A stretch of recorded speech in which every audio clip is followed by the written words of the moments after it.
The Golden Cage is a mobile game centered around captivity. Its protagonist, a beastkin, finds herself traded as a companion to a prince. He ultimately becomes fixated on her. Amidst snow-laden fir trees, their branches adorned with winter's embrace, stands a colossal stone fortress. At the tower's apex, a figure emerges. Eugen, reincarnated in the beastkin's stead, resolves, as in the original narrative, to attempt another escape. Endeavoring to fasten a rope to the barrier, the young woman becomes frustrated by her failed attempts. Abruptly, she halts, a sneeze escaping her. A biting, glacial gust envelopes her. She is clad in nothing but a flimsy gown. Gazing at her quivering hands, the blonde reflects on the bitter cold. For some inexplicable reason, her captor seems unhurried to retrieve her. Suddenly, a masculine voice cuts through the air behind her. It is the prince, a man distinguished by silver hair and amber eyes. The heroine, observing him, was inwardly astonished that he had ultimately arrived.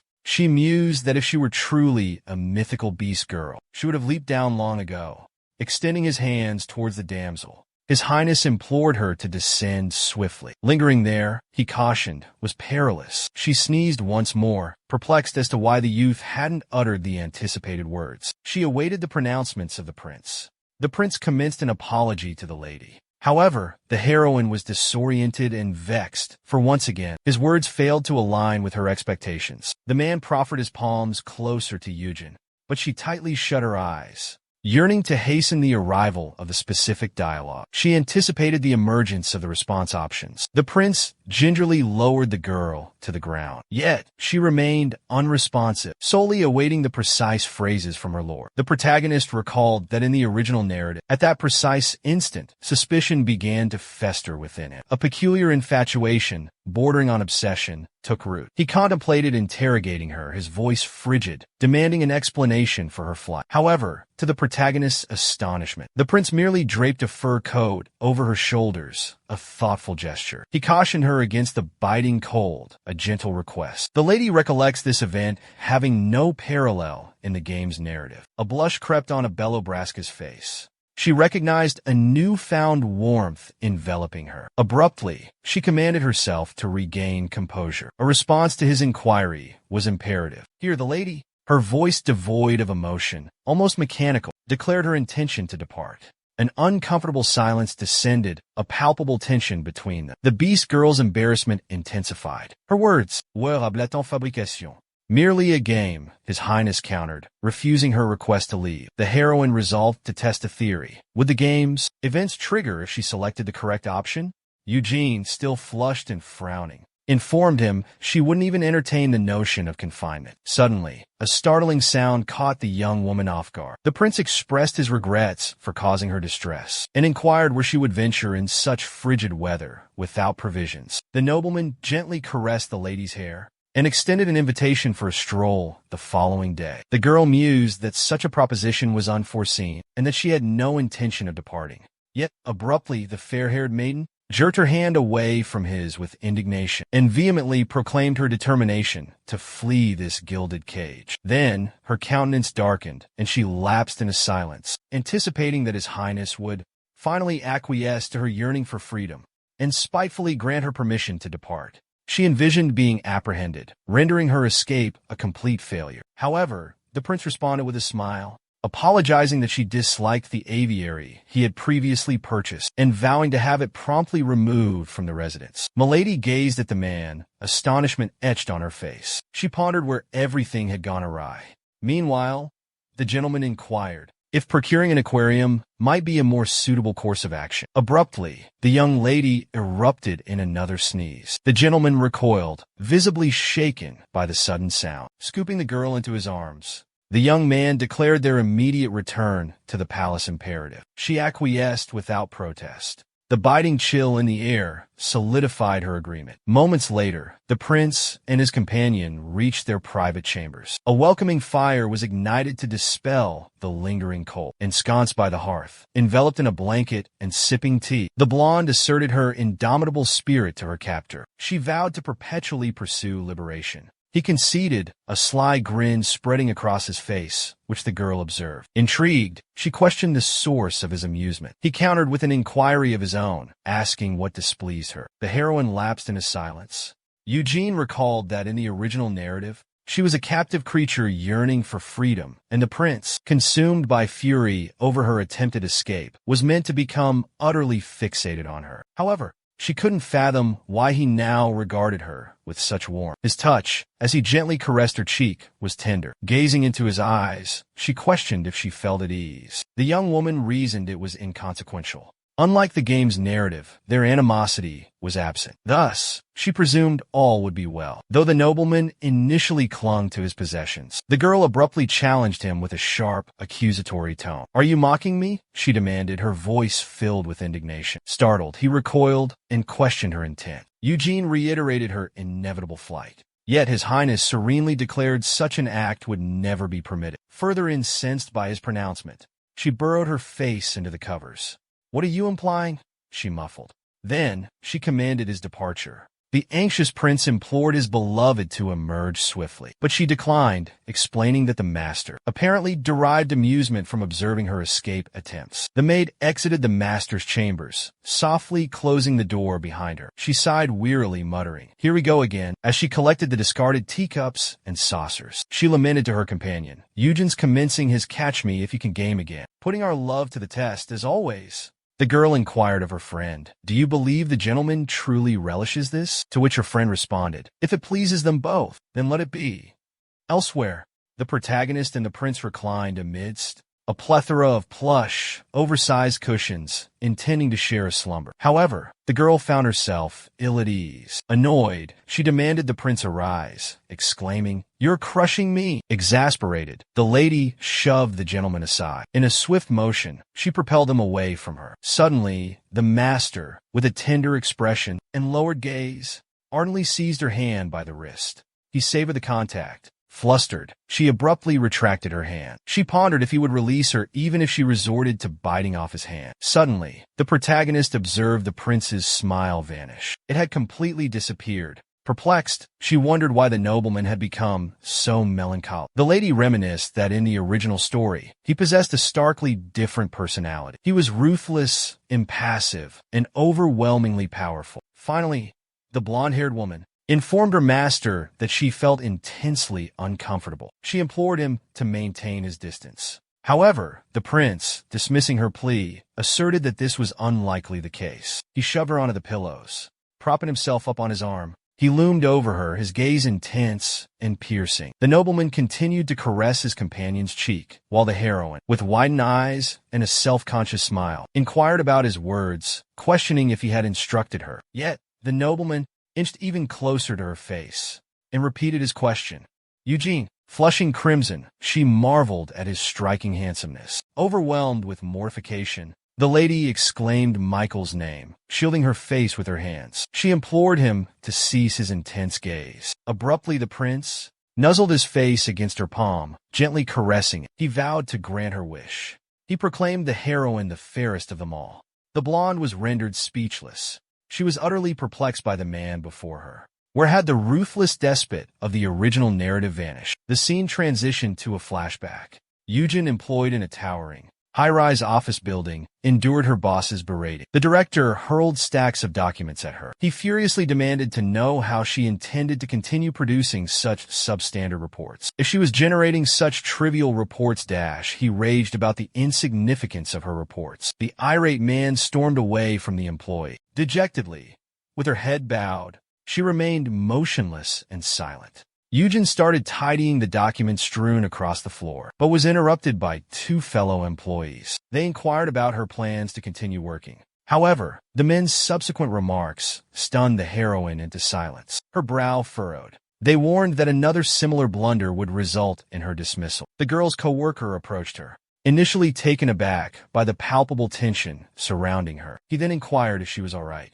After leading the protagonist to the privacy of his office, he asked with a smirk, "What could you have possibly done to provoke the boss so much?" The man explained that he summoned her to discuss company matters. Eugene proceeded to demonstrate that she had meticulously followed his every instruction. She then questioned if he expected her to attribute the success solely to him. The girl continued, explaining that she had patiently awaited his guidance until the 11th hour, but he had remained silent. The colleague responded with a wide grin, remarking that her departure was imminent. The employee gestured dismissively, inquiring why the woman appeared so astonished. He then prompted her, reiterating his previous statement that women lacked longevity within the company. The revelation shared by her coworker left the heroine speechless. He had learned from HR that her departure from the office was imminent. Eugene became paralyzed with shock as the man clarified that, unlike her colleagues, she was employed under a contractual agreement. He expressed his desire to avoid any complications arising from her situation. Without uttering a single word,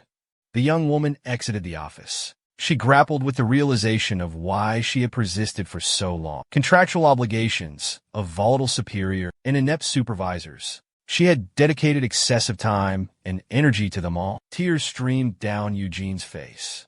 She yearned to demonstrate to her departed parents that she had become a competent professional by securing a permanente position. The protagonist brushed away her tears, but was struck by a feeling of utter foolishness because she was oblivious to the company systematically draining her dry before unceremoniously discarding her. Suddenly, a peculiar noise disrupted her brooding. A gentle, melodic chime reached her ears. Glancing upwards, she noticed a billboard promoting canine treats, endorsed by Uzi and I, the world's top-ranked dog. Eugen rubbed her weary eyes. A thought crossed her mind. Dogs had drawn the luckiest straw in life. They were destined to inherit the earth. Envy gnawed at her. She couldn't even afford a cubicle, let alone a team. But our heroine, continuing her stride as if unfazed, resolved that this wouldn't stand. Before entertaining dreams of her own apartment, securing employment was paramount. Eugen harbored a wish. In her next life, she would be reborn as a wealthy person's pampered pooch. Then, she could live a life of leisure, free from burdens and complex thoughts. Abruptly, the trill of a ringing telephone emanating from Eugene's satchel signaled the arrival of a new communication.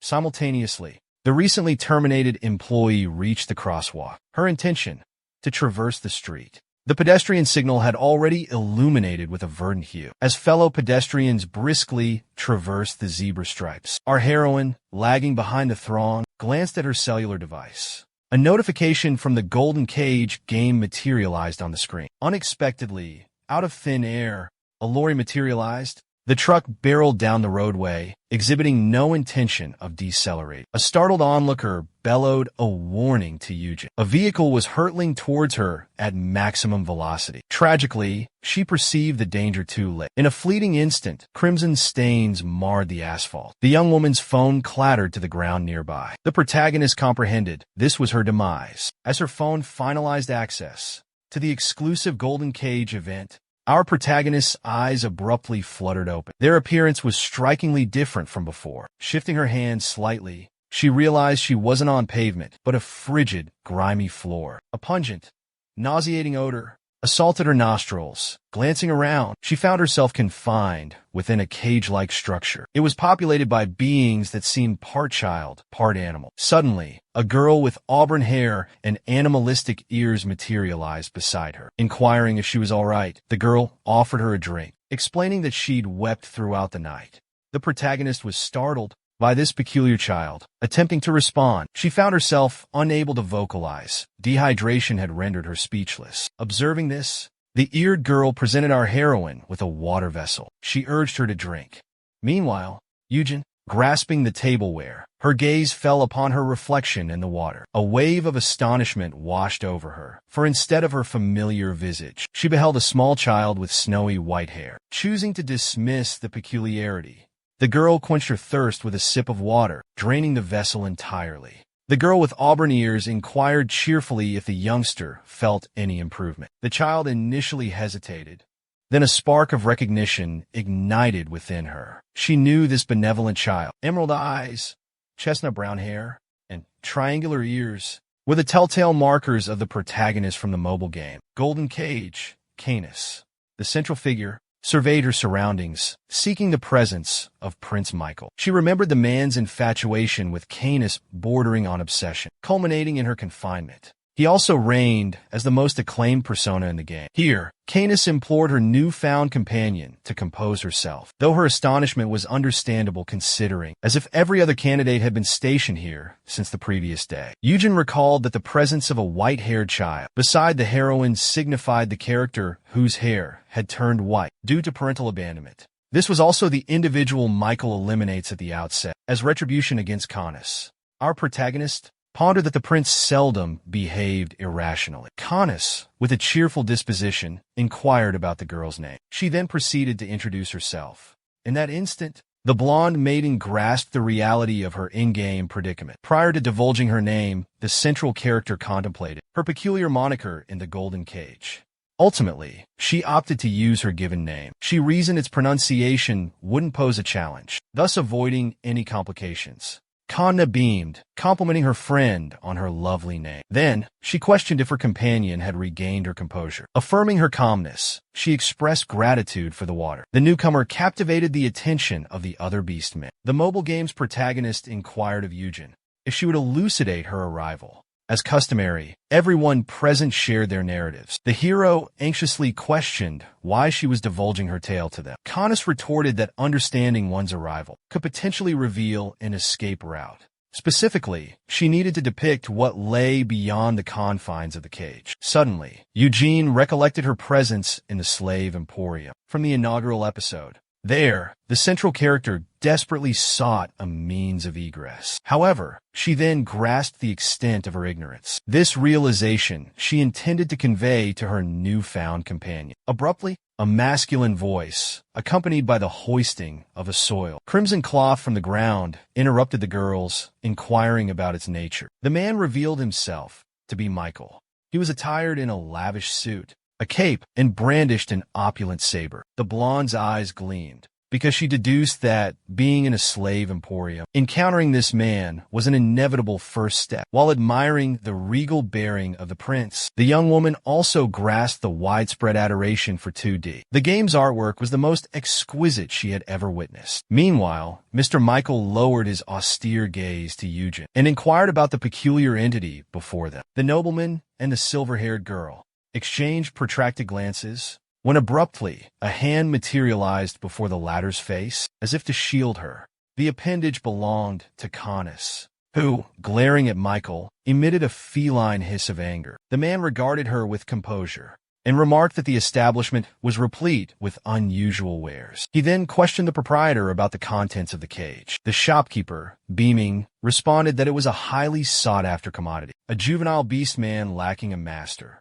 He elaborated that lupin beastmen, when properly trained, possessed unwavering loyalty and keen intellect. The instant the prince inquired about the price, Canis's growls and barks intensified. Exasperated, the merchant questioned the girl's sanity. Our heroine then recalled the approaching first decision point. Michael, his white brows furrowed in a mixture of anger and amusement, inquired how the small creature dared to snarl and bark at him. Eugene suddenly remembered that the player selection would dictate the game's conclusion. Either Canis would persist in her vocal assault, or she would remain silent, regardless of her choice. However, she sensed an ominous ending to the game. The protagonist would perish, either confined to the cage, or suffering punishment for her defiance. Players of Golden Cage delighted in accumulating various outcomes, but our heroine remained perpetually dissatisfied, yearning for one thing only: liberty.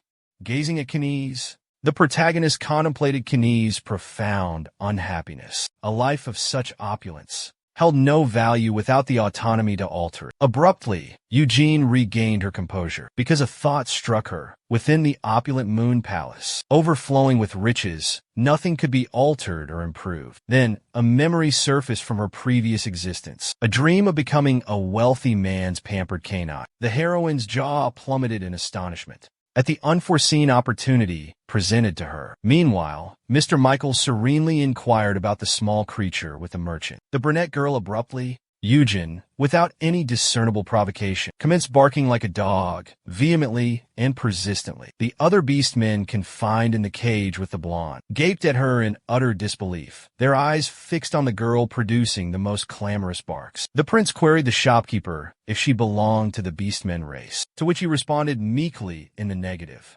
Eugene, deeming the situation ludicrous that such a prospect was solely available to the central character, continued her incessant yelping. This behavior bewildered her newfound companion. The protagonist reflected on her past demise and resolved to avoid a similar fate in her second life. Falling silent, she awaited Michael's reply. The man derisively informed the young woman she wasn't even a beastkin. Despite this, she barked again. Intrigued, he declared this more captivating and inquired about the vendor's price. The heroine, elated that the prince had finally uttered those specific words, rose from her initial selection. Resolving to also make a decision, she resolutely addressed the nobleman. She asserted that he shouldn't assume he could purchase a person with wealth. Following her eloquent proclamation, Eugen stood there self-satisfied. Meanwhile, the prince, the merchant, Canis, and the other beast children gazed at her, dumbfounded. The merchant's composure was rapidly deteriorating. Michael, stifling a grin,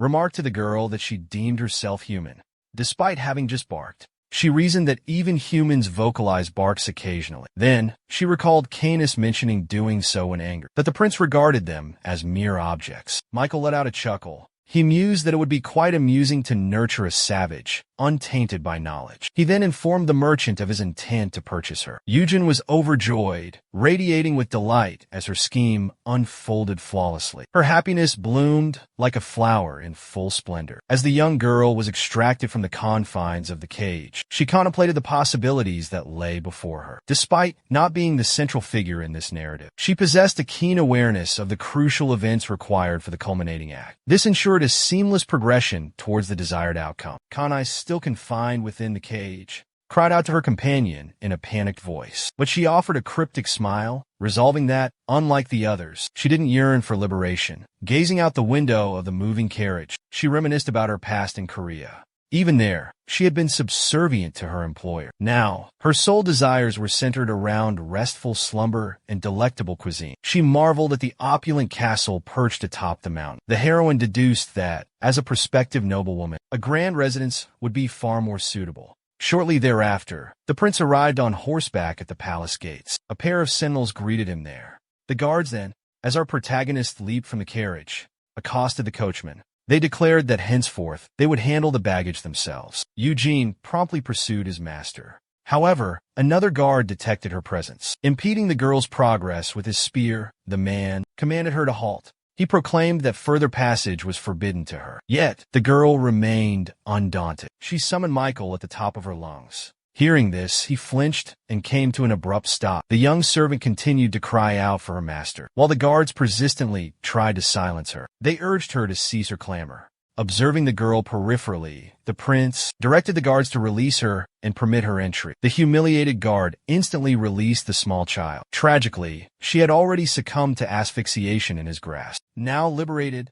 the protagonist pursued the youthful nobleman. Her bare heels glistened momentarily as the prince arrived at his opulent estate. A maid and a butler promptly greeted him at the entrance. Both were visibly astonished by the unexpected guest. Our protagonist remained concealed behind his highness, observing the household staff with keen curiosity. The butler inquired about the young girl's identity, addressing Michael. However, the prince offered no explanation. He simply requested that the child be cleansed of the grime, then promptly resumed his activities. The maid, noting Eugen's disheveled hair and soiled attire, concurred with the prince's unspoken sentiment. A bath was deemed the most immediate necessity. Without delay, the maids drew a luxurious bubble bath for the small girl, assisting her with her ablutions. Afterward, they garbed the young slave in simple, yet pristine garments. The maid then divulged to the child that, when she questioned the prince regarding her presence, he merely instructed that she remain within the palace walls, offering no further elucidation. Thus, the woman implored Eugen to reveal the reason for her arrival. At this juncture, the protagonist recalls that in the original narrative, Canis also served as a maid, albeit without anyone's explicit request. However, the protagonist herself, with a self-satisfied smirk, retorted to the woman that she was now the master's canine companion. Upon hearing this declaration, the maid and the two other servants gasped in astonishment and gazed at the enslaved girl, rendered speechless. Eugen reminisces, a smile gracing her lips, that the prince predicted she would develop into a ferocious hound. The young girl is amused by the realization that the domestics have never encountered anyone quite like her. Then, the maid becomes lost in contemplation, and the other maids exchange perplexed glances. Eugene, concluding that as her lord's dog, she must remain at his side, made her way to Michael's opulent quarters. The girl meandered through the room, marveling at the lofty, adorned ceilings, the lavish artwork, furnishings, and shimmering crystal chandelier. Approaching the immense, plush bed, she discarded her footwear and collapsed onto it, astounded by its unparalleled comfort. Abruptly, the fair-haired woman pondered that the earth, a place where accomplishment felt unattainable, deserved obliteration. However, here, she wouldn't need to shoulder any burdens. The young girl surmised that the maid, well-versed in the prince's temperament, had bestowed a kindness upon her by abandoning her in this place. The protagonist was indifferent to whether the prince executed her, or if she perished by her own hand. Eugen commenced to frolic around the bed with canine enthusiasm, reasoning that the future held no significance for her any longer. She desired neither thought nor action. Her guiding principle, embrace a canine existence. A dog's life was simply that, a dog's life. Unexpectedly, a towering, dignified silhouette materialized within the chamber. Michael serenely inquired of the servant girl about her activities. Cessating her dance, the girl fixated on the man with fervent eyes, proclaiming him her lord, her highness, with the same unsettling composure. He questioned the child regarding her appellation for him.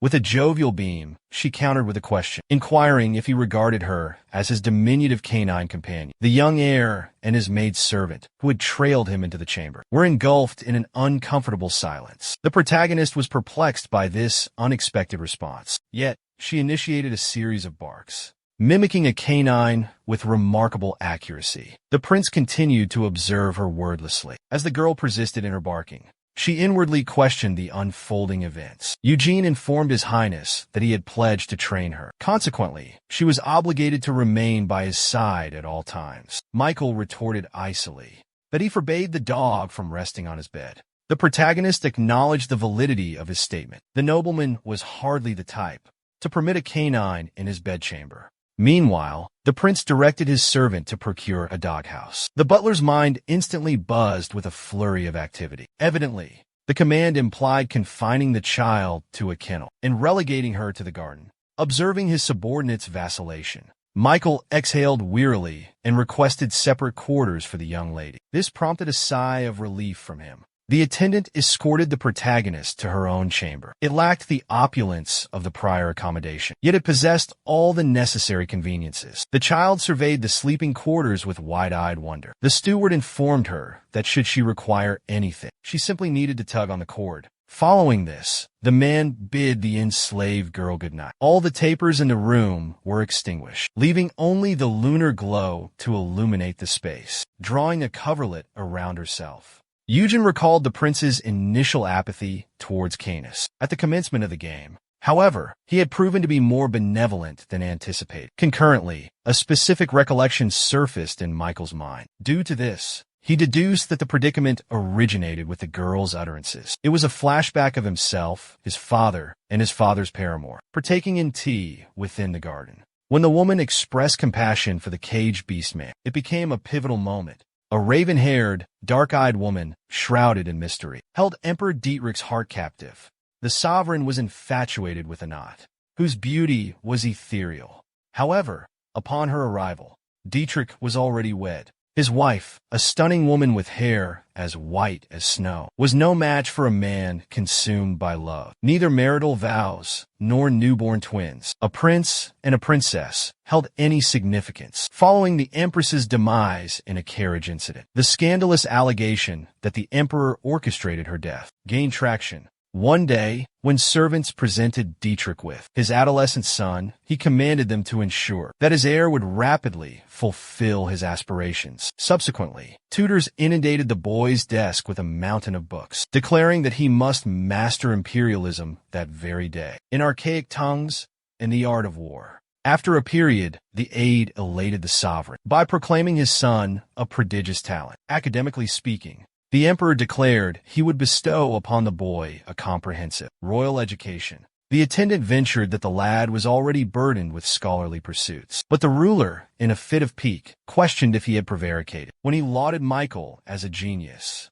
the servant promptly fell silent. Thereupon, instructors piled upon the child studies in geometry, geography, jurisprudence, and more. The young prince was already drowning in his academic obligations. Observing his pupil, The tutor mused that he had previously fretted over the boy's potential struggles, but seemingly he was persevering. Yet none grasped the true cost of this immense burden on the prince. He was buckling beneath the extraordinary pressure. The instructor, overseeing Michael's training exercise, inquired with fervent curiosity why he opted for the strategy of obliterating an entire settlement when there was but a single operative to uncover. The young boy responded with composure, stating his actions were justified, as it represented the most potent method in the realm of information warfare. The instructor cautioned his pupil that his decision jeopardized the lives of innocent civilians. However, the prince nonchalantly questioned the gravity of such a consequence. The child's chillingly detached response instilled both astonishment and dread within them. Yet, by the time they discerned the disturbing implications, it was tragically too late. Years elapsed, and the emperor declared to his now adult son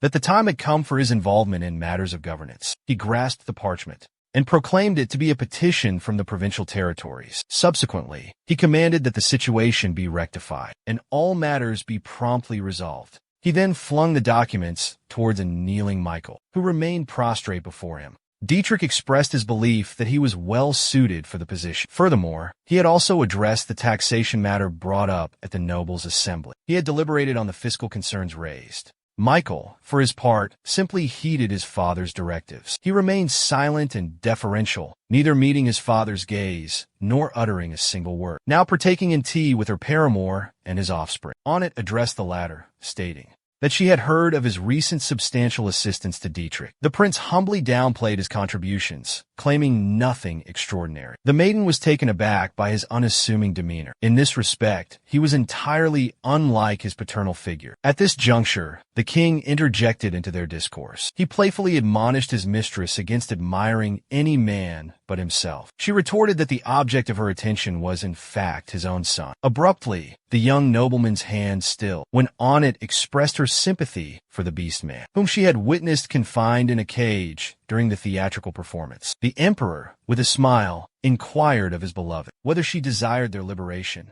She questioned whether he would genuinely grant their freedom, to which the man affirmed. Dietrich then fixed his son with a severe glare and inquired if he had comprehended. He then commanded him to scrutinize the beast man predicament and formulate a strategy. Michael soundlessly placed his cup on the table. He had presumed his father merely extended a tea invitation, but it seemed he also required someone to cater to his mistress's caprices. Nevertheless, the prince couldn't fathom the nature of the encounter these tribulations would engender. In the meantime, the heroine recollects the prince's prior audacious conduct, even before their gazes met. Yet, he remains oblivious to her identity. The maiden is certain he sought to acquire a loyal hound. Dawn had broken, but the sun remained concealed beyond the horizon. However, the nobleman was already engrossed in matters of state. Gazing out the window, he recalled not having encountered the slave that day. He surmised she was likely still slumbering.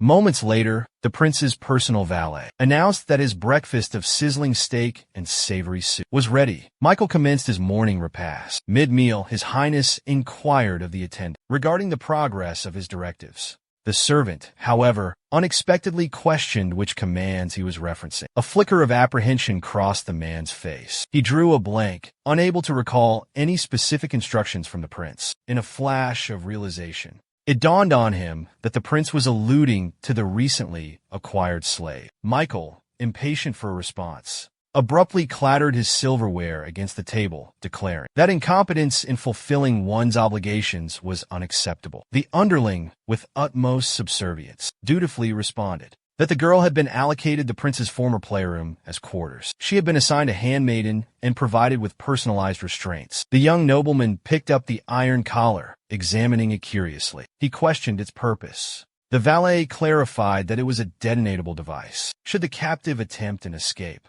However, before the attendant could conclude his statement, Michael delicately compressed the restraints in his grasp. The shackles instantly fragmented into numerous shards, discarding the metallic remnants. The man, seemingly unfazed, informed the servant that the collar was excessively brittle. He instructed that a replacement be fabricated. After a short interval, Eugen was presented with her new, exceptionally exquisite shackles. But the girl, gazing at the object with perplexity, inquired of Michael, "What is this?"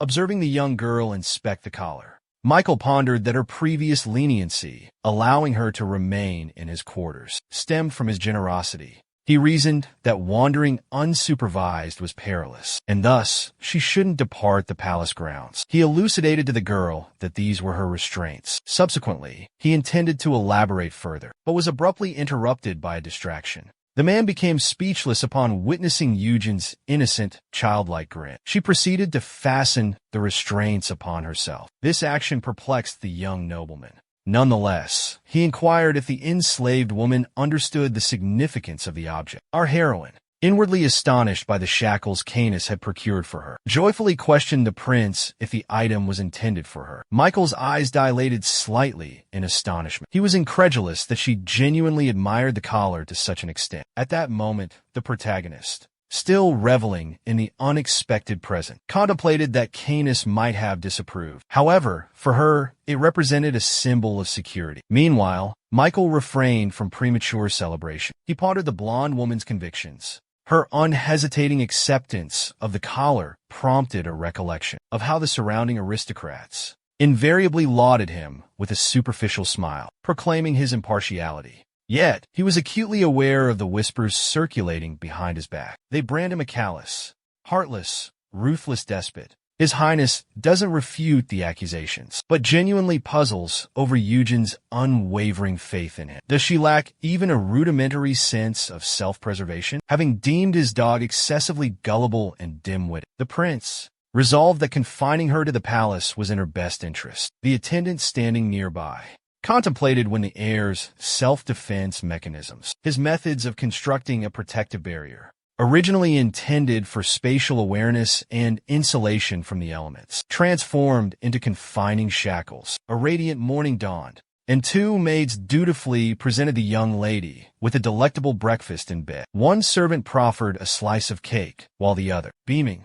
inquired whether she desired the cookies she had favored the previous day. However, our heroine pondered the fact that Canis and Prince Michael were approximately the same age within the game's world. However, given that the latter is now 16, she deduced that she herself must be younger. She pondered the possibility of simply appearing younger than her actual age, perhaps due to malnourishment, evidenced by her delicate limbs. The maid persisted in presenting the young lady with an assortment of confections, this time offering a creamy pudding. She proffered a spoonful of the dessert to the girl. With a delighted expression, she opened her mouth. She mused that because of this perceived youthfulness, everyone treated her with the kindness bestowed upon a child. Thus, all was well after partaking in a delectable breakfast. Eugen stifled a yawn, the desire for slumber returning after her meal. Despite having enjoyed ample sleep recently, the girl decided it was inconsequential. She would succumb to sleep once more, liberated from the obligation of work. The heroine contemplated that a life of leisure was akin to a fairy tale. However, a mere week later, her countenance was drastically altered. The joy had vanished,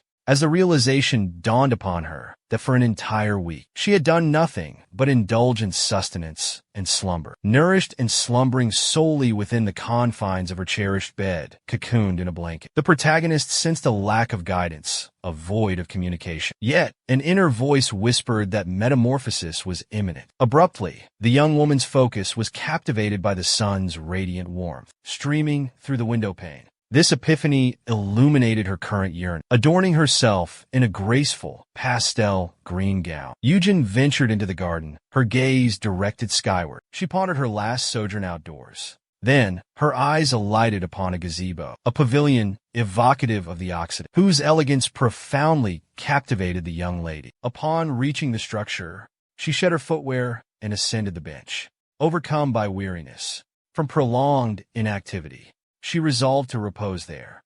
Concurrently, Michael attends a gathering where agitated nobles vehemently argue, insisting the project should reside within their domain, while others refuted it, claiming their duty was to aid the prince. The young nobleman himself merely furrowed his brow and silently observed the heated exchange between the duke and the nobles, who remained hopelessly at odds. However, His Highness's patience finally reached its limit, and he abruptly bolted from his seat without uttering a single syllable. The prince began to depart, but attendants attempted to intercept him, arguing that after dedicating so much time to the assembly, he couldn't simply abandon it.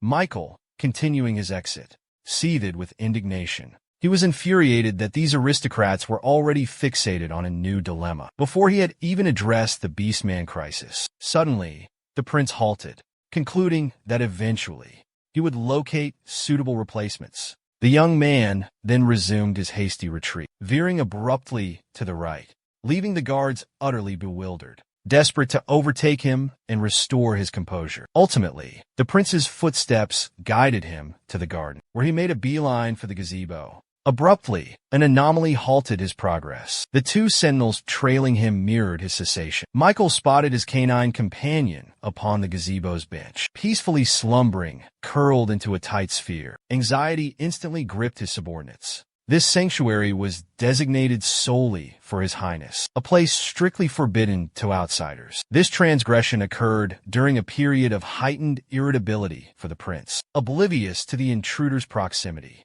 The protagonist erupted in a powerful sneeze, causing the very air to tremble. Reluctant to confront the guards, Michael inquired about their actions. One of the men responded with flustered bewilderment. Without further preamble, the prince commanded the duo to conceal themselves. Terror-stricken by his stern decree, they obeyed, their voices booming with near shouts, responded that their departure would be immediate. The young master cautioned them against such a boisterous reaction. Their blunder became instantly apparent. Subsequently, the prince instructed his attendants to retrieve a specific item. Panic seized the guards once more. They envisioned His Highness demanding a blade, or perhaps a sledgehammer to inflict harm upon the girl. However, Michael's request was for a blanket and something soft. A thin covering would suffice. Manhwarecap. The peacefully slumbering protagonist was enveloped in a warm, rosy blanket. Seated beside Eugen, the young heir contemplated her untroubled demeanor. She truly resembled a loyal canine, patiently awaiting its master's return. The following day, as dawn broke, the protagonist, feeling invigorated, extended her limbs skyward. Then, she abruptly sat upright, captivated by the morning's radiance. The young woman reveled in her liberation from the monotony of routine. No more ceaselessly recurring chores, no accumulating assignments, no tedious daily summaries. Donning a charming azure frock and a matching bonnet, she gathered a picnic hamper. Our protagonist ventured into the lush garden, exulting in the sheer splendor of existence. But abruptly, along her path, she encountered a magnificent ebony stallion with a flaxen mane. It gazed at her intently from beyond the paddock fence. Eugenia was utterly captivated by the creature's apparent magnificence. She gasped in awe, raising a hand to her lips, and offered a greeting to the animal. Suddenly, the stallion extended its muzzle toward the lady's basket, as if detecting an enticing aroma. Our heroine deduced that the horse was famished. She proffered an apple, which it consumed with relish. Unexpectedly, the young woman perceived a voice from behind, wearily inquiring if someone was present. Upon turning, she discovered a small boy concealed behind the stable door, as if startled by an unseen presence. Eugene was bewildered by his abrupt materialization. Yet, she maintained her composure, offering a warm and charming smile along with a polite greeting. The lad resolved to engage the young woman, explaining that he had mistaken her for an equine thief, who might have slipped in while he was attending to a call of nature. However, the youth quickly amended his statement, reasoning that such a scoundrel would never be permitted within the palace walls. Suddenly, it dawned on him that they hadn't yet exchanged introductions, whereupon he informed the maiden that his name was Hans, and that he was an apprentice in stable management, under the tutelage of Bernard. It was now the young woman's turn to reciprocate with her own introduction, but she faltered, pondering the unusual demeanor of this palace employee, unlike any she'd encountered before. Concluding that discretion was the better part of valor, she chose to omit the fact that she had merely stumbled upon the prince by chance, and subsequently become his loyal companion. She simply offered her name, Eugen. This revelation caught him slightly off guard. He then remarked on the abundance of equines housed within the stable, and invited his new paramour to admire them. She enthusiastically concurred the following day. Eugen, adorned in a charming rosy frock, stood in the corridor, surveying her surroundings. She pondered her destination for the day. Her gaze fell upon several locations simultaneously, convinced that her master's residence was her domain as well. The canine never sought authorization before venturing anywhere. But then, the girl's eyes locked onto her objective, Michael's study, where she resolved to procure a treat. The young girl unlatched the door and peered within, reasoning that if the prince had wished to bar her entry, he would have secured the entrance, though the clever canine would have unlocked it regardless. Abruptly, the slave discerned a cake upon his highness's desk. Eugene doubted her master's fondness for confections, yet inexplicably one always graced the tabletop, gleefully settling herself at the desk and seizing a utensil. The dog mused that it was of no consequence.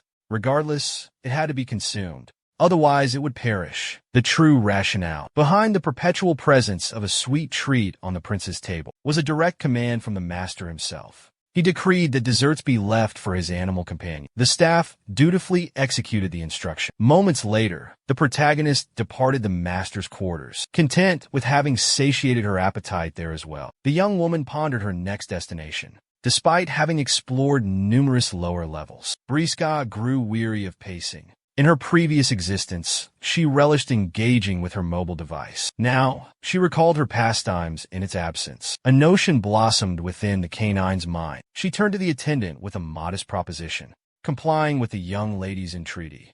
The maid escorted her to the royal library, a repository housing over 1,000 diverse volumes. The protagonist gazed upwards in awe, marveling at the towering bookshelves, gently grazing the spines of several volumes. She discovered that every tome was penned in Korean, her mother tongue. Its familiarity brought immense solace to the young girl. Yet, Eugen reasoned that this wasn't astonishing. After all, she inhabited the realm of a Korean game, a digital landscape where she and all the other inhabitants conversed in Korean. Nevertheless, the enslaved Dave remained unaccustomed to the appearances of everyone present. Considering her perspective, what observations can we make about Michael, whose attractiveness deviates significantly from Korean standards? Abruptly, an unexpected stimulus jolted the protagonist from her reverie. Her gaze shifted towards a point not far from her position. The young woman's eyes alighted upon his highness. He was peacefully slumbering, nestled comfortably upon a settee. Observing the nobleman's countenance,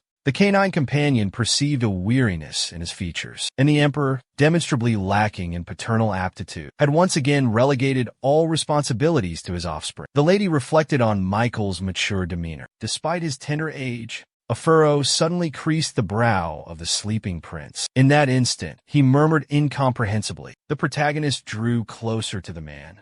Extending her hand towards him, she surmised he was plagued by nightmares.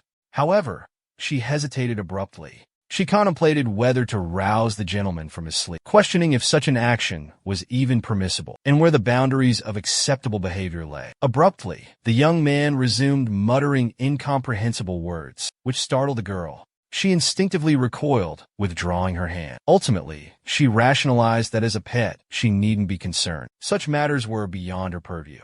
Thus, she settled silently beside him, gazing at the slumbering prince. She recalled that in the game, his agitation subsided when someone remained motionless in his presence. The protagonist's eyelids fluttered closed, a blush creeping onto her cheeks. She mentally insisted that this didn't signify a desire to soothe her master, and that she lingered solely for the warmth emanating from the hearth. Eugen shut her eyes, resolving to capitalize on this peculiar happenstance, if it would alleviate his highness's night terrors. Unbeknownst to her, the main character succumbed to drowsiness.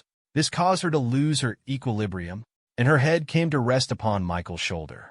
This roused the young nobleman.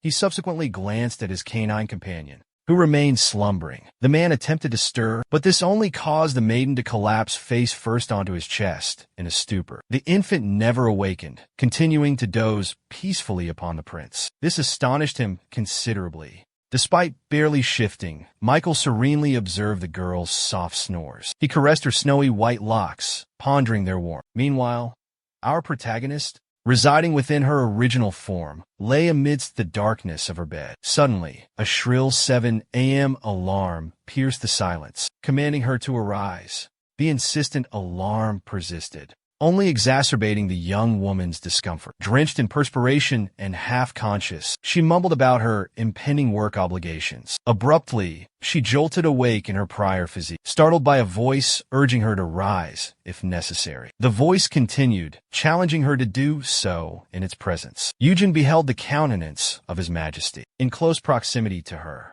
The young man inquired if the pet was experiencing delirium. The protagonist shrieked in astonishment, bewildered by the unfolding events. He shielded the girl's eyes with his hand, assuring her that she could rest, and that all was well. She acquiesced, yet pondered her presence in his lap. Abruptly, the girl, contemplating who would desire this to persist, raised her hand to her brow, obstructing the gentleman's touch. However, the downturned corners of his mouth betrayed his displeasure. The young lady discerned his distress. A blush crept across the little girl's face as the gentleman's gaze met hers directly. She nervously raked her fingers through her hair, subtly suggesting a preference for his caress. All vestiges of his sadness vanished. A faint smile graced his lips. A gentle breeze rustled the pet's silken locks. Eugen exhaled in relief and pondered that occasionally he deserved the privilege of pet ownership. The heroine sensed the onset of slumber, yet her spirits had lifted. Suddenly, she recalled a question for the master. She posed her query. The prince granted her request. He then suggested that sleep would be beneficial. The canine dozed off in the man's lap, recalling his promise to fulfill her wish the following day. The heroine, astride a horse with a penchant for tree bark, reprimanded the steed, declaring that consuming garden flora was forbidden. Eugen wore a self-satisfied smirk. She was pleased with herself for voicing her question before succumbing to sleep. She reminisced about lying in the gentleman's lap as a young girl. She beseeched him for permission to ride a pinto horse. He acquiesced, and she continued her journey. The lady mused that a living being was an entirely different matter, and that one should exercise caution before interacting with another's creature. You require the proprietor's consent. After galloping to her heart's desire, the young lady guided the steed into its paddock. Bidding it a fond and tender farewell, she affectionately addressed the mayor as Ding Ding. The creature hastened towards the royal residence, but hobbled along its path, having twisted its leg. She relishes equestrianism, despite its demanding nature. Abruptly, Eugen, while traversing the stable's hallway, espies something to her right that genuinely captivates her. Amidst a collection of assorted gardening implements, the last spots a hammock and a suspended swing, abandoned on the ground, as if deemed unnecessary. The protagonist was overjoyed by this discovery and concluded that she must suspend them adjacent to her sanctuary. She resolved to initially enjoy them before retiring for the night. With great haste, the maiden approached her pavilion to actualize her plan. Unexpectedly, she halted and furrowed her brow, alarmed by a peculiar anomaly. The young girl is perplexed, because no matter how she fastens the hammock to the tree trunk, it invariably plummets to the earth. The woman suspects a defect in the hammock itself. The identical issue persists even after she selects a different tree for suspension. Our heroine, refusing to succumb to frustration, abandons the hammock idea and opts to attempt hanging a swing instead. After a while, Eugen locates an ideal tree boasting a sturdy bough. This discovery fills her with delight. However, this particular limb proves to be so elevated that the canine cannot even graze it with his paw. Overwhelmed by disappointment, the girl hurls the swing to the ground, abandoning it there before retreating to the royal residence. A short time later, His Highness decides to visit the gazebo, accompanied by a pair of sentinels. Unexpectedly, the prince spies a discarded hammock and swing lying on the path. The royal inquires about the peculiar objects. One of the attendants ventures a suggestion, mentioning an attempt to rig a hammock and swing on that particular tree. However, a ladder was absent, rendering it impossible to secure it with such a flimsy rope. Michael scrutinized the very tree in question, then abruptly commanded the guards to fell it immediately. Initially, they were startled by the master's sudden and ruthless decree. Nevertheless, they consented to carry out the request. Without hesitation, the servants equipped themselves with an axe and hewed down the tree. By nightfall, it had vanished from the garden entirely. The following day, Eugen returned to her secluded gazebo, but halted abruptly, stunned by the sight before her. A cold dread washed over the girl, her brow beating with perspiration. What happened here? She wondered, her voice laced with anxiety. The young lady paced the garden, meticulously surveying her surroundings. Her memory held no recollection of this altered landscape. The number of trees seemed to have multiplied. She dismissed the thought, attributing it to her melancholic state. Then, near her beloved gazebo, the heroine noticed a magnificent children's swing had materialized alongside a hammock of ethereal beauty. Eugen was utterly enchanted, pressing her hands to her bosom with a gasp of delight. Her eyes shimmered with unprecedented brilliance. First, the child took to the swing, experiencing a surge of joyous exhilaration. Then, the girl nestled into the plush, air-filled cushions of the hammock, unable to contain her overwhelming jubilation. The young lady spotted a selection of her most beloved desserts and a frosty beverage. Encircled by her favorite confections, the blonde's mouth watered uncontrollably. Eugen settled comfortably into the hammock, savoring the delectable treats. Inwardly, she bestowed upon the palace service a resounding mental ovation, leaving a glowing 5-star review in her mind. Several days elapsed, and the protagonist remained luxuriating on her chaise lounge, accompanied by Song of the Blue Sea, the book she yearned to delve into. She smiled, recalling her astonishment upon discovering a panoramic book within the office. When she had encountered a panoramic book in the office, the moment the canine cracked open the enchanted tome, an incantation instantly materialized, ascending from its pages. Bathed in cerulean luminescence, the spell unveiled the narrative's complete art. The damsel was utterly captivated by the spectacle's splendor. However, she swiftly snapped the book shut and lowered her gaze. Eugen clutched the publication to her bosom,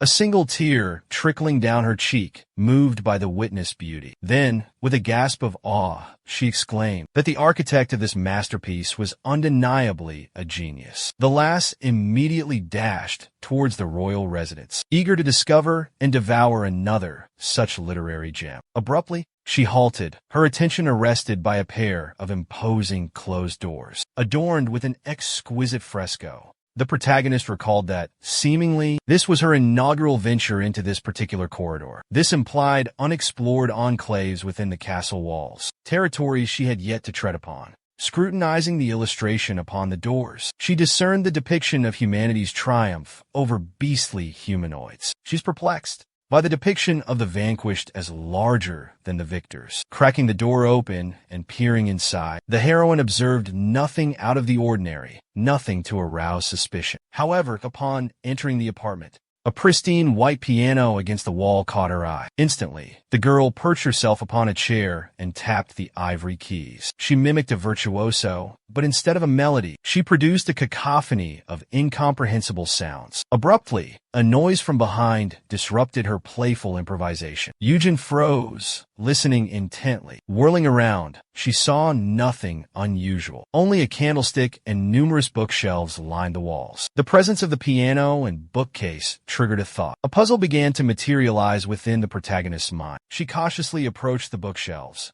her gaze drawn to a single volume protruding slightly from the rest. She pressed upon it, hoping it held the key to a hidden chamber. For a fleeting moment, our protagonist believed she'd discovered her prize, but upon manipulating the spine, nothing transpired before her. Nevertheless, as she pivoted, dismissing it as an unremarkable barrier, the bookcase abruptly sprang open. Regrettably, the unveiling portal to the clandestine chamber also ensnared the young maiden.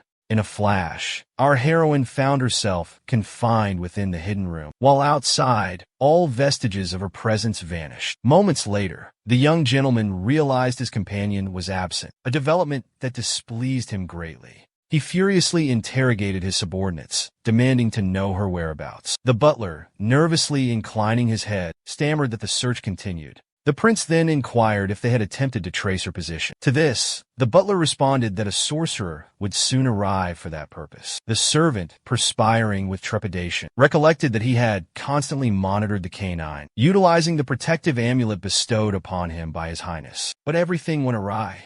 How did the pet care routine unfold? The maid informs her colleague that Eugen's meal is nearly prepared. She adds that she's currently in the garden. Another servant reports to Michael that the young lady is relaxing in the garden.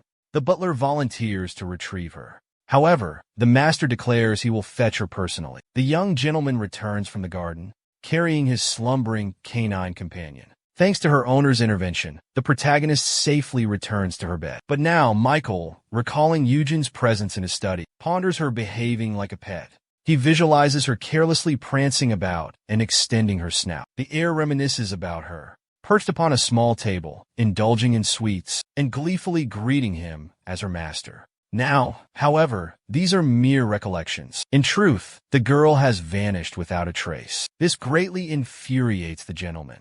Yet he reassured himself that all was well, and that her discovery was imminent. After all, her restraints possessed enchanted properties specifically for such contingencies. Abruptly, the portals to the prince's chambers burst open. A servant proclaimed the arrival of the royal sorcerer. Michael instantly approached him, inquiring about Eugen's whereabouts. However, the magician expressed his regrets, explaining that the djinn inscribed upon the locket remained unresponsive. His Highness questioned the implication of this silence. The sorcerer clarified, striving for precision, that the djinn was in fact reacting, but was confined to a location from which it couldn't transmit a signal. He postulated that an enchantment likely obstructed the locket. The mage shared his conjectures with the young prince, but the prince himself already deduced the possibility of an abduction. The heir's jaw tightened with fury, for he had commissioned a mage for an extravagant sum, who had provided negligible assistance. And now, someone had dared to pilfer his cherished companion. The prince commanded an immediate dispersal of all soldiers. The abductor, he reasoned, couldn't have ventured far. Enraged, the man vowed to tear the perpetrator limb from limb. Meanwhile, our protagonist lay slumbering in the oppressive darkness, sprawled upon the frigid stone floor. After an indeterminate period of unconsciousness, her eyes finally fluttered open. Rising unsteadily, the disoriented girl struggled to comprehend her surroundings. Confronted by impenetrable blackness, she was enveloped in absolute darkness. Her hands groped blindly across the floor, searching for any tactile clue. Success! Her fingers brushed against something solid. The moment she grasped the yielding object, a dim luminescence emanated from it. As she kneaded the lump, a soft glow pulsed in her hand. It reminded her of a hand warmer, the kind people tucked into their pockets to ward off the biting cold. The lost soul once again scanned her desolate environment, and, despite being enveloped in near total darkness, she discerned she was amidst some sort of grand library. Eugen deduces that she is Michael's prized possession, but she ponders whether they will even commence a search. The captive resolves to remain stationary, recalling the adage, if lost, stay put. However, mere moments later, the young girl perceived the small parcel in her grasp, beginning to emit a fainter luminescence, indicating its imminent expiration. With newfound determination, the protagonist sprang to her feet, for soon she risked being plunged into absolute darkness. Inaction was no longer an option. The canine companion speculated that this clandestine passage was constructed exclusively for the royal lineage, and it logically should terminate at a sanctuary. Bilobriska cautiously traversed the hallway, reassuring herself that all would be well. The girl continued her trek across the stone flooring, observing the escalating dimness of her thermal pack. Abruptly, the disoriented girl spotted a distant portal. A luminous glow emanated from within. Overjoyed, Eugen had finally discovered an escape route. The protagonist hastened towards the gateway with utmost speed. With a swift motion, she flung it open. The companion peered through the aperture, eyes tightly shut. Fear consumed her. She dared not glimpse what lay beyond. Yet, the moment her eyelids parted, a sight met her gaze. A pair of sapphire feline orbs stared intently back. Astonishment rendered the young woman speechless. She could only gape at the creature in bewildered silence. The possessor of those mesmerizing azure eyes revealed itself to be a diminutive white tiger cub, ambling curiously towards the protagonist. Eugen, captivated by this majestic creature, raised her hands to her mouth in awe. The animal circled the girl, appraising her intently. Suddenly, the companion recalled the cub's name, Kuin, and in the corresponding mobile game, he was depicted in his adult form. Kuin exerted no influence on the game's narrative. Despite this, his likeness was featured on the opening screen. The artist meticulously rendered every facet of his portrait. This resulted in a striking visual representation. Surveying her surroundings, the canine pondered. If she encountered a tiger cub within these walls, then this was most likely the private sanctuary of Princess Rafaela. The young girl recalled that Rafaela occupied a peripheral role in the game's storyline. Her appearances were sporadic. Thus, deciphering her significance in the overarching plot proved challenging. Eugene's gaze fell upon the scientific apparatus arranged upon the table. She deduced that the chamber's occupant was engaged in the study of mystical remedies. Then, the heroine espied a sheaf of documents on the tabletop, bearing inscriptions that piqued her curiosity. However, the moment the fair-haired maiden grasped the papers, the contents sent a jolt of astonishment through her. Abruptly, a voice materialized behind Eugen, inquiring about her identity. The girl swiveled around, her heart pounding with apprehension. Just behind her, the protagonist noticed a lavishly attired young lady with golden locks. She was gently petting a white tiger cub cradled in her arms. Instead of offering a formal introduction, the little girl blushed crimson and excitedly addressed Raphael as a writer. This was because the papers clutched in her hands were a continuation of her beloved novel, The Song of the Azure Sea. The princess flinched at the unexpected visitor's exclamation. Confused, she inquired about the girl's outburst. Moments later, Raphaela and Eugen were engaged in conversation. The heroine professed her deep admiration for the lady's literary work. In gratitude, the lady offered her confections. Velobraska continued, expressing her surprise at the book's conclusion. The princess offered a demure smile and suggested she savor the treats. His Highness's sister then gazed at the protagonist and recognized her as the girl whispered to be. Abruptly, the pet went rigid. She clapped her hands over her mouth, as if detecting something peculiar in her mouth. While savoring the confection, the apprehensive princess inquired what was the matter and if she enjoyed the treat, reasoning that a chef unable to satisfy a child was unnecessary. But rather than voicing a complaint, Eugene declared her fondness for the sweet and zesty dessert, explaining that she hadn't tasted delectable Korean cuisine in ages. Raphaela beamed and informed her companion that it was a vibrant fruit, and they possessed an abundant supply. Thus, she was welcome to indulge to her heart's content. The lady mentioned having succulent apples in the storehouse and proposed a visit there. Her friend readily consented, and the girls departed the chamber. However, the young girl abruptly spotted two servants in the hallway, engaged in a discussion about the vanishing of a canine from the adjacent palace. They remained oblivious to the fact that it was in reality a human. The transformed pet pondered the elapsed time since her departure, and whether a search party had been dispatched. Then, our protagonist, a fleeting thought crossed her mind. Was Prince Michael concerned for her well-being? But she swiftly banished these notions, compelling herself to dismiss them. Impossible. She reasoned she wasn't the protagonist in this narrative. Eugene conveyed his apologies to the princess and declared it was time for her departure. Raphael's smile instantly vanished, erased from her countenance. Yet, she extended a hand towards the young girl, inquiring if she hailed from Michael's palace. If so, she offered to escort her there. Abruptly, a cunning grin reappeared on the lady's face, a thought dawning on her. She, too, possessed information to share with her brother. The little girl eagerly assented and, accompanied by her companion, journeyed towards her familial residence. Meanwhile, the quest for the missing child continued relentlessly. Within the confines of Prince Michael's palace, palace personnel congregated around His Highness, who brandished a sword menacingly at a servant, lamenting not only the loss of his possessions, but also the absence of any leads. The underling trembled and perspired profusely, the sword's edge a hair's breadth from his throat. He desperately attempted to appease his lord. But the prince, his gaze ablaze with fury, questioned the utility of a head so devoid of competence. With a swift arc, the man brandished his blade. The ensuing sound was a blood-curdling shriek. Bartle, the butler, had always deemed himself fortunate to be employed within the prince's residence.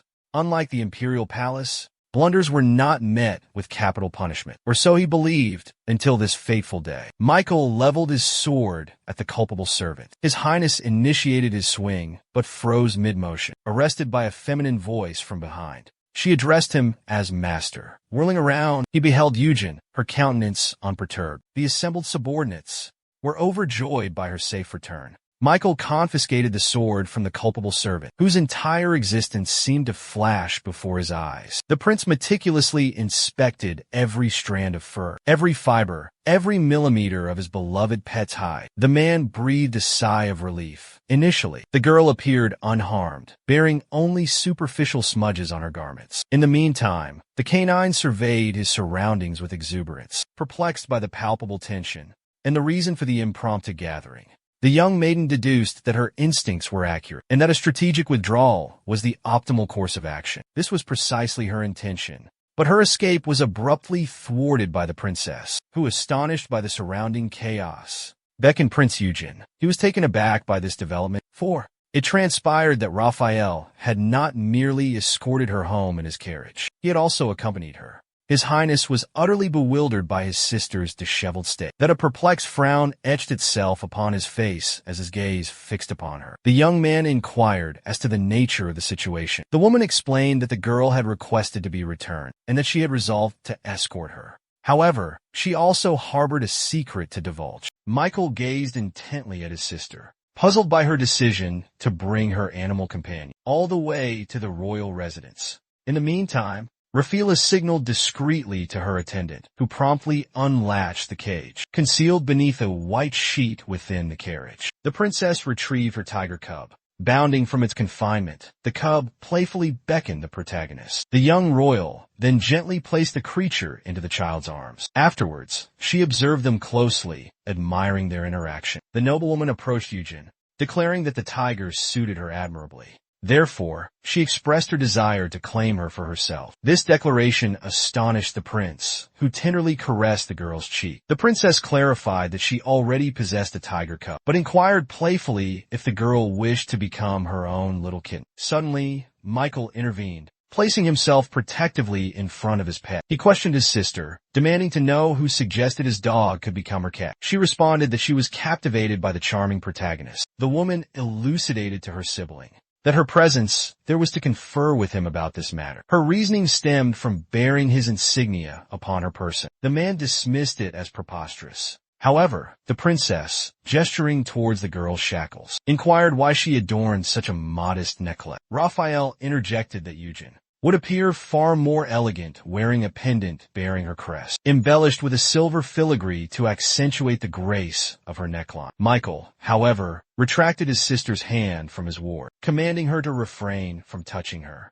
The prince resolved to depart for the royal residence with utmost haste, escorting the child along with him. He informed the princess that he was unable to return her to her place of origin, citing pressing engagements. But the protagonist decelerated her pace. As she recollected the coon she held in her grasp, she gently placed the creature upon the ground. Raphaela beckoned her companion, and the tiger cub scampered towards its mistress, casting a backward glance at the receding figures of the prince and the girl. The noblewoman mused that the situation appeared irremediable, yet a glimmer of hope remained. Her Highness settled into her carriage, which commenced its return journey to the young lady's residence. Our protagonist found herself within the prince's study, where she and Michael took a seat on the settee facing him. The girl pondered the reason for their summons. She yearned to swiftly conclude the matter and indulge in a cleansing shower. The lady observed the brooding nobleman, lost in contemplation. The young companion speculated that his displeasure stemmed from his father burdening him with yet more responsibilities. A timid smile graced her lips as she only encountered her master when seeking an audience with him.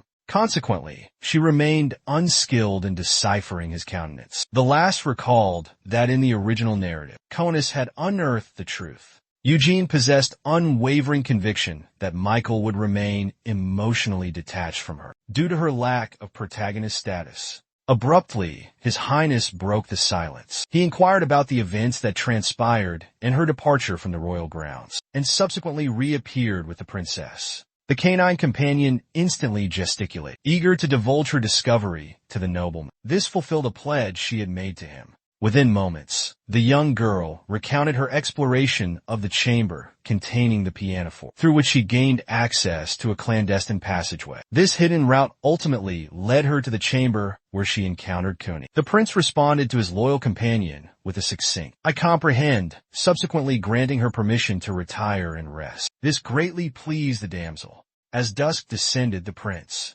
positioning the parchment upon his writing desk, informed his majordomo that he would momentarily set it aside. The sovereign instructed the attendant to summon the knights and unlock the portal connecting his chamber to the adjacent room. He further commanded that the area be thoroughly cleansed. The subordinate contemplated Michael's directive, because originally the princess was designated to reside in that chamber until her coronation. He remarked that those quarters remained unoccupied regardless. Distrust began to fester within the prince towards those charged with Eugene's care. However, if she resided in the adjacent chamber, he could attend to her personally. observing her opulent new quarters. The protagonist inquired, astounded, if this was to be her sleeping chamber. The maid affirmed, stating it was indeed so. She informed the young lady that she had delivered her pillow, and sustenance would arrive shortly. The young lady expressed her gratitude. Eugene deduced that the master intended to upgrade her accommodations. The girl collapsed onto the plush bedding,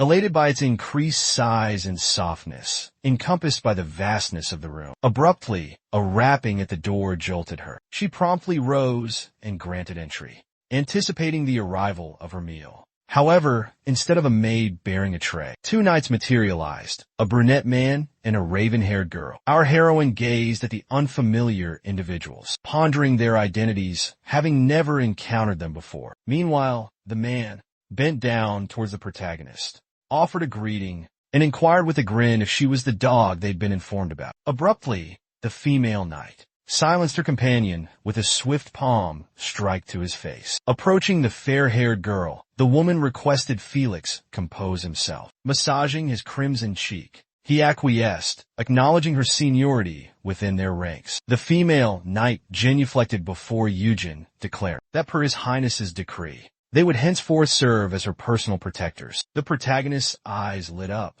beholding genuine knights standing before her, as if plucked from the pages of a fantastical tale. Rising from her slumber, she offered a courteous bow. Extending a greeting, she introduced herself. Remaining in her bowed posture, she stole a glance at the guards, questioning the propriety of her obeisance. After all, she had performed it according to her understanding. Abruptly, Felix inclined towards the woman once more, causing her to recoil in terror. He declared that henceforth they would be her personal guard. The man presented himself, proclaiming himself a swordsman possessing a robust and formidable physique. He granted the young lady permission to address him as Master or Lord Felix. However, his companion sharply rebuked him for his frivolous behavior. Night fell, trembling before the menacing glare in his partner's eyes. He vowed to cease his antics. He implored the girl to refrain from such daunting expressions. Felix resolved to formally acquaint himself with the canine. Bending the knee before her, he pledged his unwavering protection from that day forward. He then rose to his feet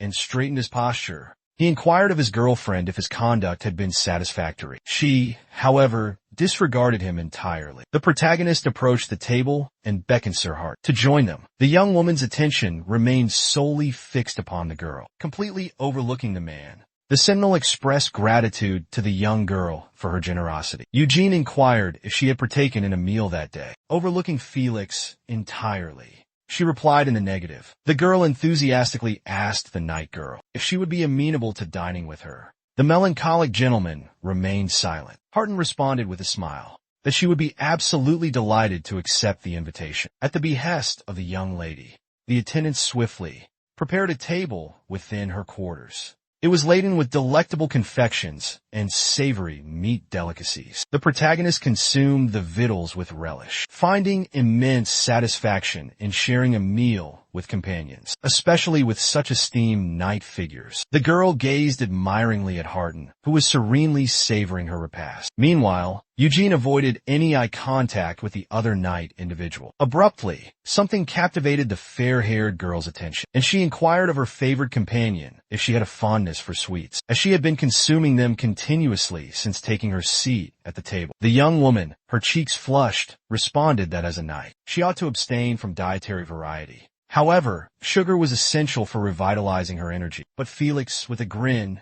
countered that his companion simply harbored a fear of overindulgence, and she was the sole individual who so rigidly observed the nocturnal precepts. She timidly requested her associate to lower his voice. The captivated pet, shielding her mouth with her paws in awe, mused that Harton's clandestine fondness for confections was utterly charming.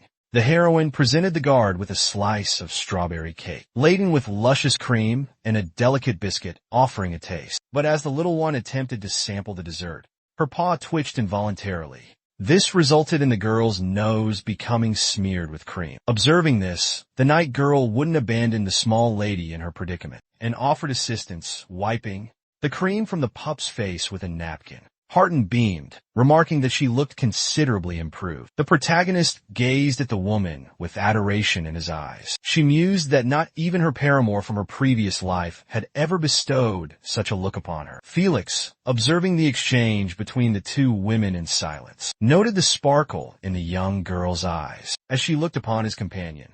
Abruptly, Eugene averted her gaze from her animal companion and met the man's stare. The knight seized the moment, flashing a playful wink at the girl with a roguish grin. However, she simply turned away in disdain, her tongue protruding in disgust. Despite her reaction, the guard continued to chuckle at her expense as Felix toyed with his meal. He pondered the blatant unfairness of the situation, and though he disliked this assignment, it wasn't entirely dreadful. The young man reasoned that Knight Harton wouldn't squander time in such a locale. She had migrated to the city from the countryside as a youngster, having demonstrated a remarkable aptitude for swordmanship. Possessing an exceptional gift, she was the youngest knight to ever swear the oath. This girl was the first to vanquish a wyvern, and for the myriad operations she has executed, she has earned the moniker of the unconquerable legend. Felix reminisces about his initial decision to enlist in the order, and the profound indignation he felt due to his treatment and the general conduct of the other knights.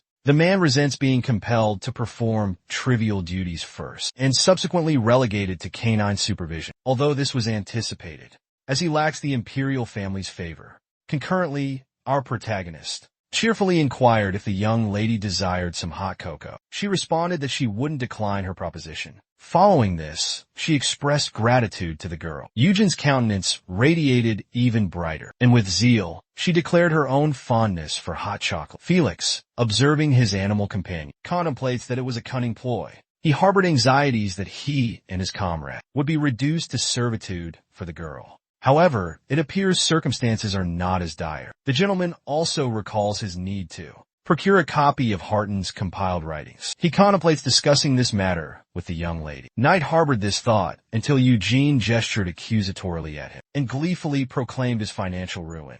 Perspiring from agitation, he inquired with astonishment, "How is this feasible?" He pleaded against divulging the news, then questioned the insufficiency of his funds. It appears the lass and her sentinels were engaged in a mercantile board game. The damsel attributed his predicament to his reckless spending. The pampered companion, reveling in his adversary's defeat, asserts that this is the very purpose of nobility. He further claims the man remains oblivious to the bank's usury. The canine had devoted considerable time to observing Felix during matches, but Felix, whose physical prowess, standing, and erudition paled in comparison to hers, invariably succumbed, whether in jousting, cards, or kalans. Ultimately, the maiden deemed herself unfortunate, while her rival was simply indomitable. But in the nick of time, the heroine recalled that the crux of the game lies in establishing equilibrium, and in a contest where everyone possesses a fighting chance. She held a secret weapon.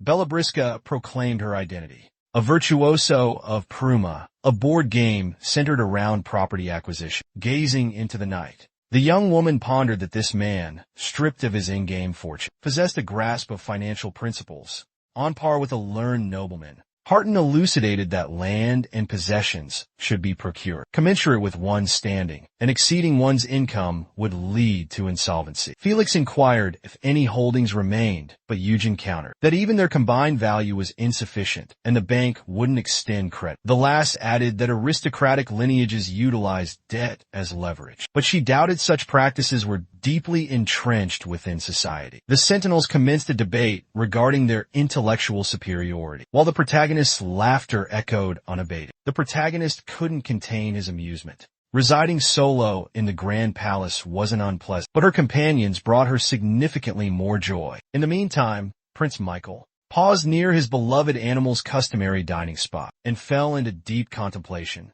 The young royal was perplexed as to why she wouldn't consume the confections he consistently provided for her in his study. The following day, an attendant presented His Highness with correspondence, explaining that a petition had arrived from Sir Baron. He was the esteemed leader of the Imperial Palace Knights. The prince inquired whether he wished to dispatch the royal guard, to which the aide affirmed his desire. The situation, he explained, demanded immediate attention. The prince questioned the commander's current whereabouts and learned he was at the practice field. Michael then vacated his seat, confessing a need to revitalize his limbs, and beckoned the servant to accompany him to Ballrine. Moments later, the training ground's entrance swung open, from whence the clangor of combat emanated. He strode down the hallway and paused to observe Felix and Harton, sparring with rapiers. Abruptly, the nobleman's focus was diverted. His canine companion was gazing at his beloved with unbridled enthusiasm, marveling at her every gesture.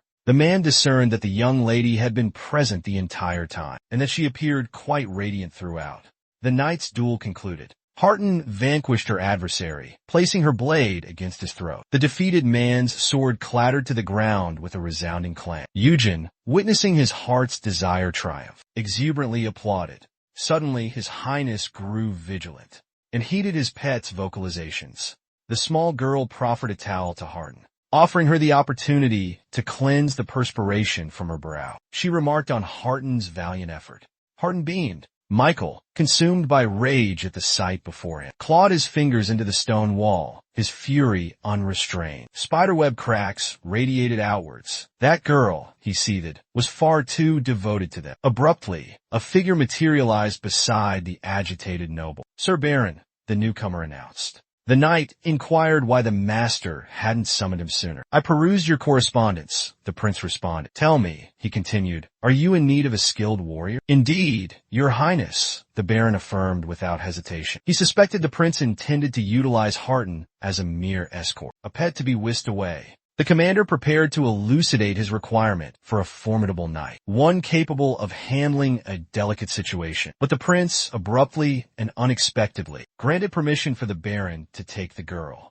The baron was rendered speechless. The prince's ready acquiescence was disconcerting, hinting at an ulterior motive. There was undoubtedly a hidden snag, a concealed condition. "You needn't take her," Orin interjected. "After all," he added, "this isn't the sole solution." However, the prince, in a fit of anger, retorted that Harton was the most formidable warrior among them. The knight refrained from further disputing Michael's assertion. Lowering his head in deference, he expressed his gratitude for everything. Observing his loyal companion, the young successor contemplated the heightened significance of this newly assigned mission. He realized it entailed dispatching Harton to distant realms. The prince acknowledged the natural inclination to develop strong bonds with those with whom one shared considerable amounts of time. Yet, excessive intimacy could impede the successful execution of the task. Following these occurrences, several days elapsed imperceptibly until they found themselves at His Highness's palace. Felix, resting his head upon the table, continued to weep inconsolably, and addressed his senior comrade, the heroine, who was seated across from him. He implored his friend to compose himself, as several days had transpired since Harton's departure, and her estimated time of arrival remained uncertain. The man responded melancholically that it was acceptable, but informed the young woman that despite the elder's absence, she still failed to address him with the proper respect. The companion declared to Knight that he was lamentable, and that his paramour was selected based on her capabilities. A genuine admirer, he added, should celebrate her professional triumphs. He retorted that he was cognizant of this fact. Felix attempted to articulate further, but his weeping resumed, which greatly distressed the protagonist. Eugene deemed him a fool if he believed she didn't yearn for her cherished companions. Concurrently, the prince, seated at his office desk, was deeply engrossed in contemplation. His concentration was so intense that he even furrowed his brow. Michael's thoughts were solely preoccupied with the reason for the companion's delayed arrival. Had he eliminated that sentinel? Observing the menacing expression on the nobleman's countenance, the steward anxiously inquired if all was well. The young heir commanded his attendant to summon Knight. Moments after Felix's departure, he arrived at His Highness's office, offering a proper greeting. Michael inquired if the rumor was true, that the canine companion hadn't stirred from its slumber all day. The man confirmed the veracity of the statement. The guard's response prompted the prince to ponder, sparking a novel idea within him. Enveloped in her cherished blanket like a chrysalis, Eugene finally concluded her self-reflection, prepared to evaluate her situation. Her recent days had been filled with activity, consumed by thoughts of Harton, However, she consistently reminded herself that a laborious existence wasn't her destiny. The heroine relished each day spent in leisurely pursuits. The life of an untroubled hound suited her perfectly. 3 square meals, intermittent snacks, and a plethora of books were all readily available without even stepping foot outside her chamber. The service provided was comparable to a luxurious 5-star establishment. Abruptly, a shiver coursed through the young woman as the sound of her chamber door, creaking open, reached her ears. Someone had intruded upon her solitude. Upon pivoting, the young girl observed His Highness advancing directly toward her. Felix secured the entrance behind him. The canine regarded the nobleman with wide, astonished gray eyes. She pondered the reason for his presence in her quarters. It dawned on her that she had neglected to tidy her room. Instantly, she anticipated a reprimand from the master for the disarray. However, Michael, observing his companion animal, contemplated that. She remained distraught over the beloved creature's absence. Hence, she had confined herself to her room. Abruptly, the prince unexpectedly inquired if she enjoyed strolls. With a perplexed shake of her head, she questioned his meaning. The query seemed to have sprung from him quite out of the blue. A sudden flush of embarrassment crept over Michael. Averting his gaze and shielding his face with his hand, he internally questioned his own motives. He explained that regardless of how frequently he addressed Eugen as doggy, she wasn't a creature meant for leisurely strolls. Our protagonist pondered that. She might be slightly perturbed by her master's abruptness. However, he was her provider, the one who nourished her. Thus, with a gentle smile, she inquired if a promenade was in order. Gazing into the bewildered prince's eyes, the young lady discerned that his countenance served as a welcome impetus to rise and shine. Yet His Highness abruptly pivoted and departed, declaring to the child that it wasn't worthwhile, and that repose would be more beneficial. Her jaw dropped in astonishment. Baffled, the girl questioned Felix about the prince's whereabouts, to which he could offer no response. After a period, Michael was occupied collaborating with his sibling, scrutinizing a stack of petition letters. They deliberated on which families to allocate them to. At that juncture, an attendant entered the royal siblings' chambers and announced to the princess that all arrangements were finalized. The brother inquired about the purpose of this. The young woman expressed her apologies for interrupting his work. However, she vowed to address it later due to a pressing engagement. The prince questioned irritably what critical affair could demand her attention at this very instant. But the girl, gathering her pet and the milk bottle provided by the servants, declared with a smile that it was time to nourish her baby. The nobleman was astonished and mildly irked by the genuine explanation. Yet he offered no protest to his sibling, as she provided sustenance to the cub. Rafaela inquired of her brother if her tiger wasn't adorable. She then asserted that by nurturing him in this manner, he would acknowledge her as his rightful owner. Michael, observing the creature, contemplated that it possessed a certain charm, though in comparison to his canine companion, it paled in significance. After the cub's feeding, the princess presented a collection of his new playthings. She proclaimed that they were all intended for him, and should he desire amusement, he could indulge immediately. The well-nourished tiger cub frolicked gleefully, latching onto the soft ball with its tiny claws. Scooping the infant into her arms, the woman playfully inquired who was pampering him. He then retorted that it was she, his keeper, after which she implored the tiger to remember her. His Highness was astonished by the creature, and seemingly had an epiphany. Our heroine, upon reaching the office where the proprietor had summoned her, was utterly bewildered by the spectacle before her. She observed a plethora of jewels, lavish ornaments, and magnificent sculptures displayed upon the tables. Witnessing this, the young woman surmised that a grand affair was in preparation. Michael, seated amidst his attendants, instructed his companion to select whatever she desired. The canine gestured towards herself and questioned if he was addressing her. He affirmed, his gaze fixed upon the glittering gems. The protagonist contemplated that the gentleman had grown weary of making selections himself, and now she felt compelled to act because of this. Eugene resolved that she must select something he'd adore. However, she was overwhelmed by the sheer array of options: lavish furnishings, dazzling jewelry, alluring perfumes, and exquisite gowns finally. The young girl delicately picked up a length of opulent, shimmering azure fabric and declared to the proprietor that this was her selection. Abruptly, the prince interjected with a tone of irritation, questioning if she intended to choose only a single item from such a vast collection. The girl, comprehending that she shouldn't have limited herself to one item, and sensing his disapproval of her initial choice, then opted for a refined, hand-calligraphed stationery set. However, the young successor, becoming even more enraged, exclaimed that his canine companion appeared utterly incompetent, since it failed to procure anything of value. Finally, it dawned upon the loyal creature that His Highness intended to bestow all these treasures upon her. He then reproached her for selecting so few presents for herself. The attendant promptly commenced to implore the master's forgiveness, and confessed that they had assembled only the finest offerings. Yet his fury remained unabated. The heroine retreated to her side, summoning her courage, for she resolved not to abandon this merchant to his predicament. Such an action did not align with her principles. Without hesitation, the maiden glided her finger across the array of items displayed upon the tables. Following this bold gesture, she resolutely proclaimed that she would claim all these riches as her own. But abruptly, the prince and his entourage fixed their gazes silently upon the young girl. Their scrutiny caused her to tremble. The heroine averted her eyes in mortification. She pondered whether she had acted appropriately, and if she had overstepped her boundaries.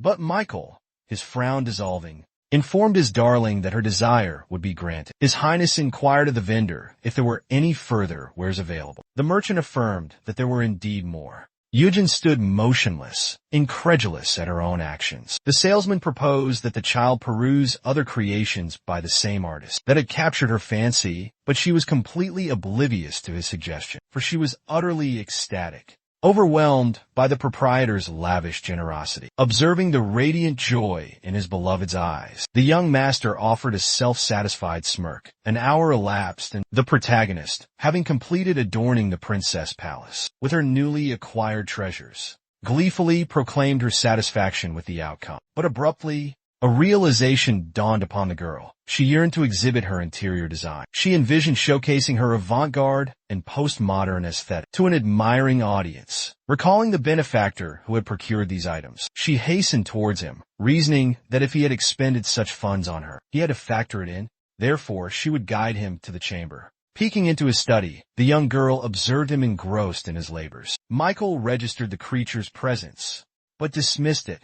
The lady approached him, and the gentleman wondered what prompted her sudden arrival. He feigned ignorance of her presence to avoid startling her. The protagonist discerned that His Highness was preoccupied. Thus, she resolved to wait and settled onto a nearby settee. Minutes ticked by, and the clock's hands indicated the hour was 3 p.m. The canine had patiently awaited its master's availability for so long that it succumbed to slumber, lying on its side. Abruptly, she sensed the prince lowering himself onto the cushion beside her. He commenced caressing her hair, causing a blush to creep across the girl's face. She derived immense pleasure from the gentleman's gentle strokes upon her head. A sudden, piercing noise jolted the main character awake. Rising to her feet, Eugen observed that Michael had concluded his tasks, and rose from her seat. All that preceded felt like a mere figment of her imagination, a fleeting dream. The young man exited into the hallway, resuming his activities. The canine companion trailed closely behind Emmy's. However, the prince observed his pet had darted ahead towards a specific chamber entrance. It was the room she had adorned in her distinctive avant-garde style. Upon reaching the door, Eugen swung it open, positioned himself beside the dog, and gazed expectantly at its owner. The little girl, with a hint of timidity, inquired if he wished to examine her recently acquired presents. Comprehending her unspoken request, he offered a silent nod of affirmation and approached her. As the man stepped inside, he refrained from immediately speaking. Meanwhile, the butler and the two guards stationed behind him were perspiring profusely due to apprehension. Observing the scene unfolding within the room, the subordinates were convinced the young master would erupt in fury. They anticipated his inevitable outburst. The entire room was revealed to be brimming with jewels. Gems and ornate accessories glittered everywhere. Hellenic sculptures were juxtaposed with peacock plumes and cacti. The heroine gleefully informed the gentleman that this was her meticulously envisioned concept for a vibrant and joyous lounge, a design she had painstakingly curated. However, the butler was presently speechless with horror. He pondered aghast what a vulgar, garish display this young lady had transformed the palace's splendor into. But, much to the servant's astonishment, His Highness toppled his beloved pet. This seemingly insignificant act delighted her immensely. Eugene proposed that the proprietor arrange everything methodically. He then proceeded to indicate which vantage point offered the best perspective of the sculpture, and from the opposite angle, one could admire the unicorns. Observing Michael's serene countenance, the girl abruptly realized that in his presence, he seemed gentler than his in-game persona.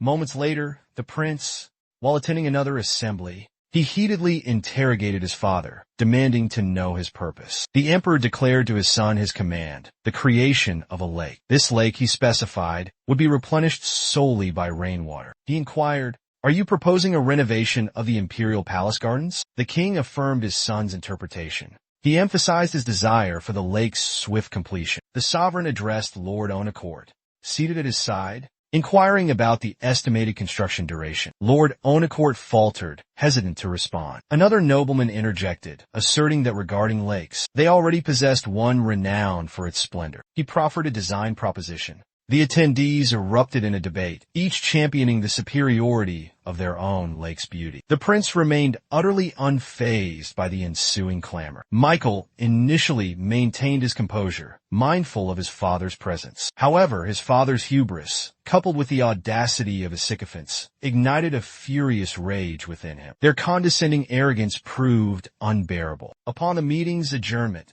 the infuriated inheritor stormed off to his study, commanding his staff to disseminate depictions of the clans. They had mentioned reaching his chambers.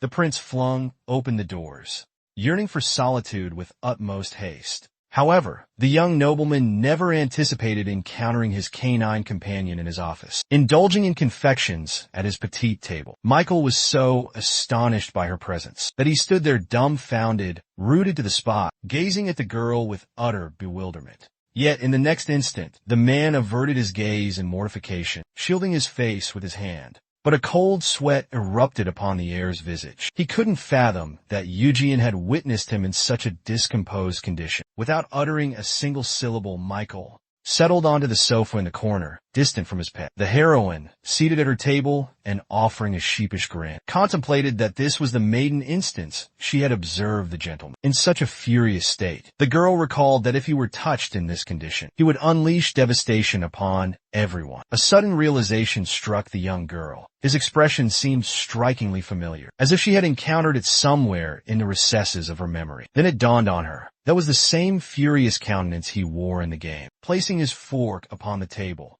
Eugene's memory was jogged. He recalled constantly wearing that very visage within the virtual world. Yet witnessing it in reality brought a tinge of awkwardness. Observing the solitary prince, the canine pondered his well-being. Was everything truly all right? It appeared as though the emperor had once again burdened his son with all responsibilities, even in this setting. Rising abruptly, the girl dashed towards the bookshelves, positioned conveniently beside the sofa where the prince was seated. She snuck a furtive glance at the man, who, seemingly embarrassed, averted his gaze. To the young lady, he conveyed an aura of utter exhaustion. A sudden recollection flooded the heroine's mind. While her parents from her previous existence had perished in a tragic mishap, they had showered her with abundant affection beforehand, a stark contrast to the experiences of His Highness. Observing the prince, the girl contemplates his youthfulness, despite the heavy burdens he already carries. She ponders whether the owner knows how to alleviate his stress. The protagonist presses her lips together, a blush creeping onto her cheeks, resolving to extend a kindness to Michael, believing he deserves to revel in the companionship of his pet. His Highness is abruptly interrupted by an unexpected inquiry from the canine. Could he bestow upon her a gentle caress? Just as the man prepares to seek clarification, she gleefully settles onto his lap. Astonishment paints the young man's face as he gazes at the child. Crimson floods his ears. The little girl, witnessing this spectacle, conceals a delighted gasp behind her hand. She finds it utterly incredulous that the gentleman's ears have turned such a vibrant hue. She reminisces about video games, where blushing ears are a rare phenomenon, a less common occurrence than a flushed face. Eugene, recognizing the success of her scheme, offers a self-satisfied smirk and telepathically commands her master to stroke her head. He acquiesces to his pet's desire, and commenced to delicately caress her snowy white locks with his palm. Relishing the tactile pleasure, the girl ventured a surreptitious glance from the corner of her eye. She sought to ascertain if her master's disposition had brightened. The young girl perceived that His Highness was gazing directly into her eyes. Smiling subtly, the child recalled his habitual silence and his tendency to maintain eye contact when she spoke. Yet, he retained every minute detail that her other interlocutors readily forgot. Eugen beamed, trusting that the prince would experience a day as delightful as her own. She mused that it would be wonderful to provide solace to the prince whenever he encountered adversity. Several days elapsed, and the heroine, blithely admiring the vista from the window, pondered the passage of time since Hardin's departure. Throughout this period, to alleviate her boredom, out of sheer tedium, she had managed to peruse every book and engage in card games with Felix. He, however, had grown weary of his perpetual triumphs. While absorbing the scenery, the young lady resolved to devise a means of occupying her time. Abruptly, the protagonist observed a solitary cloud adrift in the vast expanse of the sky. Bears a striking resemblance to Kuhn's paw. Astonished by the uncanny likeness, the girl abruptly sprang to her feet. A brilliant notion, a remedy for her boredom, had suddenly dawned upon her. With unrestrained joy, she beckoned Felix to accompany her to Kuhn. He inquired if her destination was the princess's quarters. Affirming his question, the young girl darted towards the exit. However, the knight abruptly obstructed her path. Instinctively grasping his blade, the smile vanished from Eugen's countenance. She gazed at the man, bewildered, a silent question of his intentions hanging in the air. Without warning, Felix sternly declared that she was forbidden to go there. He then instructed her to return to her designated position. Indignation flared within the girl. Infuriated, she demanded that he cease his mockery. He retorted that his words were devoid of jest, merely the execution of his assigned duties. The sentinel elucidated that her status as a pet obligated her to remain within the palace confines and conduct herself accordingly. The little girl gazed at Knight, bewildered by the turn of events. She had believed they had forged a friendship. Eugene inquired if he was now issuing her commands. Felix was startled and recoiled at such an unforeseen query. The girl indignantly demanded to know who he was to dictate her actions. In response, he urged her to compose herself. Abruptly, a beaming Hardin entered the chamber. He greeted the young lady, inquiring about her well-being. But just then, the girl cried out, questioning Felix's authority over her. She challenged him, asserting he wasn't her master. An uncomfortable silence descended between the two men. The perplexed Hardin explained he merely came to offer greetings. He added that he intended to report the mission's successful completion. However, he inquired about the tense atmosphere. Suddenly, the prince's canine companion darted into Hardin's arms. The girl fought back tears. Moments later, the knight clarified to his comrade that his duty was to safeguard and escort the young lady. Hardin questioned why he was distressing the child. Eugene observed his beloved from afar, revels in her chastisement of Felix. She inwardly urges her companion to reprimand him further. The man meekly lowered his head to his associate and vowed to make amends. Hardin directed him to inquire about procuring a carriage so they could journey to the princess's residence. He promptly complied with the instruction. Strolling down the hallway, he gripes under his breath about the young girl's fiery temper. It dawns on him that she's quite the little tyrant. His colleague returns punctually. The young man contemplates that Eugen behaves this way due to her self-absorbed nature. Felix discerns that regardless of the prince's affection for her, within the royal walls, even lowly servants possess a superior standing to common citizens. And this girl, whose position is that of a slave, conducts herself as if impervious to peril, even beyond the palace grounds. The man deduces that his protection, however steadfast, it's futile to mend the lacerations inflicted by cruel and cutting remarks. The sentinel's memory flashed back to an incident from days prior. An unidentified man from the royal residence seized the girl's face and declared her a mere chattel. The mustached interloper gazed at the fair-haired maiden in perplexed astonishment. He pondered the prince's fondness for her, despite her locks lacking a pristine, snowy white hue. Frozen in a state of befuddlement, the protagonist suddenly contemplated the gentleman's societal standing. As the mustachioed fellow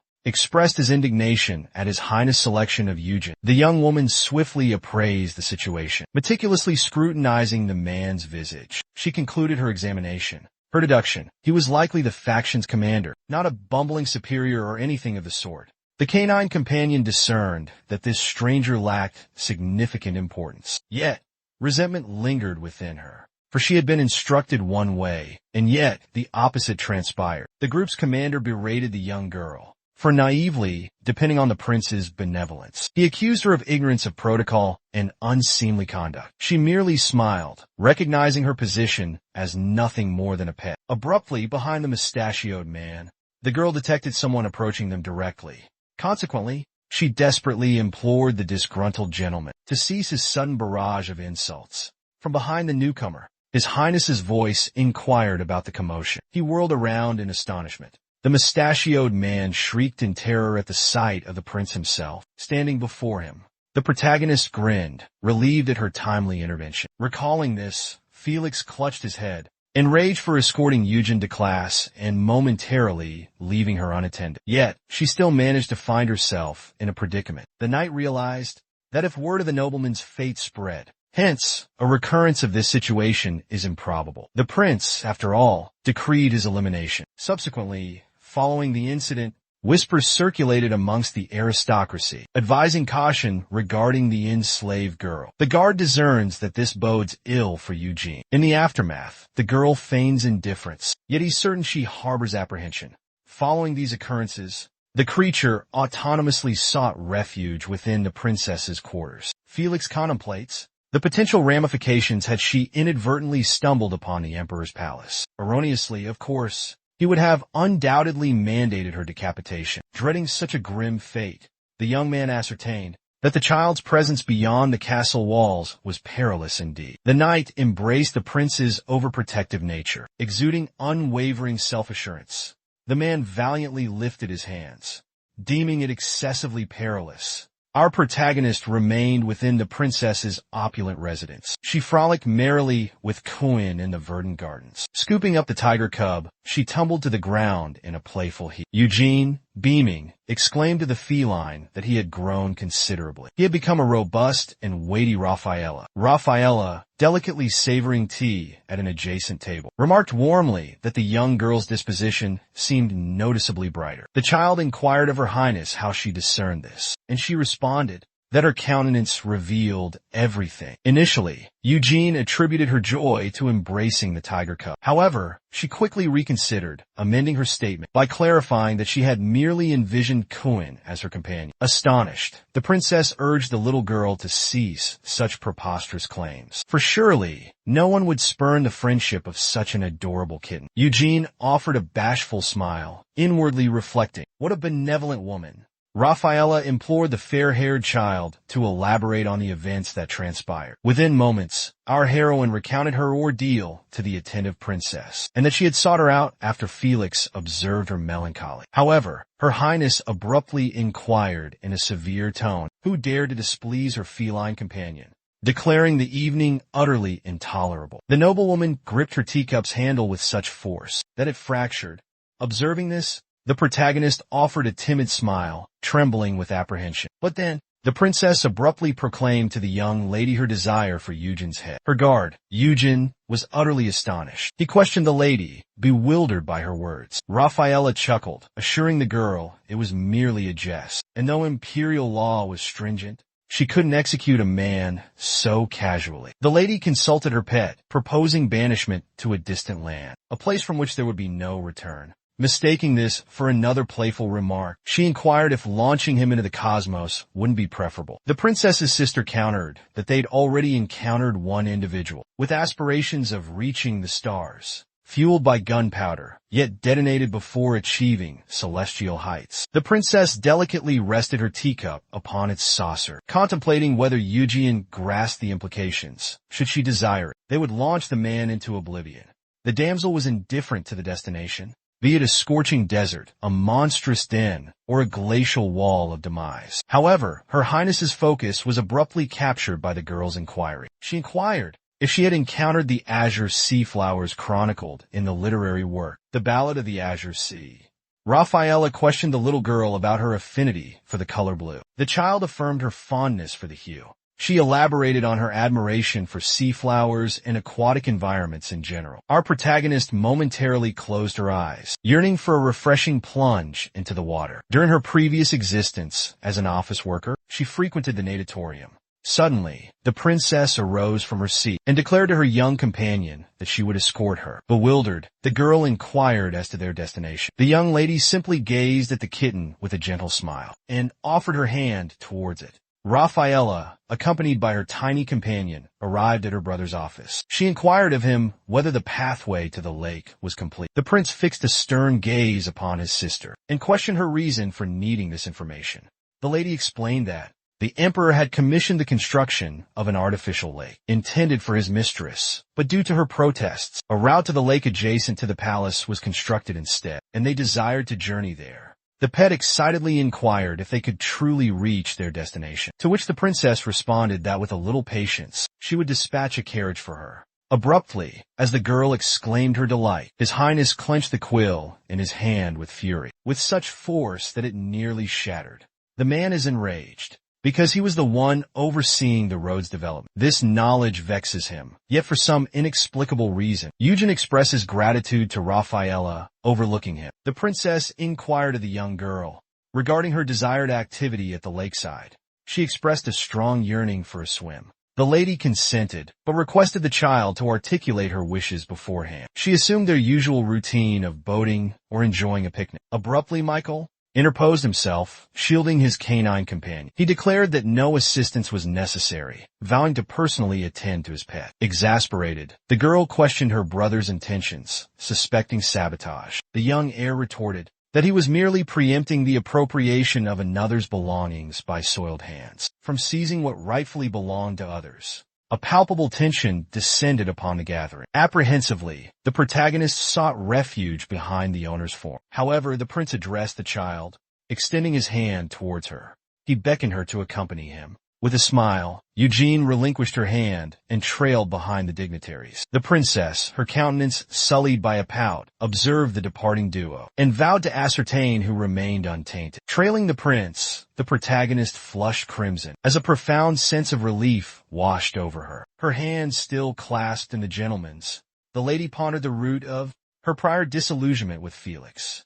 Perhaps it stemmed from a yearning for the tranquility bestowed by the very hand that now held hers. Eugen had resigned herself to a loss of faith in humanity, having witnessed the depths of societal depravity. Yet, her canine transformation had rekindled that belief. Gazing at the prince, the young girl questioned if she truly possessed the innate qualities of a pet. A smile then graced her lips, as she concluded that these were distinct concepts. Theirs was a bond between master and loyal companion. The protagonist acknowledged the pervasiveness of human betrayal, but canines remained steadfast, ensuring their master's unwavering devotion. Moments later, Eugene was stunned by an unexpected revelation. Apprehensively, she pressed Michael for clarification. He serenely reiterated his request. The restraints fastened around her neck required immediate removal. The girl's quivering hand reached for the argent locket. The child was consumed by terror, inexplicably, at the insistence on liberating her from her bonds. A flashback from the source material surfaced in the young girl's memory. Michael,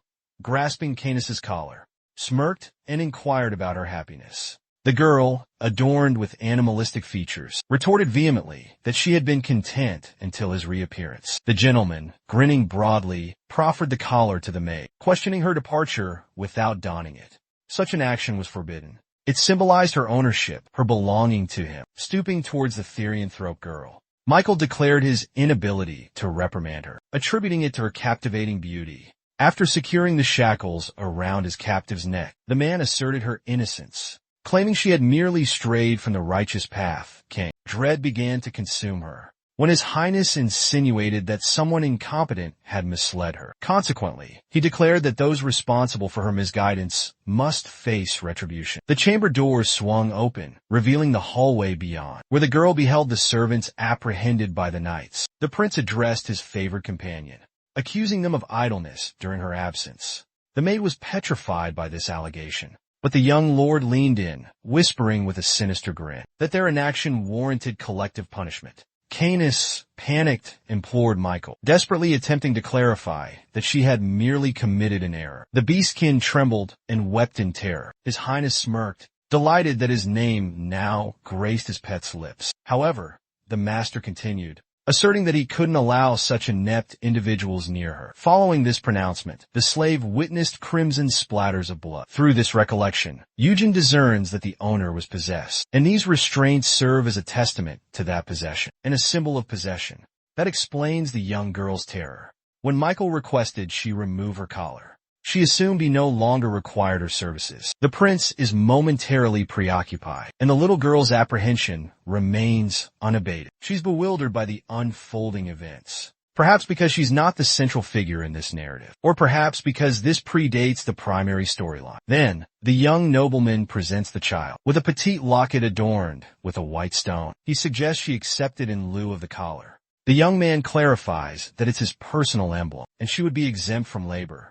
She simply needs to wear it conspicuously. The protagonist grasps that her status can transition from slave to servant, but she contemplates whether this will alter the course of events. She ponders if she might be discarded in the future. Michael attempts to handle the girl's shackles, intending to remove them, but she indignantly recoils, yanking her hand away. Vehemently protesting, she cried out her refusal. His Highness's hand lingered suspended midair. He gazed at his companion, astonishment etched on his face. The prince attempted to explain, his words meant to reassure that he merely desired a new collar for her. But the girl reiterated her refusal, insisting she didn't want a replacement. Instead, she declared her wish to remain his loyal companion. Tears welled in Eugen's eyes, blurring her vision, as she exclaimed, reminding him that he was the one who had brought her to this place. Therefore, he bore the responsibility for her well-being. The fair-haired girl lowered her head, pondering how he could betray her trust, especially after she had confessed her newfound sense of security in his presence. Abruptly, the protagonist sensed a shift. Her owner gently enfolded her in a comforting embrace. Michael caressed his companion's head, a soothing gesture. He conveyed his understanding, imploring her to dismiss her worries. He vowed to honor her wishes.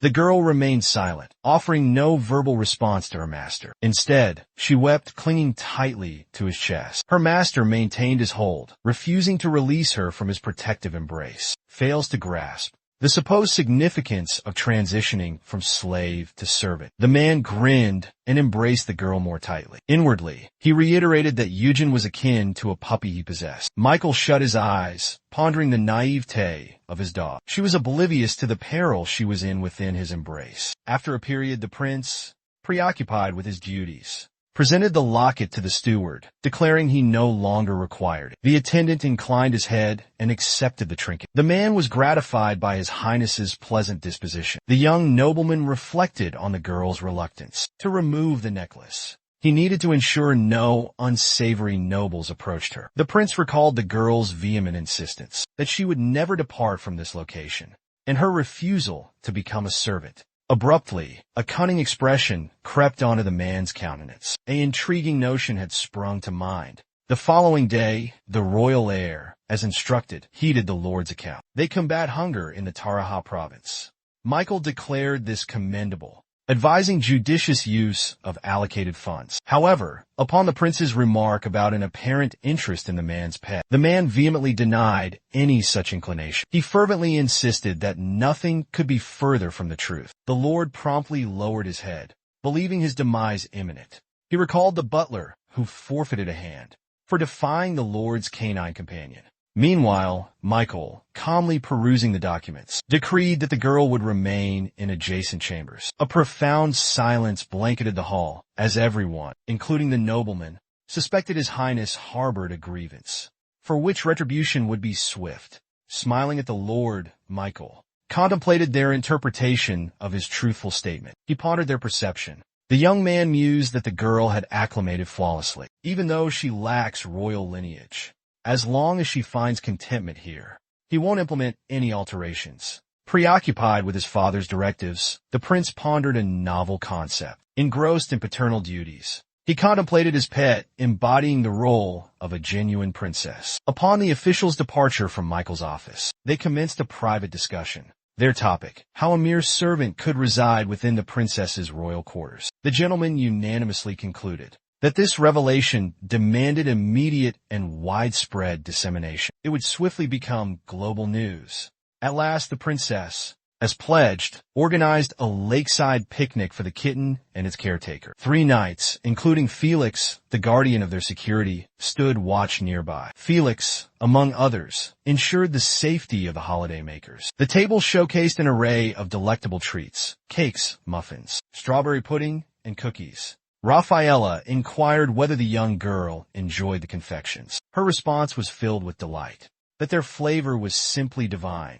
The lady explained they were crafted by one of her finest confectioners, and, should she choose to pay her a visit, she could indulge in as many as her heart desired. The prince, his brow furrowed, declared that his palace offered ample sustenance, so she needn't harbor any concerns. The sister inquired, a playful smile gracing her lips, if the kitten preferred her sweets, and would he perhaps imprison the girl who yearned to visit her grand estate? Michael's hand quivered, and he retorted sharply that such notions were preposterous. Eugen, seated beside him, exclaimed jubilantly and sprang to his feet. His Majesty, observing the creature, pondered the utter absurdity of the situation. The child gleefully indicated the magnificent breakers to his companions, and the young gentleman was struck by the radiant image of his little girl bathed in sunlight. Beneath the warm rays, he couldn't bear to deny her this simple joy. Eugen, getting the basket, journeyed to the water's edge to nourish the swans with breadcrumbs. At this juncture, Kuhn,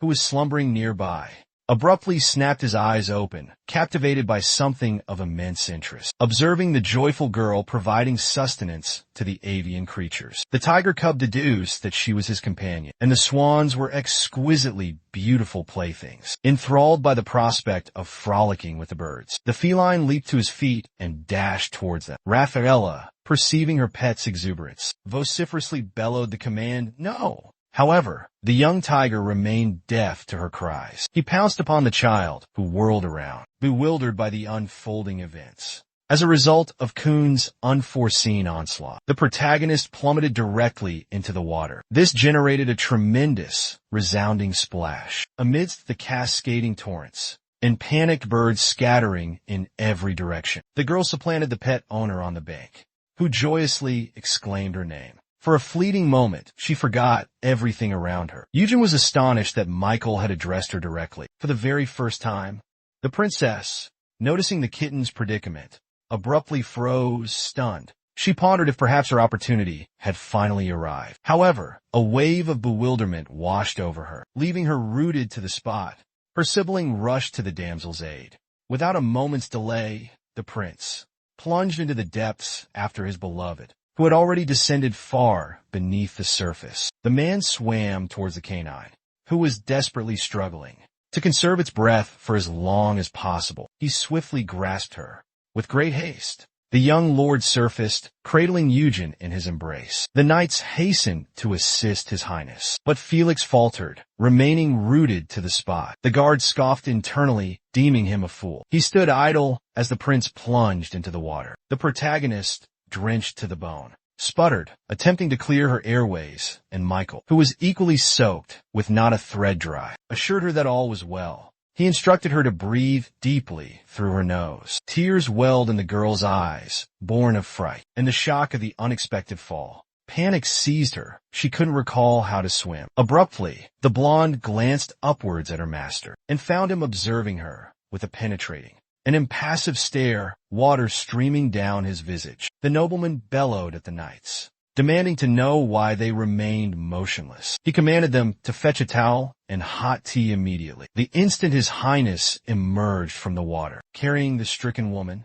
a raccoon latched onto him, mewing incessantly, imploring him to engage in play. However, the small creature was only met with a cursory glance from the prince, a look brimming with irritation and displeasure. This expression so terrified the tiger cub that it scurried behind its mistress for protection. The mistress, in turn, directed the attendants to procure fresh, dry garments for the young lady. Rafaela observed as Eugen, enveloped in a warm blanket, was escorted to the carriage by a servant. There, her appearance would be rectified. The girl lamented the loss of her golden opportunity, one she had been so tantalizingly close to seizing. If only she hadn't bolted as a maid used a towel to dry the girl's damp tresses. She expressed astonishment at the girl's audacious leap into the water. Another maid chimed in, suggesting that Kun likely shared the same sentiment. She added that the princess ought to have exercised greater vigilance over her pet. The little girl offered a reassuring smile, stating that all was well, as the tiger cub was still merely a wee thing. The servants chuckled at the term doggy, reminding her that she herself was but a child. Eugen pondered that despite her youthful appearance, in truth, the age gap between her and the prince wasn't significantly vast. Recalling the proprietor, the young woman involuntarily pondered the strength of his hands, the firmness of his grasp. He proved to be more powerful than she anticipated. Abruptly, the heroine buried her face in a pillow. She rationalized that she had merely ingested some water, hence the intrusion of such peculiar thoughts. The anxious maidservants were bewildered by the unfolding events, as the young lady was being attired in fresh garments. The princess serenely gazed upon the picturesque landscape, the vibrant azure sky and the dazzling, shimmering waves. Suddenly, her brother materialized behind her and sternly admonished her to better discipline her feline companion. He insisted that she prevent it from harming the other pups. The lady caressed her tiger, revealing its name, Kun. He declared his indifference. However, the princess divulged that the girl's name was Eugen. Astonishment rendered the prince speechless.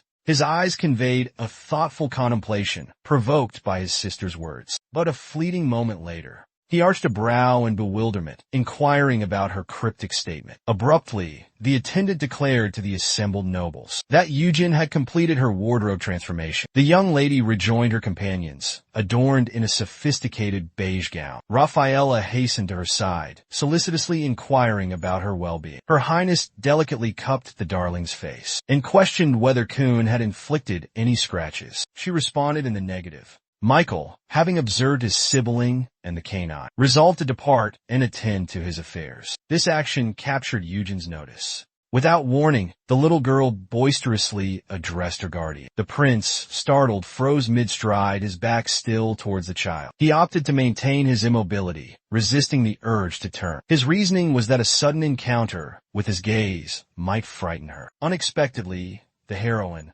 after dashing forward a few paces, materialized before the gentleman's eyes.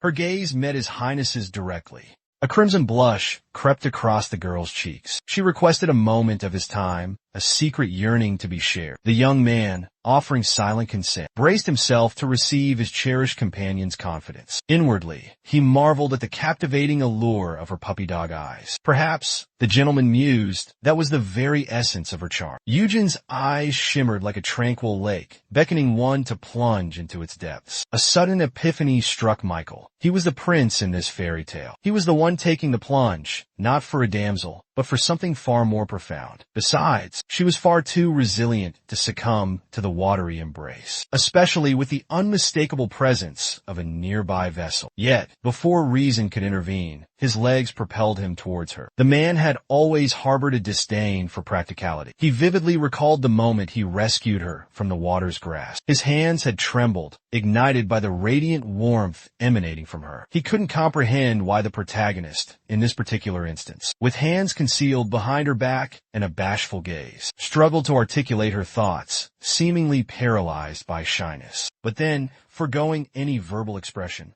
the young girl simply launched herself into the prince's embrace, nestling against the young heir's chest. She expressed her gratitude, cheeks flushed for his swift rescue. Michael momentarily froze, gazing at the girl, her lips slightly agape. Abruptly, the nobleman's heart quickened its pace, and a baffling realization dawned upon him. He found it strangely difficult to respire. Breathing became a labored task for reasons he couldn't comprehend. A crimson hue crept onto the gentleman's ears. In a gesture of startled mortification, he clapped a hand over his mouth. Even after his submersion in water, his respiration had remained untroubled. Yet now, in this moment, his breath hitched.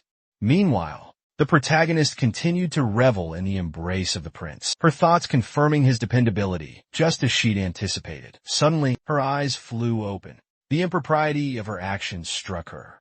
Recognizing her transgression, the young girl detached herself from her uncle and cast her eyes downward, attempting to appear inconspicuous. She strived to avoid seeming immodest. Eugen flushed crimson with embarrassment. But internally, she rationalized her actions, reasoning that she was merely attempting to emulate a pet's behavior. After all, their sole method of expressing appreciation was through displays of affection. The prince, lowering his hand, was equally astonished that she had recoiled from him first. It was unprecedented. She had never embraced him before. She typically only ventured near him occasionally. Abruptly, the pet, gazing into her master's countenance, became even more flustered than moments prior, for she perceived his smile, a veiled attempt to conceal her own burning cheeks. She timidly inquired why he was amused.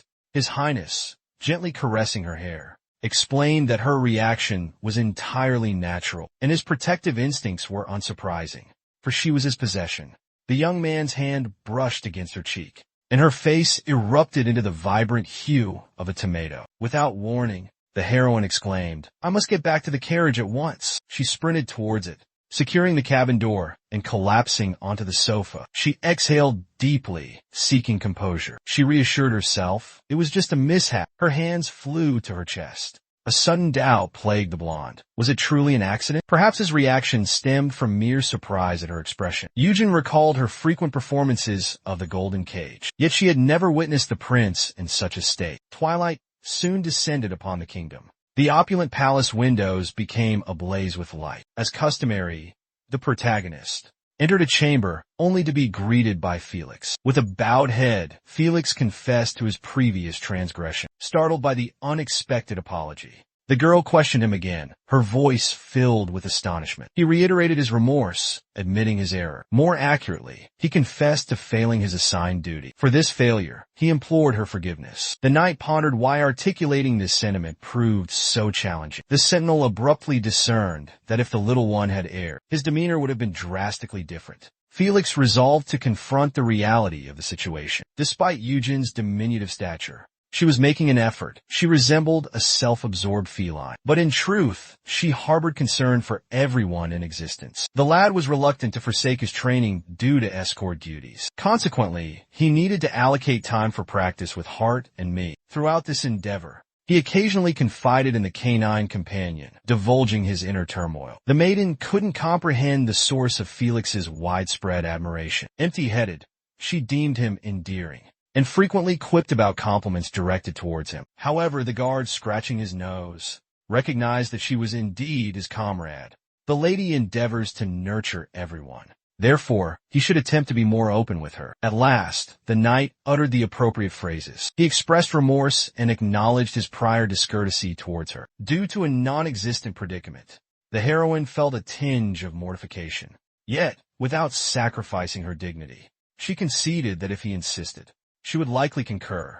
The warrior hadn't anticipated such a meek reaction to his apology. Consequently, an uncomfortable silence descended upon them. The young woman, offering a timid smile, proffered her companion some tea. He readily accepted, professing his fondness for herbal infusions. Having thus commenced an impromptu tea party, the heroine sensed his lingering unease. However, she believed this would dissipate with time. By spending each day in Felix's company, they finally forged a close bond by the following day. As with other workdays, the prince was occupied with affairs of state in his office. But then, his gaze fell upon his companion. The young lady, swinging her legs gently, was engrossed in a book, reclining on a nearby sofa. The gentleman was astonished that she had remained there for hours, utterly motionless. The heroine, as if sensing the gentleman's gaze upon her, shifted in his direction. However, he promptly averted his eyes, feigning indifference. The protagonist, observing Michael with a melancholic expression, concluded that she had merely imagined his attention. Eugene surmised that she desired to express her gratitude in some way, and that he remained immobile, as if paralyzed. The young girl discerned that this was an ominous sign, determined that this was detrimental to his fragile constitution, and that his well-being must be safeguarded.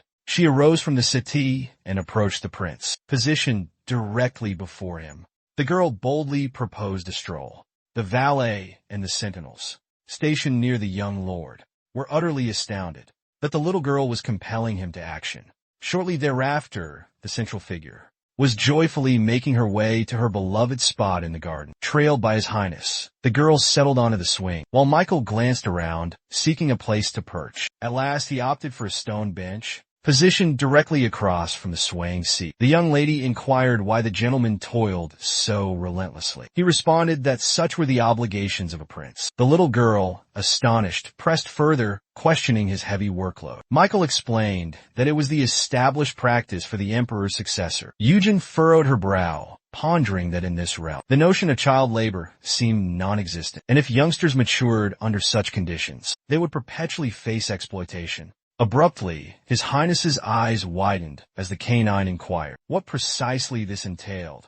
The heroine indignantly rebuked her master, exclaiming that he labored incessantly, as if he alone managed affairs of state, and as if the entire empire would crumble without him. The pet added that she was displeased with the emperor's behavior, due to transferring his obligations to his offspring. Consequently, he toiled relentlessly to the point of utter fatigue. Abruptly, the protagonist became silent. The realization dawned on her that she had overstepped her boundaries. Instantly, the young woman's mind began to reel. She was convinced her audacity would be her undoing. After all, she had just disparaged the emperor. However, the youthful heir let out a smooth, velvety chuckle. Startled, the protagonist leaped from the swing and froze. Michael erupted in unrestrained laughter. Eugen's blatant disrespect towards the emperor, in the presence of the prince, amused him greatly. Having thoroughly enjoyed his amusement, after initially overwhelming him, a sudden thought crossed the gentleman's mind.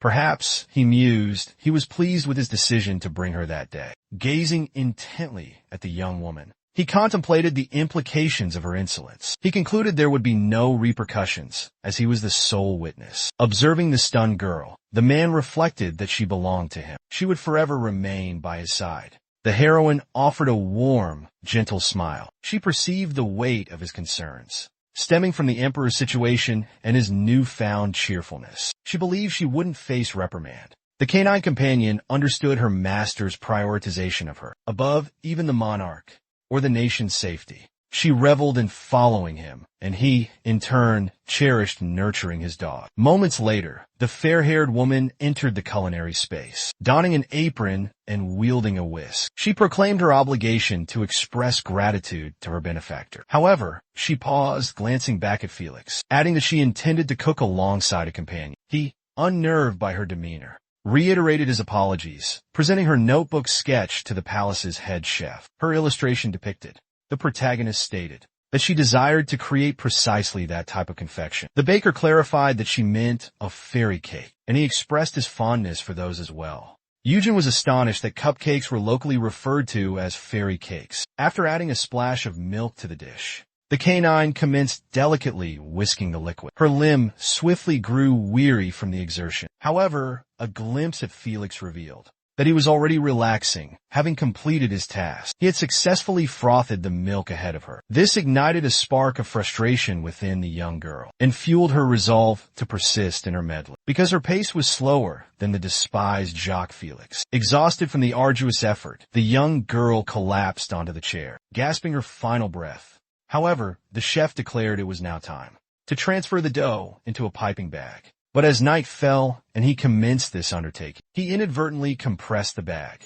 propelling the dough in every direction. As the man surveyed his surroundings, he realized he had inadvertently slathered the child's face with dough. This blunder mortified even the seasoned pastry chef. Eugene, in a fit of pique, inquired of his companion if he believed he had overstepped. His friend promptly expressed remorse and vowed to cleanse the mess. Once the dough was deposited into the molds, the chef elucidated that the next step was to bake the mixture in the oven. Subsequently, the pastry chef beckoned the students to commence the icing process, merely inhaling the confection's sweet fragrance. The servant contemplated its delectable nature. She envisioned the baked goods possessing a truly exquisite taste. But abruptly, she snapped back to reality, because it dawned on her that the confections were not for her personal indulgence, but rather for the proprietor, as a token of appreciation. The maiden pondered that she rarely witnessed Michael partaking in any snacks, yet he likely harbored a fondness for sweets, given their consistent presentation in copious amounts. Engrossed in the charming notion of the prince's sweet tooth, the damsel remained utterly oblivious to her inadvertent addition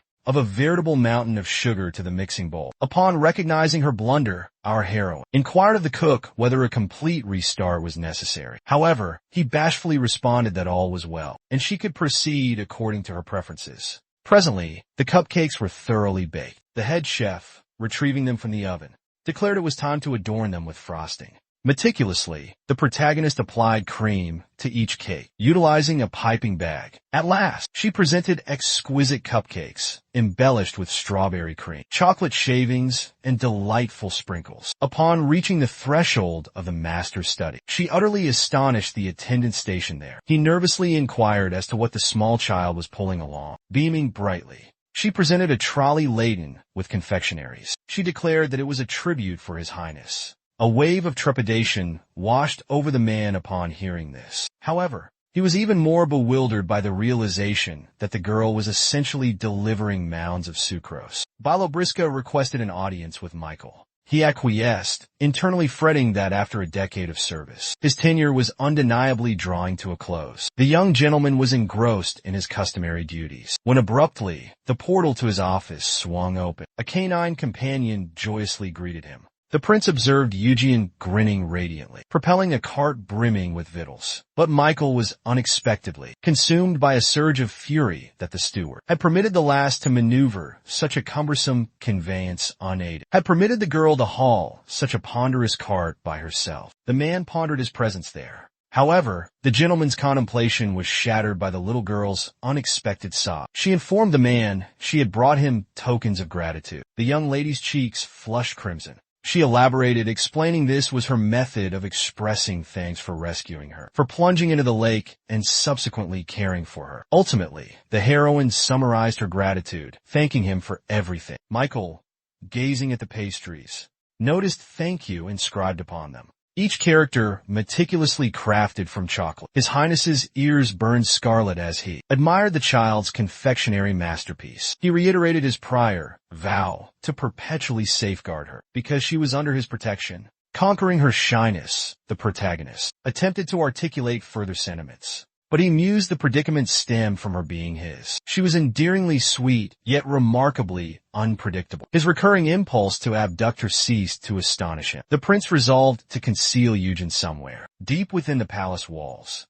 Amidst the empire's most clandestine secrets, a cherubic-faced companion inquired of her master, "Do you have a fondness for sweets?" She added, "I personally bake these confections." The nobleman's eyes fixated upon the pastries. His suspicions were confirmed. He needed to keep his canine confined. The notion that his beloved, believing in his sweet tooth, had crafted these delicacies for him filled him with warmth. The valet beside the heroine was startled by the gentleman's intense scrutiny of the treats. He was certain the prince had no desire to consume them. Deciding to seize the moment, the servant discreetly nudged the tray aside. He declared, "Allow me to ensure the safe keeping of this present. I shall place them upon the table." However, the elderly man swiftly recognized his grave error, as the young successor abruptly grasped his hand. His Highness, with a piercing glare, interrogated his underling. "How dare he commit such an act, Michael?" Astonishment washed over him as the servant audaciously reached for his beloved's inaugural gift. "Refrain from touching the confections," he commanded. The butler instantly recoiled. Perspiration beaded on his brow, realizing his near transgression. With the emergent misapprehension dispelled, the prince, armed with a fork, sampled a morsel of cake. Our protagonist observed with captivation as the creator savored her handiwork. She yearned to discern his approval. The butler anticipated the necessity of preparing black tea for his master, anticipating Eugene's departure due to his aversion to potent tastes, neither saccharine nor saline. Yet unexpectedly, Michael declared to his companion, "You have performed admirably." This accolade elicited immense joy from the girl, leaving the servant dumbfounded. He suspected deception. The subordinate contemplated that the heir's affection for his canine companion surpassed his initial presumption. The man struggled to accept the prince's fabrication. However, the butler remained oblivious to his Highness's genuine. He thoroughly enjoyed the flavor of the cupcakes. He firmly believed Eugene was a true culinary artist. After a while, only mere crumbs remained of the confections. The seasoned underling was oblivious to the fact that sometimes amorous affections can influence a person's routines. A new dawn broke, An opulent carriage departed from the prince's estate, and Ruta Eugen, seated comfortably, mused that her pancakes were superior on the second attempt. This was because Raphael had dispatched his staff to assist her. The young woman resolved to express her gratitude. Thus, she sought out her highness. The little girl inquired of Harton, who sat across from her, if the princess would desire her baked goods. With a radiant smile, she affirmed that she certainly would. Felix, their accompanying escort, gazed at his companion in astonishment when she informed the child that the cupcakes he had prepared were delectable. The gentleman questioned the girl if she genuinely relished his dessert that much, to which she, blushing crimson, responded affirmatively. Following this later that evening, with a self-satisfied smirk, he proclaimed he possessed genuine culinary aptitude due to his cupcakes, which he had concocted for the very first time. Receiving such rave reviews, the protagonist urged her companion to show some humility. However, he retorted, labeling Eugene a spoiled child, and asserting that she was simply envious of his accomplishment. A perturbed Felix inquired of Harton if something was amiss, to which the young woman replied, with a gentle smile, that everything was perfectly fine. The security guard, wanting to console her comrade, affectionately stroked his hair, as one might a canine, recognizing that her actions had crossed the line. The night girl offered her apologies to the gentleman, but he abruptly exclaimed, flustered, that nothing untoward had occurred. Felix leaned closer to his companion and cheerfully suggested she could continue petting him. However, she demurely declined, waving her hands in a gesture of refusal. Eugene branded Felix a simpleton for making Harton feel awkward, an action that incensed the sentinel. The fair-haired girl also requested to not be addressed as little one. The young man questioned how he could refrain from calling a small child a brat. In response, the companion animal let out an irritated huff, gazing at her perplexed comrade. The protagonist mused that perhaps he was still the immature one. Like a juvenile, he struggled to decipher his own emotions. Presently, the small canine's carriage arrived at the royal residence. There, the majordomo welcomed them inside. Within the castle walls, a housemaid greeted the heroine with a curtsy, informing her that the princess would appear later. The princess would receive her once the welcoming of other visitors had concluded. The lass opted to explore an adjacent chamber. Meanwhile, the servant summoned guards to escort her. Upon entering the apartment, Eugene discovered a table laden with an assortment of delectable confections. However, the infant resolved to disregard the treats, having just finished a meal. To indulge further, she would first need to create some space in her tummy. The damsel continued her survey of the room. Her gaze fell upon a captivating trinket resting on the nightstand. Labriska presumed it to be a vial of perfume. Driven by curiosity, the feline desired a whiff of its fragrance. She unstoppered the bottle, unleashing an alluring scent that instantly filled the air. The aroma bewitched the young woman, holding her captive in its hypnotic embrace. A sudden, intense thirst overcame her, and entranced, she raised the fragrant liquid to her lips without a second thought. But with the first few swallows, the enchantment took hold. Moments later, Rafaela burst into the chamber, merrily announcing her arrival to the kitten. However, the girl was abruptly paralyzed by astonishment. An unnerving silence met her greeting. Furthermore, the room appeared devoid of life. Anxiety gnawed at her as she pondered the whereabouts of her diminutive companion. The lady commenced a frantic search,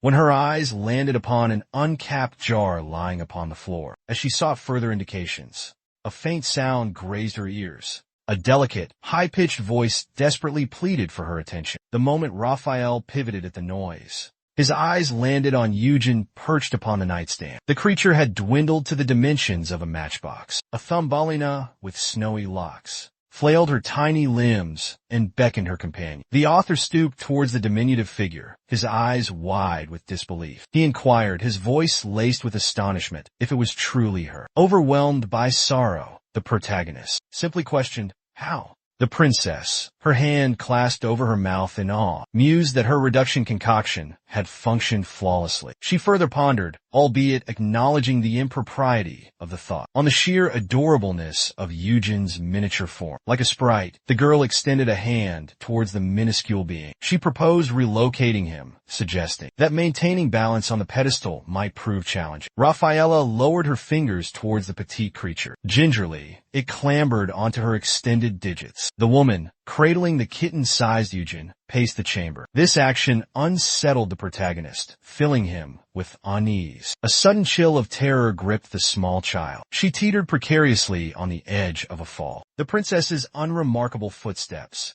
reverberated through Thumbelina's world like a seismic tremor. She plummeted backward, landing with a jolt in the princess's palm. Observing the incident, His Highness anxiously inquired after the little one's well-being. He asked if she was all right. Trembling, she clung fiercely to the lady's finger. The near fall felt like a plunge from a towering skyscraper. A wave of tenderness for the girl washed over Rafaela, though she acknowledged that the moment was hardly conducive to such sentiments. The girl relocated the crumbs onto the cake, specifically to its yielding surface, where the heroine cautiously trod. Eugen marveled at the plush sensation beneath her feet. She tapped it inquisitively several times. Meanwhile, His Highness offered to elucidate the nature of the beverage she had consumed. She explained it was a concoction of her own devising, inspired by a formula from her book. However, she had omitted it from the narrative. It had struck her as excessively peculiar. The woman confessed to her blunder. She explained that she should have disposed of it prior to her arrival. The little girl, flailing her arms, exclaimed that everything was amiss. She insisted the entire debacle was her responsibility. Her reasoning? She had consumed it. She admitted to acting impulsively, without a moment's thought. However, the princess, gesturing accusingly at the kitten, countered that the feline was equally blameless. She argued that the object had been specifically bewitched. The protagonist recalled an overwhelming urge to drink the contents. The moment she unsealed the container, inexplicably drawn to it, it was as if the concoction itself beckoned her. Raphael cautioned his companion that her current state left her susceptible. He advised her to remain within the sanctuary of her palace. The woman assured them she would return promptly. Thumbelina, her hair now snowy white, inquired about the duration of its regrowth. The woman clarified that concocting the appropriate elixir was all that was required. The youthful heiress pledged to employ sorcery to augment the girl's strength, granting her the ability to effortlessly hoist objects and project her voice. Immediately following her incantation, the young girl captivated the protagonist with her allure. Due to this enchantment, Eugen discovered her voice had significantly amplified. It resonated as if she were utilizing a megaphone. This newfound power delighted her immensely. Raffaello bid farewell to her companion, announcing her departure to concoct a potion. She proclaimed she would await her return there that evening. Upon the princess's exit, the protagonist wearily collapsed onto the cake. She contemplated the absurdity of her current predicament. However, the girl then compressed the cake's soft topping like freshly fallen snow. A tiny fragment dislodged. The little girl, thoroughly entertained, proceeded to extract numerous such pieces, fashioning a cavity beneath herself, into which she nestled with a grin. Abruptly, the heroine glanced sideways and noticed a minuscule aperture in the cake's wall. Thumbelina's eyes gleamed with a newfound inspiration. She devised a challenge for herself, to liberate herself from confinement. Like a tenacious grapnel, Eugen burrowed into the cake, resembling a mouse excavating a burrow. Having fashioned an escape tunnel, the fair-haired girl finally emerged from the confectionery and alighted upon the table. Gazing about, the young girl beheld a multitude of colossal platters laden with gigantic desserts. This prompted her to gleefully ponder that she had stumbled into a saccharine paradise, being a fork en route that resembled a massive trike. The canine companion mused if Alice experienced similar sensations, and if she possessed the strength to wield it. However, the little one effortlessly grasped the utensil and impaled a morsel of cake upon it. This feat was accomplished due to the princess's enchantment, which augmented her strength. Having savored one confection, our heroine advanced to the next. She merely consumed strawberries, deeming it the most gargantuan berry she had ever encountered. Subsequently, the girl yearned for chocolate pudding. With a daring stab, she bisected it using a fork. The protagonist reveled in the whimsical notion of being a chocolate assassin. However, an anomaly escaped her notice. Glancing upwards, the canine witnessed a liquid, chocolatey deluge. It was cascading from the very confection she was dissecting directly onto her. Terror petrified the unfortunate girl's countenance. Dreading an imminent inundation of the viscous substance, she urgently beckoned her master. The prince's hand, perpetually occupied with paperwork, quivered. The man pondered the peculiar sensation, a feeling of being summoned. His gaze then shifted towards the settee, where his canine companion habitually resided, and he recollected her absence that day. His Highness inquired of the steward about the pet's activities. The steward clarified, referring to the animal, that she had embarked on a visit to the princess. Michael contemplated the implications, but resolved to leave the young lady undisturbed. He opted to grant her solitude, as she was clearly not one to act rashly. Suddenly, Felix entered the prince's chambers. He presented himself with utmost deference and announced his recent arrival from the princess's residence. The moment the words were uttered, that Eugen would be absent from the palace that day, due to an unforeseen event, the young lord abruptly rose to his feet. He strode silently past the bewildered garden staff, who peppered him with frantic inquiries about the occurrence. The elder inquired whether the prince intended to visit his sister's estate, and if a carriage should be readied, to which the prince curtly replied that he lacked the time. His Highness hastily exited onto the thoroughfare, where he summoned his steed with a sharp whistle. Mere moments later, Michael's mare galloped towards him, and the prince nimbly mounted her. He poised himself for a swift departure, as if attempting telepathic communication with Eugen. The prince implored her to wait for his rescue. In that instant, the young girl darted away from the scalding liquid, threatening to engulf her. Suddenly, the little girl spotted the princess's hands outstretched before her. The princess had come to her rescue. The tiny canine instantly bolted towards her with all its might, and landed squarely in Rafaela's open palm. The girl gazed intently at the small creature, and inquired anxiously, "Are you all right?" The little one simply stared back, tears welling in her eyes. Relieved, she thought she had miraculously escaped a perilous fate, for she had nearly drowned in a sea of chocolate. Her Highness cautioned the girl to keep her distance from the sweets, lest she become submerged in their decadent fillings. But then, the princess pondered that the danger extended beyond mere desserts. The kitten could be scalded by piping hot tea, should she accidentally topple the cup.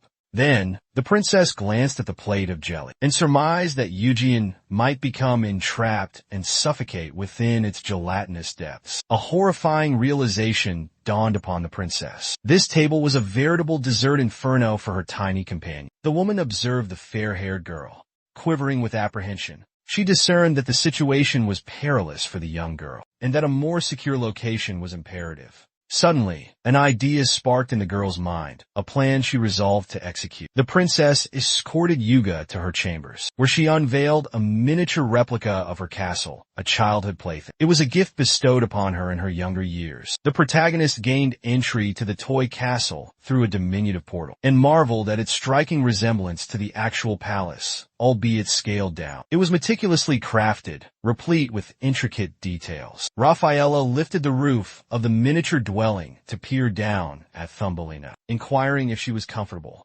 The tiny girl affirmed her well-being, expressing her utter enchantment with the miniature palace. Thereupon, the girl requested her companion to amuse herself within the castle while she concocted a potion. The princess settled herself at her writing desk, situated in close proximity to the miniature castle, to commence preparing the necessary elixir.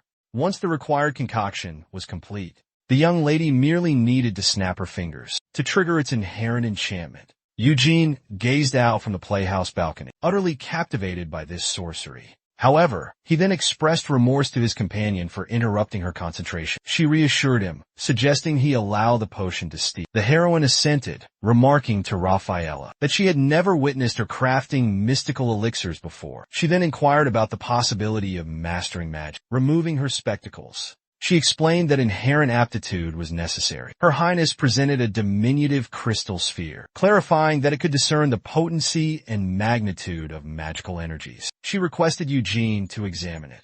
The canine placed both paws upon the orb, which appeared gargantuan in her grasp. The princess elaborated that she should envision channeling her own life force. The lass diligently attempted to comply, but to no avail. Raphael counseled her to focus her intent upon her palms. Ultimately, Eugen was powerless. He simply relinquished his grip, his hands heavy with fatigue. Observing the kitten's dejection, the princess released the ball from her grasp. She declared that individuals with an innate aptitude for magic were rare. She possessed a natural inclination for sorcery. The young royal proposed an alternative for the feline. Abruptly, She perceived a luminescence emanating from the discarded magical sphere. However, the author's attention was diverted. The excited exclamations of a maid echoed from the hallway. The servant attempted to inform the unexpected visitor. That protocol dictated announcing his presence to the princess. Disregarding her, he barged into his sister's chambers. He neglected even a simple greeting. Breathlessly, the prince inquired about the whereabouts of his animal companion. With arms crossed defensively, Rafaela expressed her displeasure at his unannounced arrival. She then questioned the purpose of his visit. The youthful inheritor approached her, requesting not an inquiry, but a response. The noblewoman, silently averting her gaze, simply gestured towards her miniature palace plaything. Upon inspection, Michael spotted his canine companion on the diminutive balcony. The dog seemed more akin to a figurine. With a gentle smile, she offered him a warm greeting. A profound unease settled upon His Highness's spirit. He was perplexed by Eugene's inexplicable miniaturization. Despite his apprehension, the gentleman marveled at his beloved's adorable nature. Her allure had intensified. Her pulchritude was boundless. Raphael indicated the petite figure and inquired if she could momentarily grace her toy castle with her presence. Embracing her newfound canine persona and mischievous spirit, she consented. The young lady requested her brother's departure, now that his inspection was concluded. However, he pressed for an explanation. The lady implored her brother to soften his tone. Rafaela required several minutes to elucidate Eugene's transformation. The prince contemplated the peculiar circumstances and blamed his sister entirely, declaring it was all her fault. The writer concurred, but stipulated that since the error was hers, she would personally rectify it.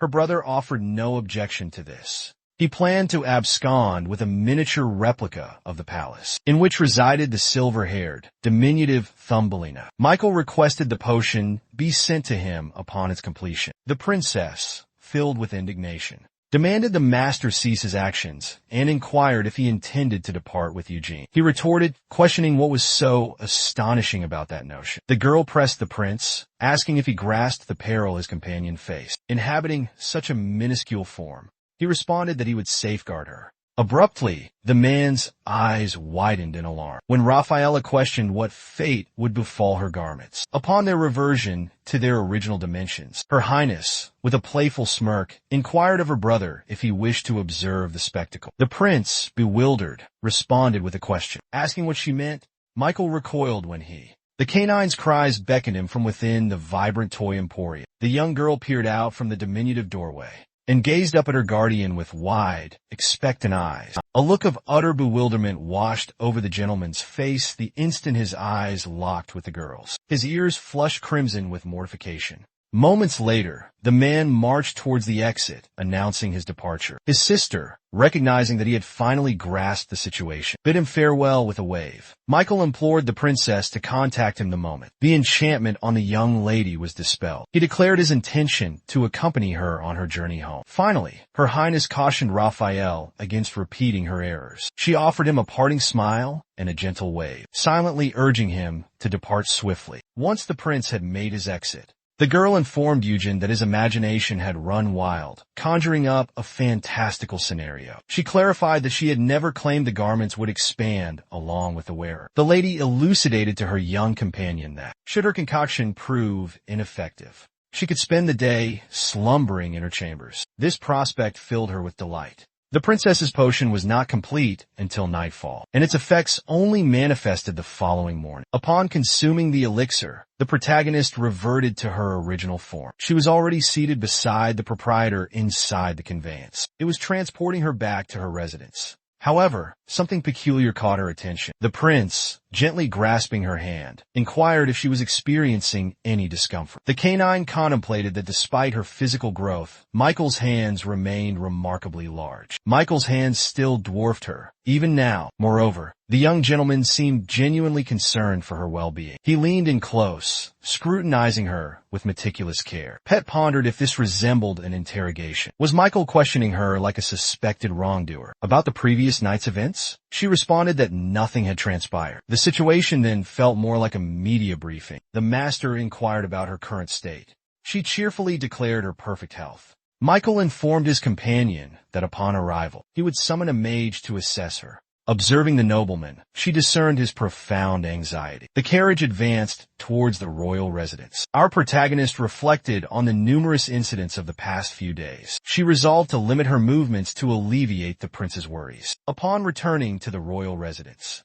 the heroine resumed her cherished pastimes. Reclining on her bed, she indulged in enchanted literature and confectionaries. Felix observed her and mused that she appeared to have become one with the mattress. He informed the young lady that the novel she was perusing was slated for a theatrical adaptation. At the playhouse, the girl was overcome with unbridled joy upon hearing this news. It would even feature mesmerizing illusionary spectacle. The cherished companion reasoned that to attend such a grand event, she must first cleanse and adorn herself. However, this did not deter her, and she sprang to her feet. But just as the central figure settled into her seat, facing the proscenium, an unusual sensation washed over her. It dawned on her that she hadn't journeyed anywhere at all. An impromptu theatrical production had been arranged for her, right in the heart of the castle. The grand ballroom, complete with a melodic ensemble and a vibrant stage, transformed into a private theater for a single audience member. Young Eugene, the little girl, watched the spectacle with rapt attention, nibbling on biscuits. She pondered that one must be a prominent figure in the canine breeding realm to orchestrate such an elaborate display for their companion animal. And this was her mistress. Ever since the fair-haired girl's return from the event, enchanted literature and any desired culinary delight were delivered directly to her chambers. The spectacle she yearned to witness was arranged for her, right within the royal residence.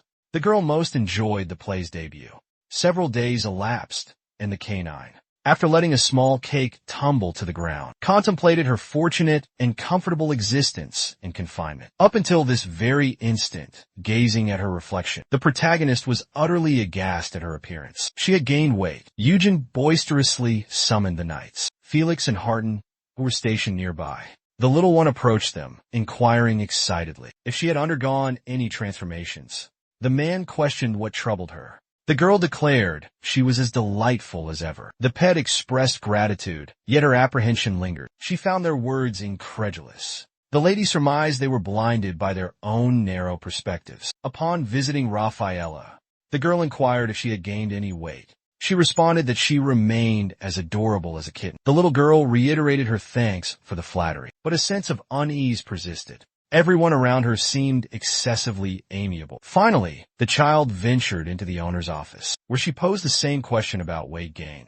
Michael gazed silently at the dog for a moment before modestly stating his approval of her appearance. The master's response utterly bewildered Eugen. All the palace inhabitants, including the prince, exhibited excessive kindness towards her. Nevertheless, the protagonist mused that plump pets were generally more adorable, but given the circumstances, verification was imperative. The young lady inquired about the location of the scales. The proprietor, puzzled, questioned her need for them, assuming she desired a new plaything for purchase. The damsel clarified that she simply wished to ascertain her own weight, having gained a considerable amount. The prince sharply interrogated his companion, demanding to know who dared utter such a statement. The protagonist recoiled at the proprietor's sudden outburst of fury. Who, leaping from his seat in a rage, roared about the incompetence of her security detail. Felix and Harton, standing nearby, dutifully lowered their heads, confessing their profound shame, and expressing disbelief that anyone would dare insult Eugen in such a manner. Abruptly, the little girl interjected, declaring that there had been a grave misunderstanding. She arrived at this deduction independently. No one had suggested it to her. Grasping the circumstances, His Highness serenely declared his admiration for her, just as she was. The two guards chimed in, affirming her enduring charm. The protagonist beamed at her companions. Yet a lingering dissatisfaction with their response remained. Later, the canine discovered that scales are exclusively employed in culinary settings. Humans, unlike cuts of meat, are not subjected to such weighing. The girl sighed melancholically, contemplating whether to refute the universal perception of her cuteness. Nevertheless, she collapsed onto the bed with a contented thud, resolving that she was indeed beautiful. This truth held firm, irrespective of her weight. Having settled the matter, she reasoned she could indulge in idleness, but then intrusive thoughts about her heaviness resurfaced. The loss of muscle mass further burdened her mind. Belobraska concluded that she must augment her stamina. Physical exertion, she mused, would prove beneficial. She recalled that a companion animal's well-being hinges upon maintaining a healthy lifestyle. It requires a stroll. Eugene embarked on a walk. The child chose to spend time accompanied. Her companion was to be Kuhn, but upon seeing him after a considerable period, a sense of apprehension washed over her. Eugene understood that young creatures mature rapidly. However, observing the tiger's significant growth in such a brief interval, she pondered if it was excessive. The ivory beast emitted a menacing growl and lunged towards the young girl, instilling profound fear within her. Our protagonist fled from the creature in terror, but with eyes clamped shut. She failed to notice the tiger nimbly leap over her. After traversing a short distance, the animal halted, settled upon the earth, and glanced back at the girl. Kuhn, with a glance, urged his companion to accelerate. Grasping his intent, she continued sprinting with all her energy, assuring the beast that she was hastening towards him. Breathless, Eugene approached the tiger cub, contemplating the potential boredom of a solitary walk. So, she brought her feline companion along. However, this proved to be a miscalculation. The ferocious creature lay in wait for the canine. Since their paths often intertwined, their encounters resulted in either a leisurely stroll or a brutal brawl. Thanks to Kuhn, our protagonist remained physically active. But now, she was at a loss as to how to disentangle herself from him. The moment the protagonist caught up with her furry friend, he immediately lunged at the girl, who observed him silently. She mused that her run today seemed unusually effortless. Continuing to trail the tiger, she arrived at the lakeshore. The pet pondered the fact that her journey today extended farther than yesterday's. After admiring the shimmering surface of the water, the heroine recalled Kuhn's fondness for aquatic activities. Without hesitation, the canine let out a resounding bark towards the beast, who, lifting his head, spotted the airborne stick she had hurled. The feline dashed towards the stick and plunged headlong into the water. The white-haired cat commended the tiger, believing there was no finer way to rejuvenate than a refreshing swim. The animal seized the stick in its jaws and retrieved it for the girl. Eager for another toss, the protagonist decided to engage Kuhn in another round of play, preparing to fling a small branch. She instructed the cub to be ready. This playful interaction continued for a considerable duration. The fair-haired girl frolicked with the tiger until exhaustion overtook her. She requested a brief respite.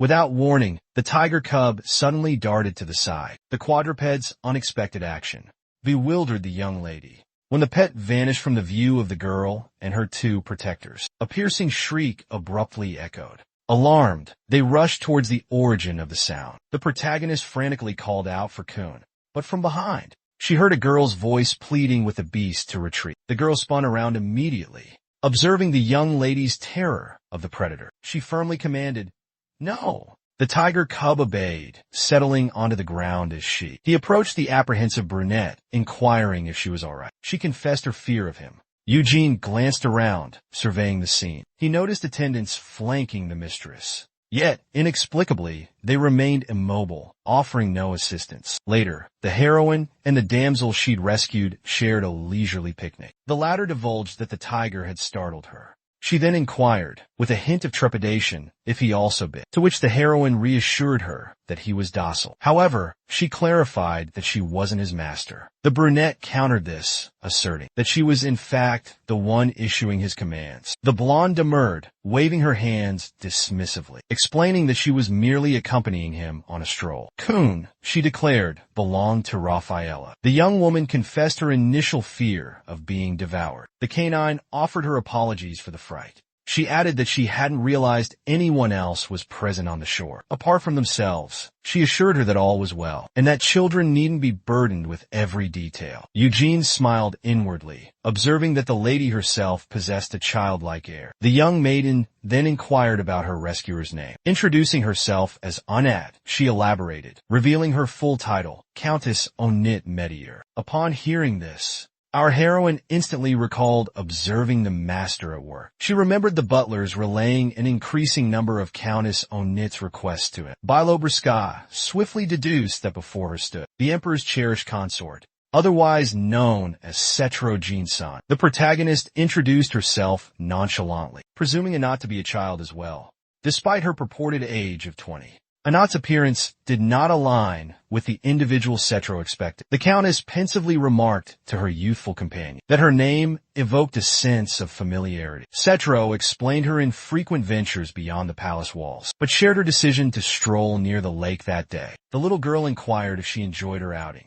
Setro affirmed her enjoyment, but suddenly, the crimson-faced woman interjected, protesting that such a minor grievance hardly justified the demolition of the palace. And forged a route. The young woman informed the protagonist that, had she possessed prior knowledge, it would have remained mere legend. Annette bashfully added that since Dietrich had opted to pave a way for her, she chose to traverse it. This ensured his efforts wouldn't be in vain. The emperor's paramour then shifted her focus to Eugen's hair, extending a hand to graze the strands. She remarked on their unique texture. Abruptly, the lady retracted her hand. The canine gazed at her, perplexed. The brunette implored the girl to dismiss any such thoughts. Our heroine was reminded of a high school companion by a particular tangle. The resemblance to her friend was striking. The Countess proposed plaiting her pet's fur, but the enslaved girl perceived the Countess as a frantic youth, desperate to avoid disdain. Eugen recalled the proprietor, an overworked adolescent, constantly burdened with tasks. She yearned for his respite. However, she needed to assess the circumstances pragmatically. After all, the young girl considered herself grown up. Therefore, she would show Setro respect and acquiesce to her suggestion. Thus, she accepted the responsibility, albeit without enthusiasm. As she plaited the heroine's hair, she softly hummed a tune. Presently, the coiffure was complete. The girl then beckoned the child to admire her reflection in the water. She was utterly astonished to behold a lovely braid adorning her hair. The Countess inquired of her companion in a hushed tone if it was truly beautiful. Then, she declared that the child bore a striking resemblance to Elsa. These words resonated deeply within Eugen's thoughts. The girl's astonishment intensified when Setro lamented that it would be perfect if only she possessed a curling iron. The blonde pensively concurred, to which the brunette confessed that she lacked one, and for this, she expressed remorse.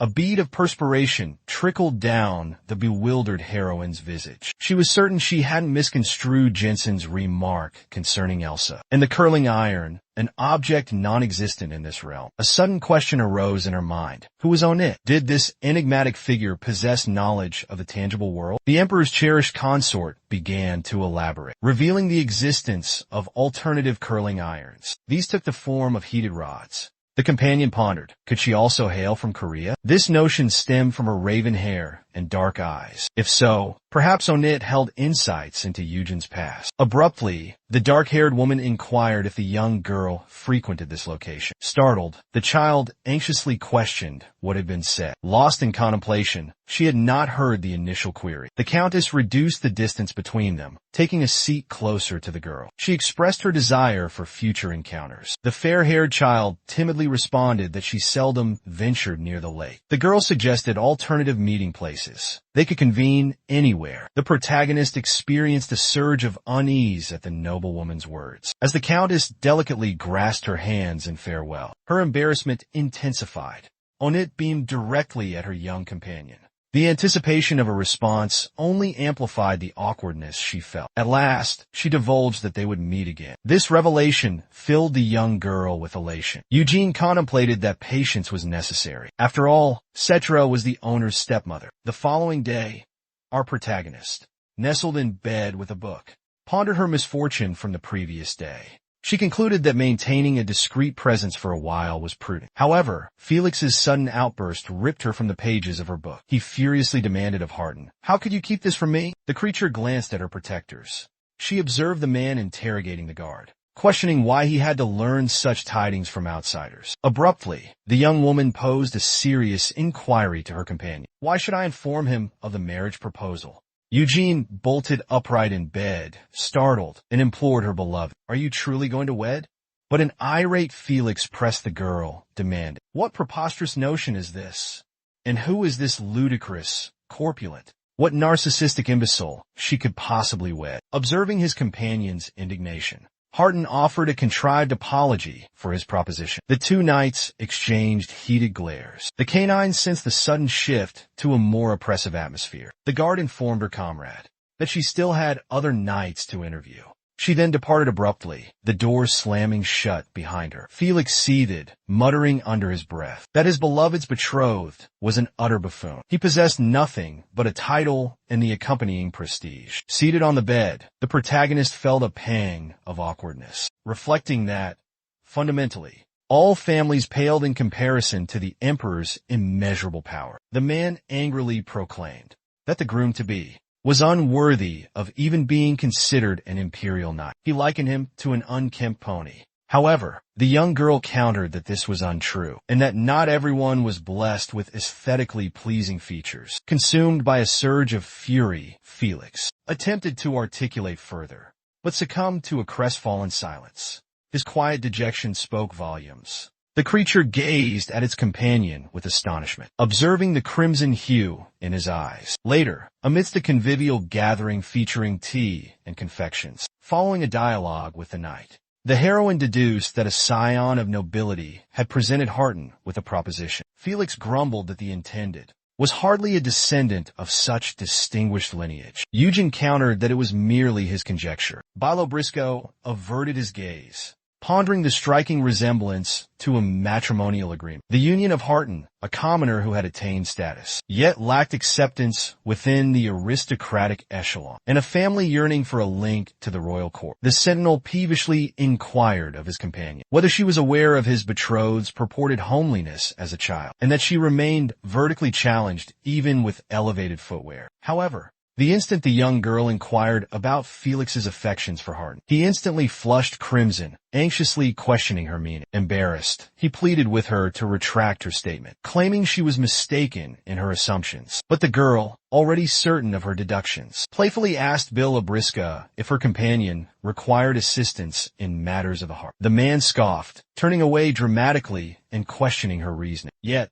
after a delicate cough, Felix inquired about the nature of the help she offered. But then, Eugen interjected with a disheartened plea for them to cease, implying Harton had committed a transgression. That night, misinterpreting her words as a personal slight, Felix attempted to demonstrate his charm. The little girl, however, covered her ears. The canine companion believed she was still unwilling to encourage Felix, despite having observed Harton's frequent glances of intrigue. Harton had repeatedly gazed at him with fascination. Later, the pet, enjoying a cup of tea by the window, inquired about the nature of Harton's vacation. She explained that her absence was for confidential matters. The young woman expressed remorse to the child for departing so soon after returning from a previous trip. She was already embarking on another journey.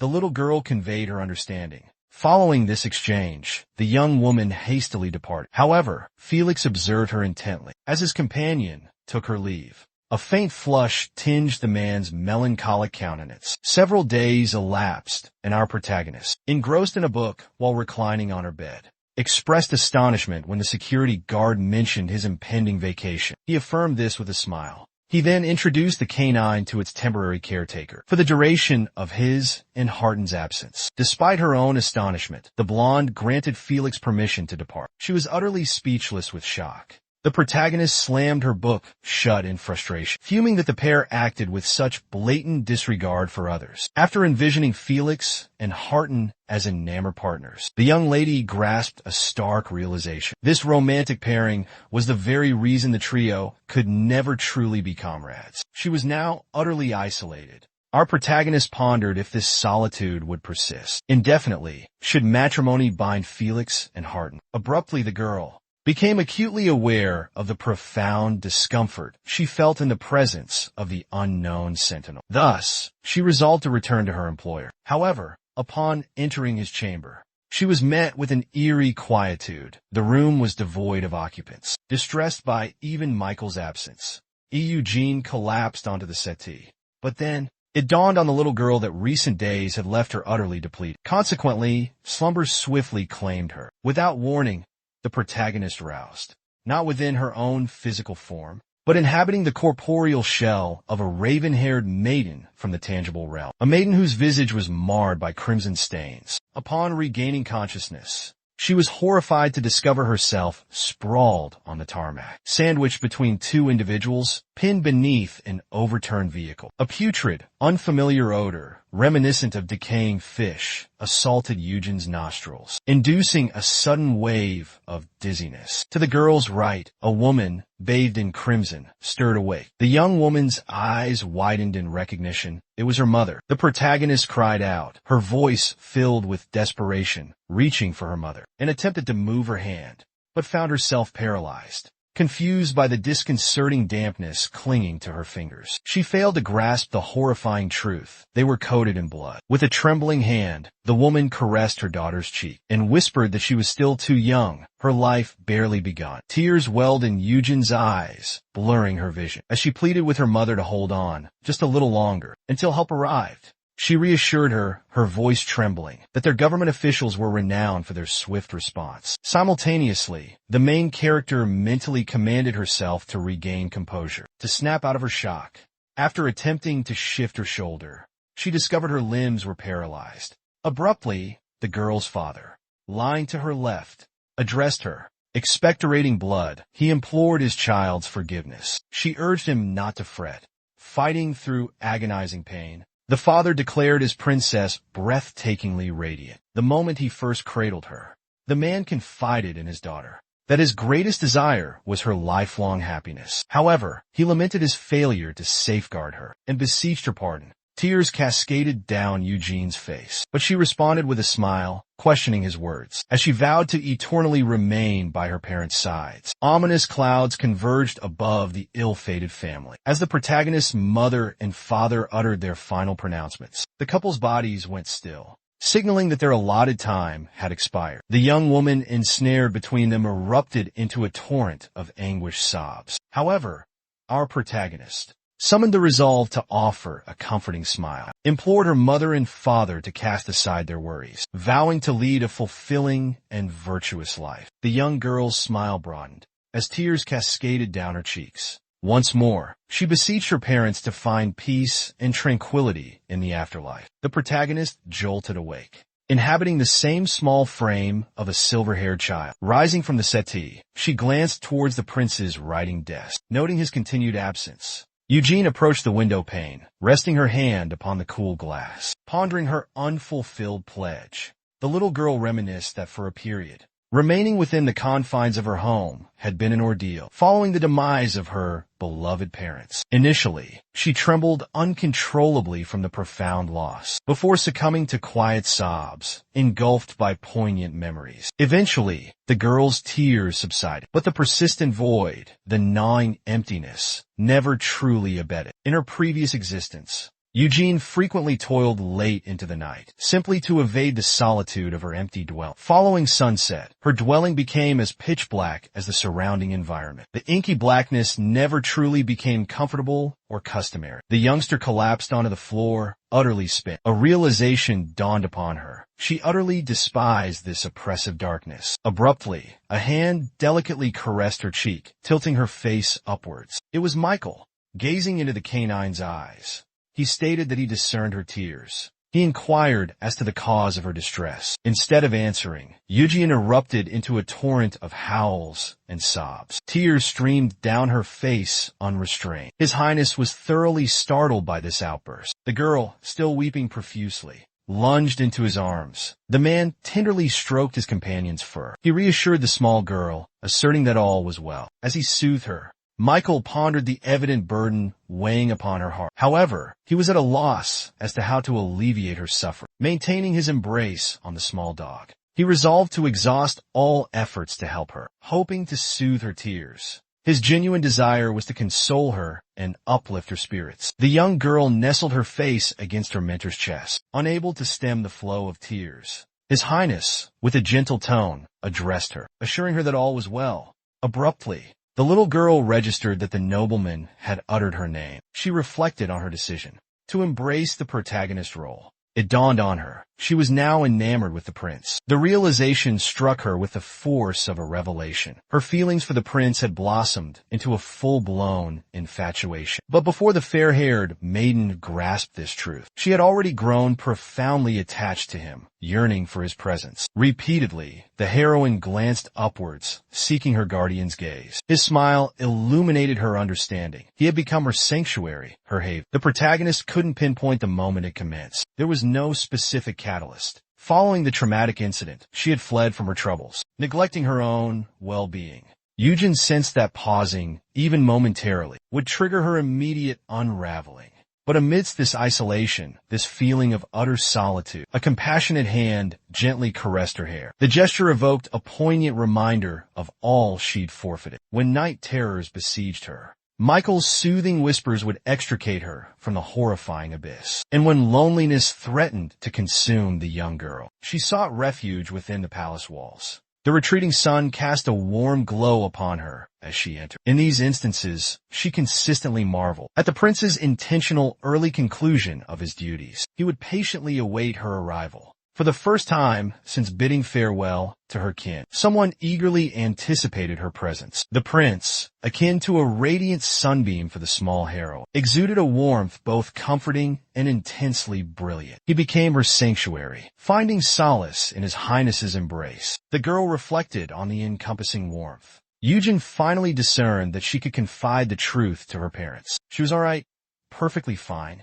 However, her parents certainly never envisioned her calling a kennel home. The doghouse she resided in was the most opulent in existence. Several days elapsed. Ensconced in plush cushions, the protagonist slumbered peacefully in her beloved gazebo. Abruptly, she was roused by someone exuberantly calling her name, and exclaimed with delight, "Finally, I've located you." As the young girl arose, she beheld a beaming Annette beside her, inquiring if she'd slept well. The noblewoman promptly settled beside the child, and declared she'd pledged to visit more frequently. Inwardly, she mused that she hadn't anticipated encountering her there. The countess relentlessly implored her weary companion for a new coiffure, to which the lass reluctantly acquiesced, concluding there was nothing to be done. Bilobriska detested the encounter. Thus, she resolved to seek refuge in the princess's castle the following day, trusting she wouldn't be discovered there. With that accomplished, our protagonist spent some quality time with Kuhn, acting as if nothing out of the ordinary had transpired. He scratched the dog's belly affectionately, but then, quite unexpectedly, Annette materialized, offering a cheerful greeting to the canine. The young girl, completely caught off guard,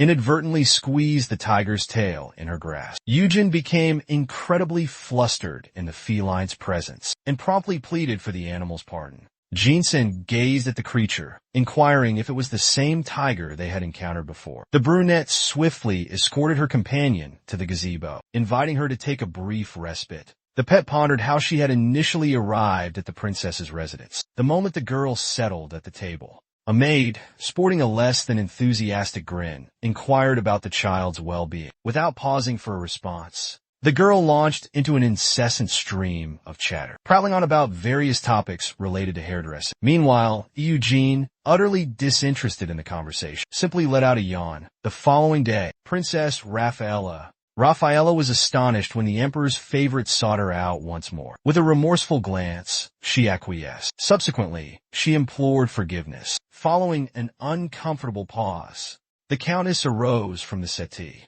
She informed her mistress that she was likely preoccupied, and therefore should be left alone while she investigated the happenings in the garden. Raffaella observed in silence as the brunette hastily departed her chambers. The princess clutched her head, knowing full well that Annette wasn't headed for the garden at all. But to Eugen, confusion gnawed at her. Why did Annette perpetually seek out Eugen? In short order, the emperor's paramour located her young companion, whom she greeted effusively. Eugen reciprocated, though with a noticeable lack of enthusiasm. Thereupon the countess, observing the girl's unbraided hair once again, proffered to plait it as Cetro braided the heroine's locks. She recounted the day's events in Dietrich, though she wished to avoid gossiping about the sovereign. Onit, gazing at the canine's face, couldn't help but grin. It dawned on her. She genuinely cherished Eugene. The young lady had never encountered an individual whose eyes glimmered with such vibrancy when uttering his own name. The Countess reasoned it was due to her youthful naivete. A not MIT hour reminisced about the irreversible alteration of her appellation and persona. Upon her arrival in this realm,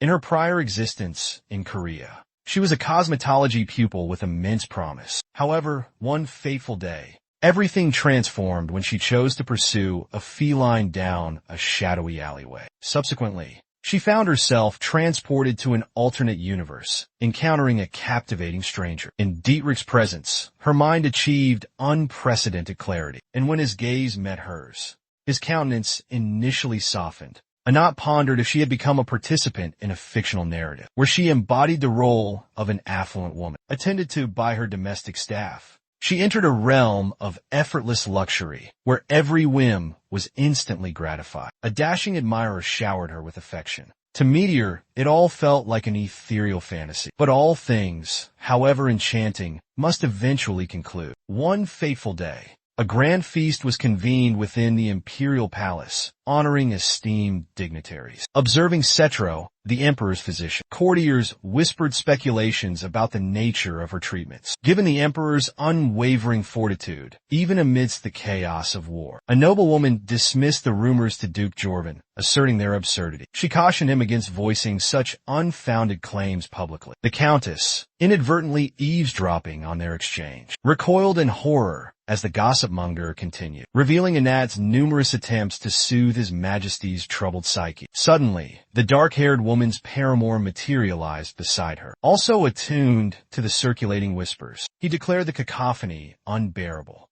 In the ensuing moments, the couple silently observed as guards apprehended the rumor-mongers. The detained individuals pleaded desperately with their captain for clemency. Following this incident, Anat, Meteor found herself isolated in the center of the grand hall, overhearing the joyous revelry surrounding her. Moments later, overcome with melancholy, the Countess curled up on her bed, consumed by despair. She realized the depths of her loneliness and yearned for companionship. The Emperor approached, taking a seat beside her, and inquired about her well-being. She responded that his perpetual busyness often left her feeling ignored, emphasizing her need for connection, and that while he rarely responded, she desperately craved interaction. Dietrich scrutinized his concubine, contemplating a solution to this predicament. The following day, Anat was presented with tea in the presence of two noble women, who showered her with inquiries, their faces adorned with radiant, yet seemingly forced smiles. The Countess remained silent as she sipped her tea, sensing the insincerity in her companion's cheerful facades and hollow words. A while later, Meteor, observing a particular gown,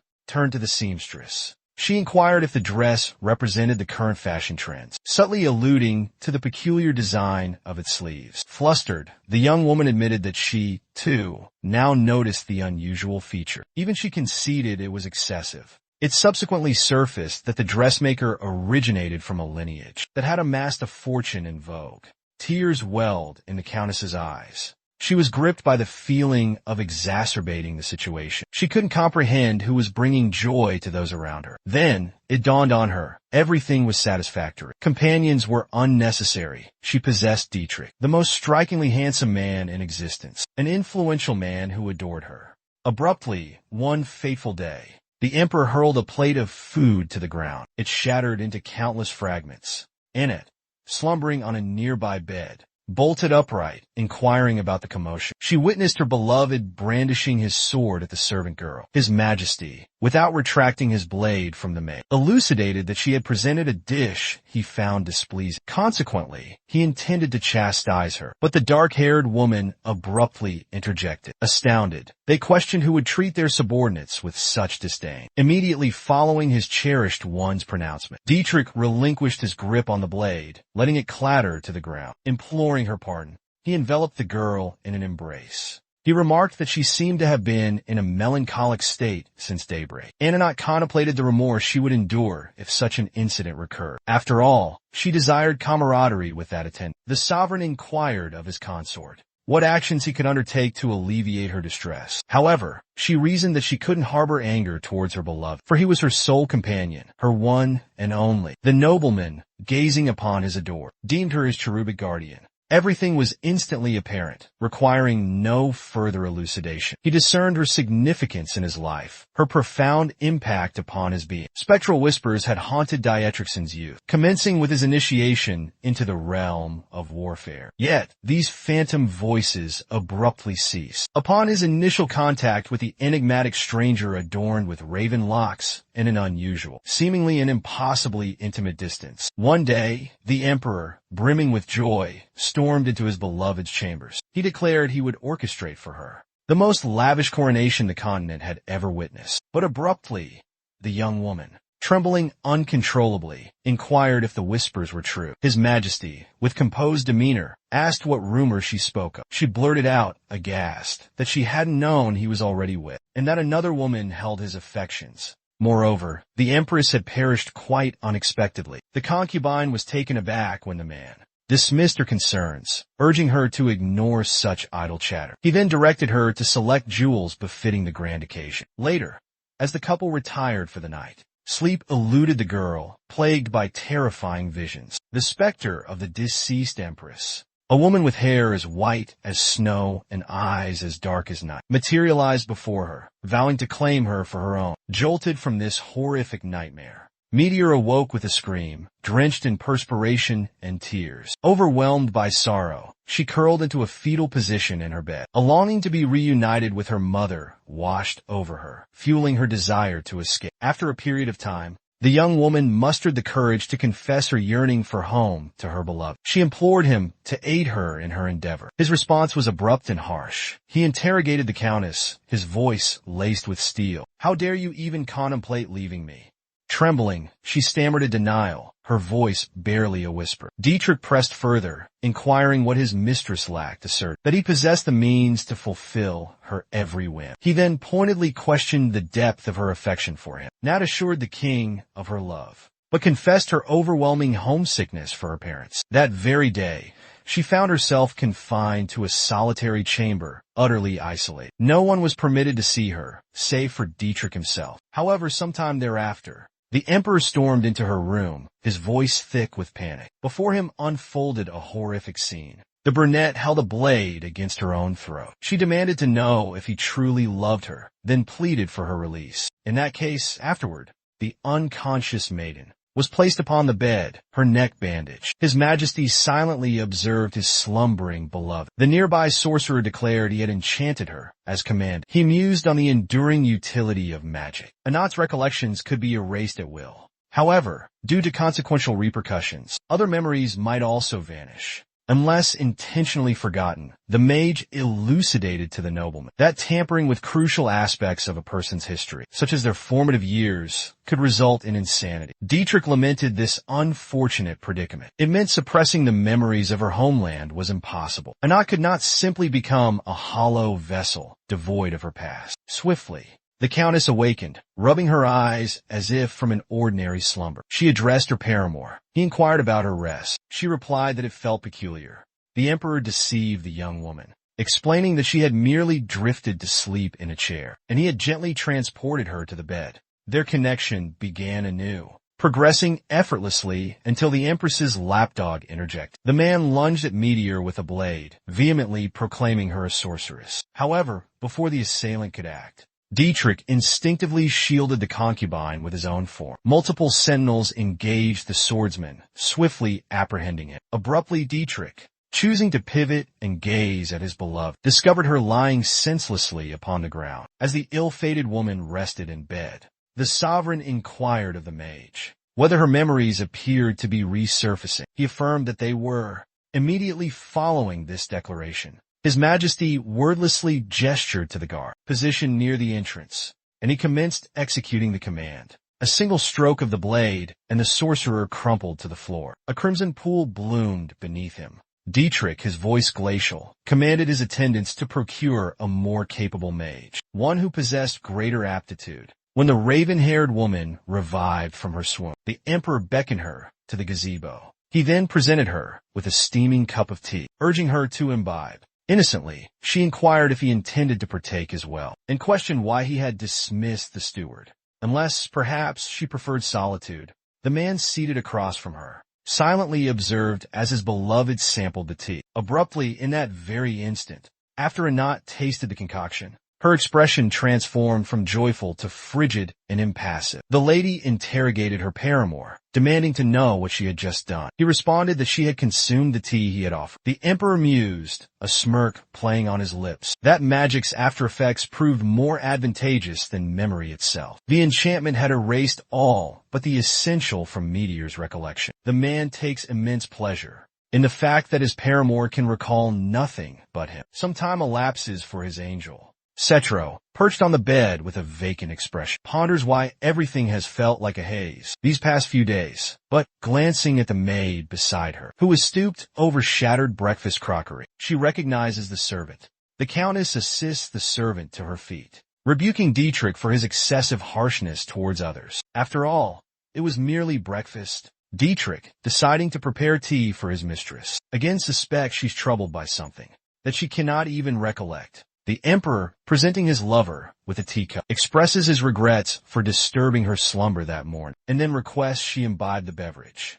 But the moment the lady takes a few sips, it recurs. Her eyes glaze over, as if she's lost all sense of self. However, the abrupt sound of her beloved's voice, the voice that pierced through her daze, brought the young woman back to reality. His Majesty offered his consort a cordial good morning. A bewildered Anat inquired as to when she had risen, or rather, if she had even risen at all. Meteor advanced a few steps, but, perceiving a servant trailing her, she pivoted and fixed her gaze upon the attendant, catching the lady's intense stare. The servant erupted in a cold sweat, trembling with dread. Abruptly, Cetro interrogated the maid, who mere moments ago had been at her side, demanding her identity. The handmaiden, still quaking, couldn't muster a timely response, her tremors persisting.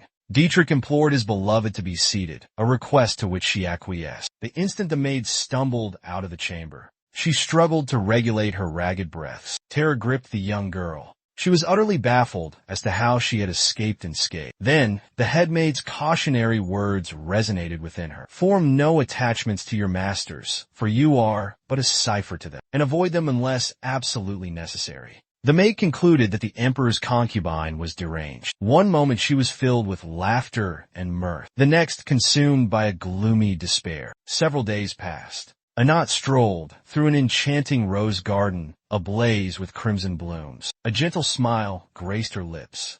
The young woman beamed, vividly recalling the countenance of her newfound companion, Eugen, though she acknowledged a hint of peculiarity. The Countess grew weary of being treated like a wayward child. She pondered if that was the blonde's motivation for extending a hand to her previously. Then, Meteor discerned that while other images remained shrouded in mist, that particular girl's visage remained crystal clear. Snow-white hair, obsidian eyes, and an oval-shaped face. Cetro found the heroine's name appealing.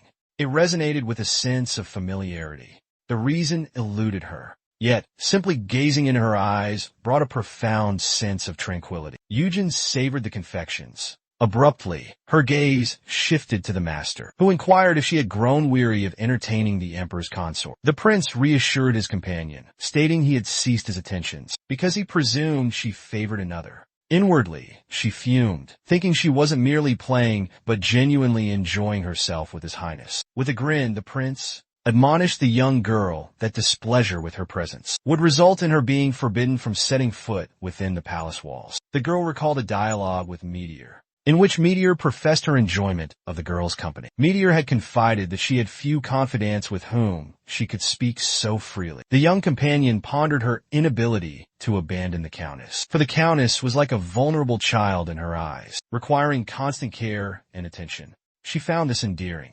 Finally, the fair-haired girl assured the master that all was well, and his intervention was unnecessary. He beamed and concurred, internally acknowledging that he had anticipated a vastly different response. He requested that she inform him, should she reconsider. The following day, Anat returned to her companion's residence. Tossing a cushion onto the gazebo's bench, she beckoned Eugene to recline upon it. Complying with the request, His Majesty's consort then requested a soothing neck massage. The dark-haired girl commenced gently kneading the young woman's head. Inwardly, she registered a sense of deep content. Observing the lass's evident enjoyment, Medier chuckled softly, praising her technique. She then suggested that the girl should try to rest. Anat persisted in massaging the child's temples, softly humming a cherished tune. Upon hearing the Countess's melody, the protagonist instantly recognized the air. She resolved to join her friend in song. Abruptly, however, the singing ceased. Eugene's eyes fluttered open in bewilderment to behold a menacing silhouette looming above. The protagonist glanced at Anat, whose astonishment mirrored her own at the shared knowledge of the song, though it's non-existent in this realm. Startled by the concubine's somber expression, the blonde woman sprang to her feet, vehemently denying everything. She believed it to be some sort of misunderstanding. However, the emperor's cherished consort, drawing near to the girl's face, inquired if she grasped the implication that they originated from the same location. Not only did the lady's utterance astonish Eugen, but the brunette's response was equally surprising. The young girl noticed tears cascading down Cetro's doll-like visage. Without hesitation, the king's paramour launched herself into the child's embrace. Amidst anguished sobs, clinging tightly to the girl, Anat proclaimed that she no longer experienced solitude. Eugen reciprocated the embrace, holding the countess close. She allowed the lady to fully vent her emotions. Once the lady regained her composure, she questioned Eugen about the authenticity of her name. Eugen affirmed its veracity. Anat revealed that it was a handle from an old game. Medora was utterly astonished upon discovering the canine's arrival in this realm coincided with her own birth date. The difference was a mere matter of hours. She inquired about her companion's length of residence, divulging her own decade-long tenure in the location. Her friend responded that she was a recent transplant. The Countess pondered aloud if the passage of time functioned differently there, both here in this realm and in the tangible world, as frequently occurs in fictional narratives and manhwa. Eugen confessed her ignorance. However, she reassured that thus far, everything had progressed smoothly. Anat beamed, radiating joy, recognizing the probable veracity of Eugen's words. 10 years in this dimension equated to a mere 10 hours in Korea. A flicker of anxiety crossed her features, fearing her parents' potential search. Abruptly, the young girl inquired about her companion's arrival in this extraordinary place. Owen succinctly recounted her tale, describing her post-war commute and the unfortunate vehicular collision while traversing the street. Without a pause, the brunette addressed the blonde, remarking on the presumed agony of the experience. Eugen responded that, mercifully, her memories of the incident were non-existent. Then, curiosity piqued. She inquired about Anat's own journey. "In your story?"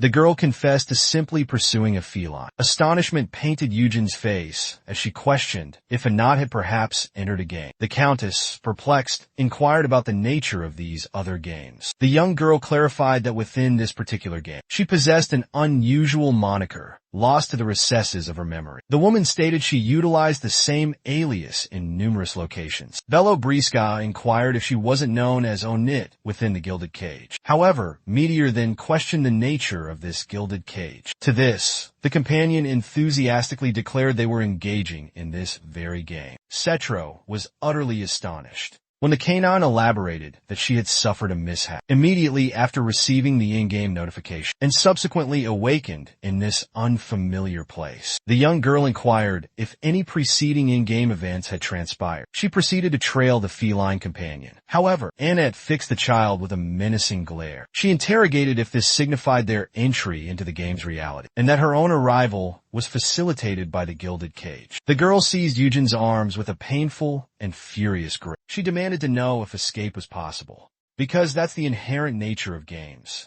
But the protagonist timidly expressed to her companion that her grip was causing pain. The brunette instantly released her hold and offered an apology. She inquired about the severity of the pain. Subsequently, the woman confessed her outburst stemmed from a feeling of overwhelming panic. Bello Braska reassured her, stating that all was well, but inquired about the reason behind her actions. The young woman clarified that she was merely astonished by the revelation of inhabiting a simulated reality. The Countess humbly divulged that a surge of exhilaration coursed through her. Upon entertaining the possibility of a return to the former world, she implored Eugen to elaborate on the mechanics of this game. The protagonist elucidated that the dragon feather possesses the potential to facilitate an exit from the game. However, the dragon in question is not a fire-breathing beast, but rather a celestial entity, Tianhuang, birthed at the precipice of existence. It comprehended its divine purpose as a messenger of God, the instant its eyes unfurled.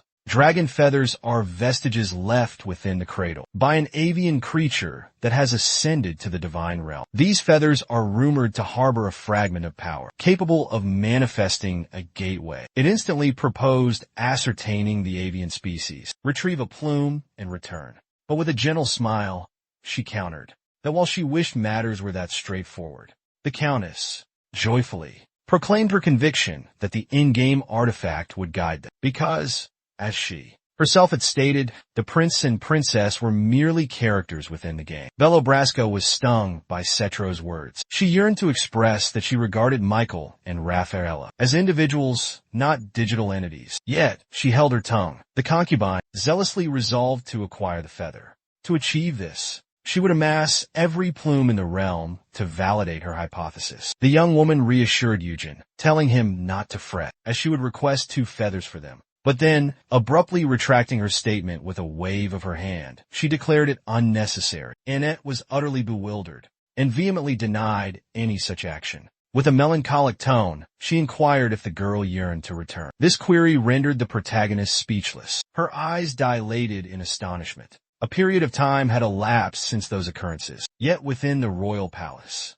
life proceeded unaltered. Eugen, upon entering the master's study, rested her face upon her knees. A wave of sorrow washed over her, realizing the artificiality of her surroundings. She had merely exploited the situation to usurp the role of the original protagonist within the game. The young girl was unaccustomed to such a notion, that the prince and princess were mere fictional entities. Abruptly, the prince lowered himself beside the girl, gently caressing her hair. He inquired about the cause of her apparent distress. Discomforting at his touch, she swiftly retracted her hand. The heroine's audacious response startled the prince, that his brows shot up, and his hand hung, suspended midair. Eugene recalls that on their initial encounter, she prostrated herself before the prince in this very manner. Her knowledge of the game's intricacies was absolute. Now, however, weary of the harsh realities, her thoughts lay dormant. The young maiden surrendered to this infatuation without reservation, a devotion inextricably linked to her liege. Gingerly, the girl reached for his hand, the very hand she had just recoiled from, drawing it towards herself. A crimson blush crept across the canine's face. She guided Michael's substantial hand to rest atop her head. Her mind lingered on the fact that he was her beloved character within the game. A gentle smile graced the prince's lips as he caressed her hair. A simple desire bloomed within her to exist as a cherished plaything. Yet, a peculiar sensation washed over her, a feeling of domestication. The fox in the little prince, it is said, was tame and found contentment, but the little prince ultimately departed. Haunted by this memory, the protagonist anxiously cried out to her master. Clutching at his chest, she embraced him tightly, causing his highness's ears and neck to flush a charming shade of crimson. Bellobrasca declared that he couldn't abandon her after taming her heart, clinging tightly to her master's embrace. She confessed that happiness would be unattainable without his presence in her life.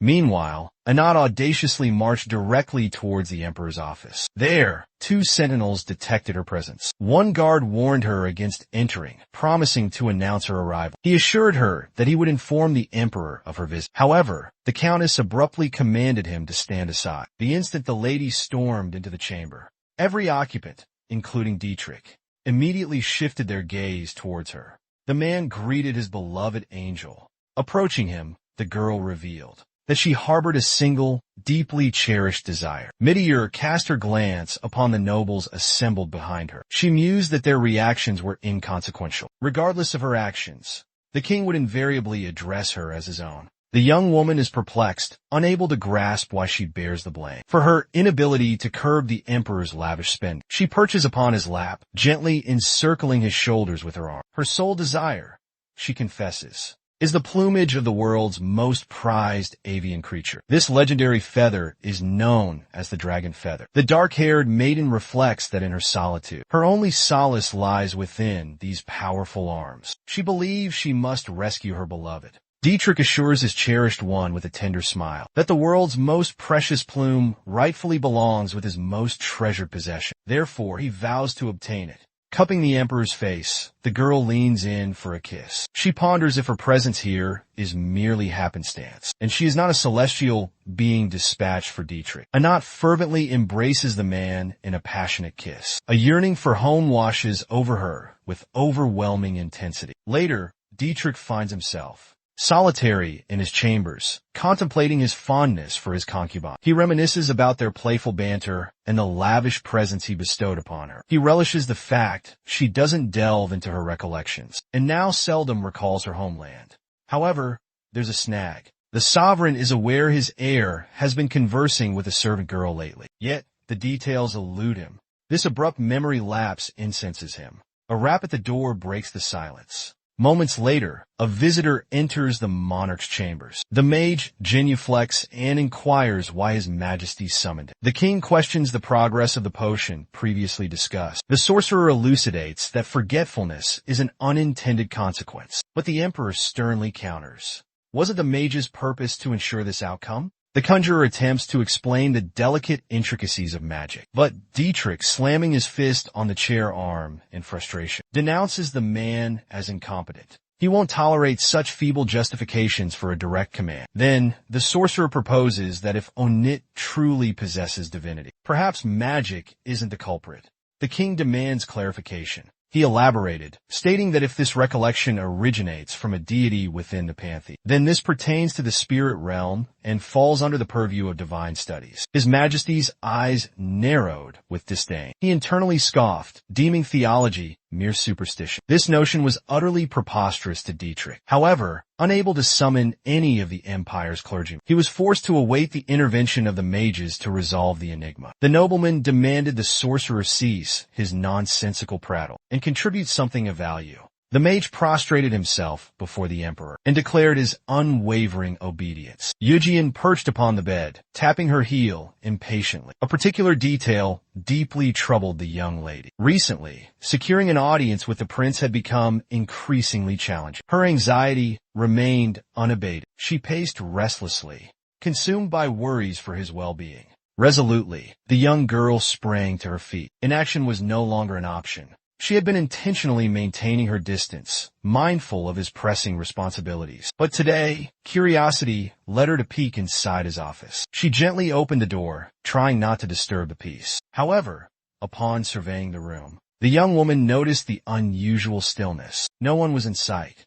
Suddenly, her eyes landed on the owner, slumped asleep at his desk. The man's impassive face bore a striking resemblance to a doll's. Eugene was deeply touched by the sight of Michael asleep amidst his work. A wave of sympathy washed over her as she considered his exhaustion. Her gaze swept around the office, reasoning that any touch would rouse him, forcing him to resume his tireless efforts. An idea sparked. She would cover him with a blanket. Quickly, she scurried to retrieve the nearest available cover. It happened to be a tablecloth, but that hardly mattered. Such practicalities were trivial in this moment of tender care. She thoughtfully placed some sweet treats within easy reach. Before returning to Michael with the makeshift blanket, the protagonist gently draped the covering over the slumbering gentleman and secured it with a knot to prevent it from unraveling. However, the prince's head began to droop. Observing this, Eugene recoiled from the slumbering figure in a fright, worried that her presence might rouse him.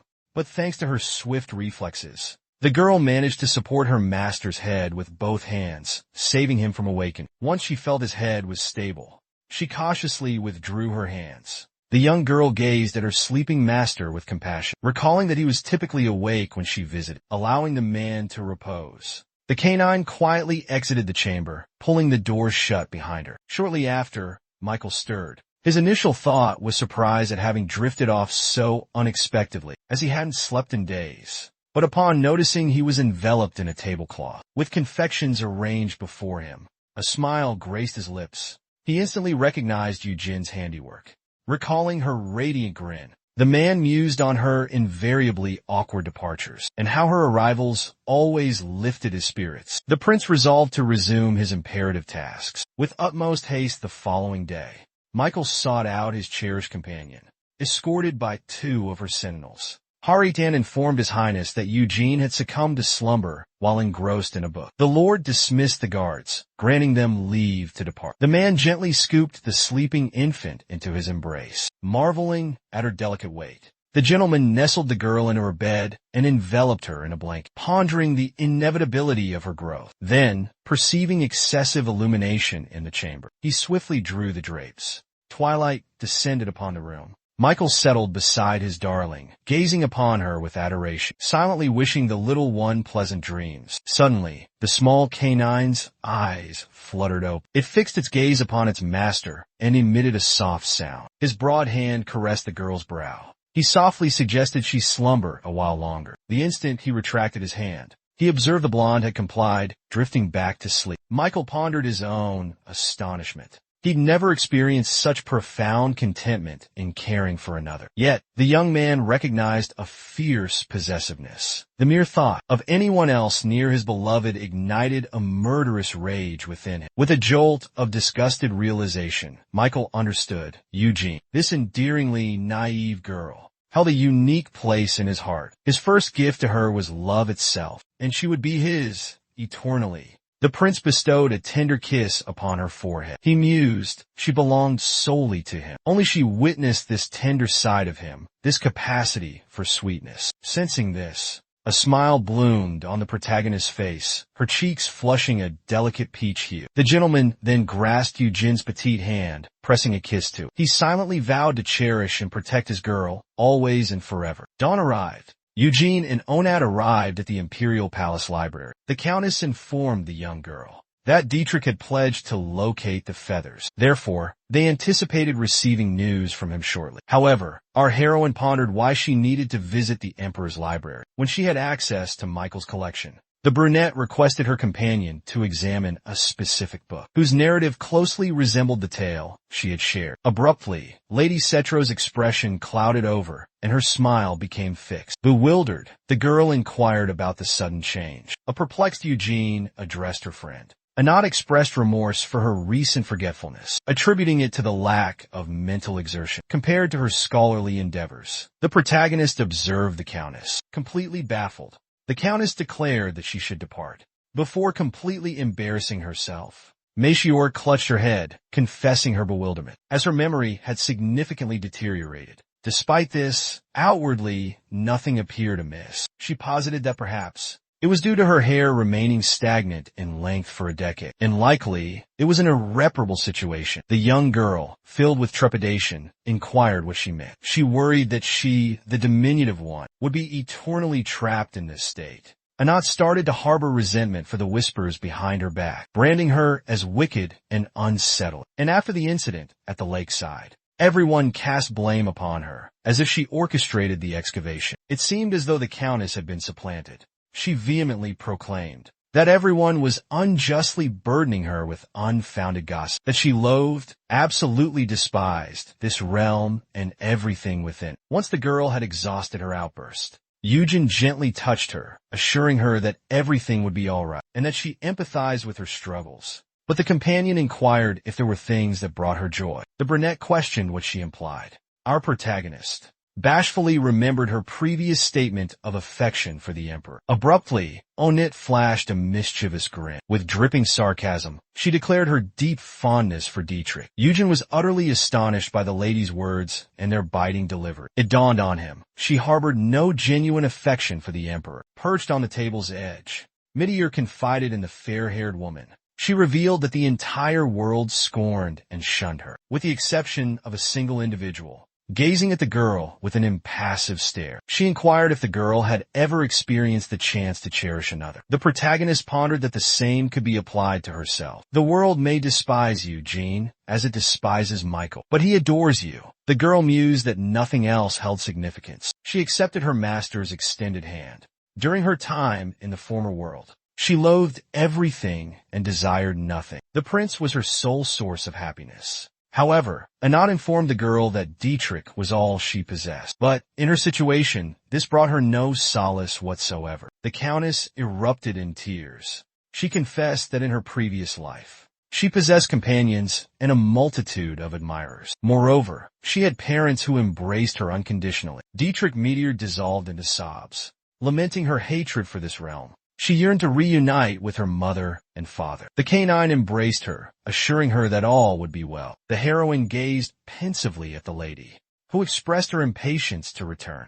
She inquired if she had any chance of success. The protagonist affirmed her eventual triumph. Success was inevitable. There was no need for such pessimistic talk. However, she pondered if she would depart this world alongside her. Once the brunette regained her composure, she expressed gratitude for the young girl's solace. She declared that she felt a measure of relief. While this was positive, she contemplated Anat's isolation and lack of support in this place. As a responsible adult, she felt obligated to provide care. The moment Eugen consulted her timepiece, she exclaimed in terror, declaring it was far too late and she had to depart immediately. The crestfallen Countess inquired if she was in such a rush to return to her residence. Eugen affirmed that she was. The favored one turned to her companion and intended to convey that her mistress was already anticipating her arrival. But she regained her composure and simply stated that it was time for her to be with Michael. This perturbed Cetro, causing her to ignore the young girl. Instead, she averted her gaze and bit her lip, observing the blonde's departure.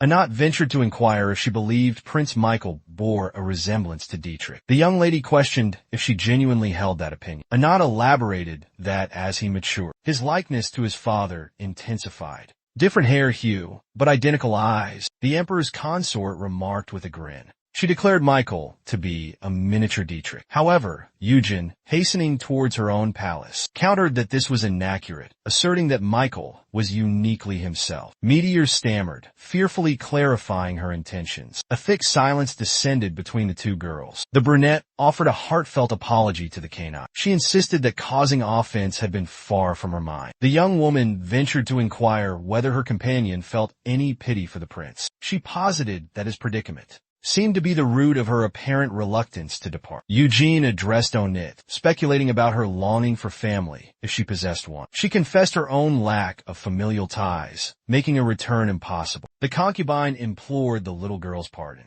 but the child dismissed it with a wave of her hand, assuring her all was well. Sufficient time had elapsed, she reasoned. However, the protagonist pondered whether the girl genuinely believed the matter resolved. Several hours swiftly vanished. The sun's crimson rays bathed the prince's residence in a warm glow. Flanked by guards, the protagonist traversed the hallway. Their progress was abruptly halted by an encounter with Michael. The man's gaze softened as he beamed at his cherished companion. He inquired if she was concluding her promenade. Observing the gentleman, Eugen contemplated that this predicament was entirely his fault. When reminiscing about her parents, she experiences more elation than solitude. The young woman is perplexed by her overwhelming urge to embrace her mentor. For if her pulse accelerates, dire consequences will ensue. The little girl serenely approaches the prince, who remains utterly oblivious. Darting her gaze around, she commands herself to remain composed and vigilant. The following day, the canine companion, breakfasting with Michael, listlessly pokes at the pastry with her utensil. Displaying a lack of appetite, the man inquires if she enjoys the meal, and if she desires something different, to which she timidly responds that she simply lacks hunger. He then probes about her preference for the flavor, suspecting he might dismiss their current pastry chef and abduct the one employed at the princess's residence, since Eugen favored his confections. However, the lady assured everyone that all was well. The young woman wished to express her contentment with the flavors, but the opportunity vanished as the proprietor swiftly placed a spoonful of cake into her mouth. His Highness and the maiden became momentarily frozen in this tableau. The prince presumed she had lost her appetite. Yet, with Michael attending to her needs, refusal was not an option. Furthermore, the prince gazed intently at her, his eyes unwavering. Our heroine remained perplexed by his actions. She questioned his persistence in offering her delectable treats. Just then, as the man withdrew the spoon, he noticed a trace of cream lingering on her lip. He extended his fingers to brush it away.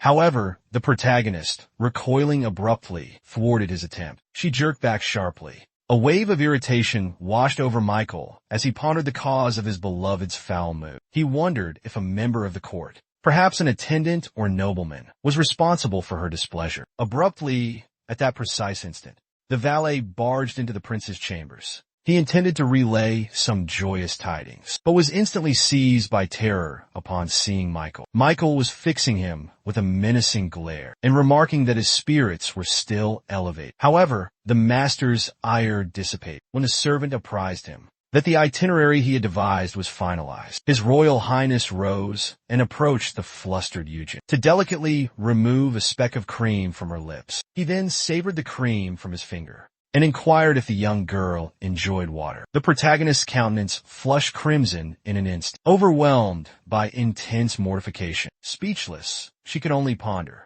What is the meaning of this, Michael? The following day, Eugen dashed down the hallway, which overflowed with luggage containing her belongings. She's baffled. Why are all her belongings being packed? Where are they going? Gazing out the window, the young lady spots a waiting carriage in the street below. Attendants bustle around it, loading trunks and luggage with hurried efficiency. The small dog yelps and paws at her head, a picture of canine distress. A terrifying thought strikes her. Is she being banished from the palace?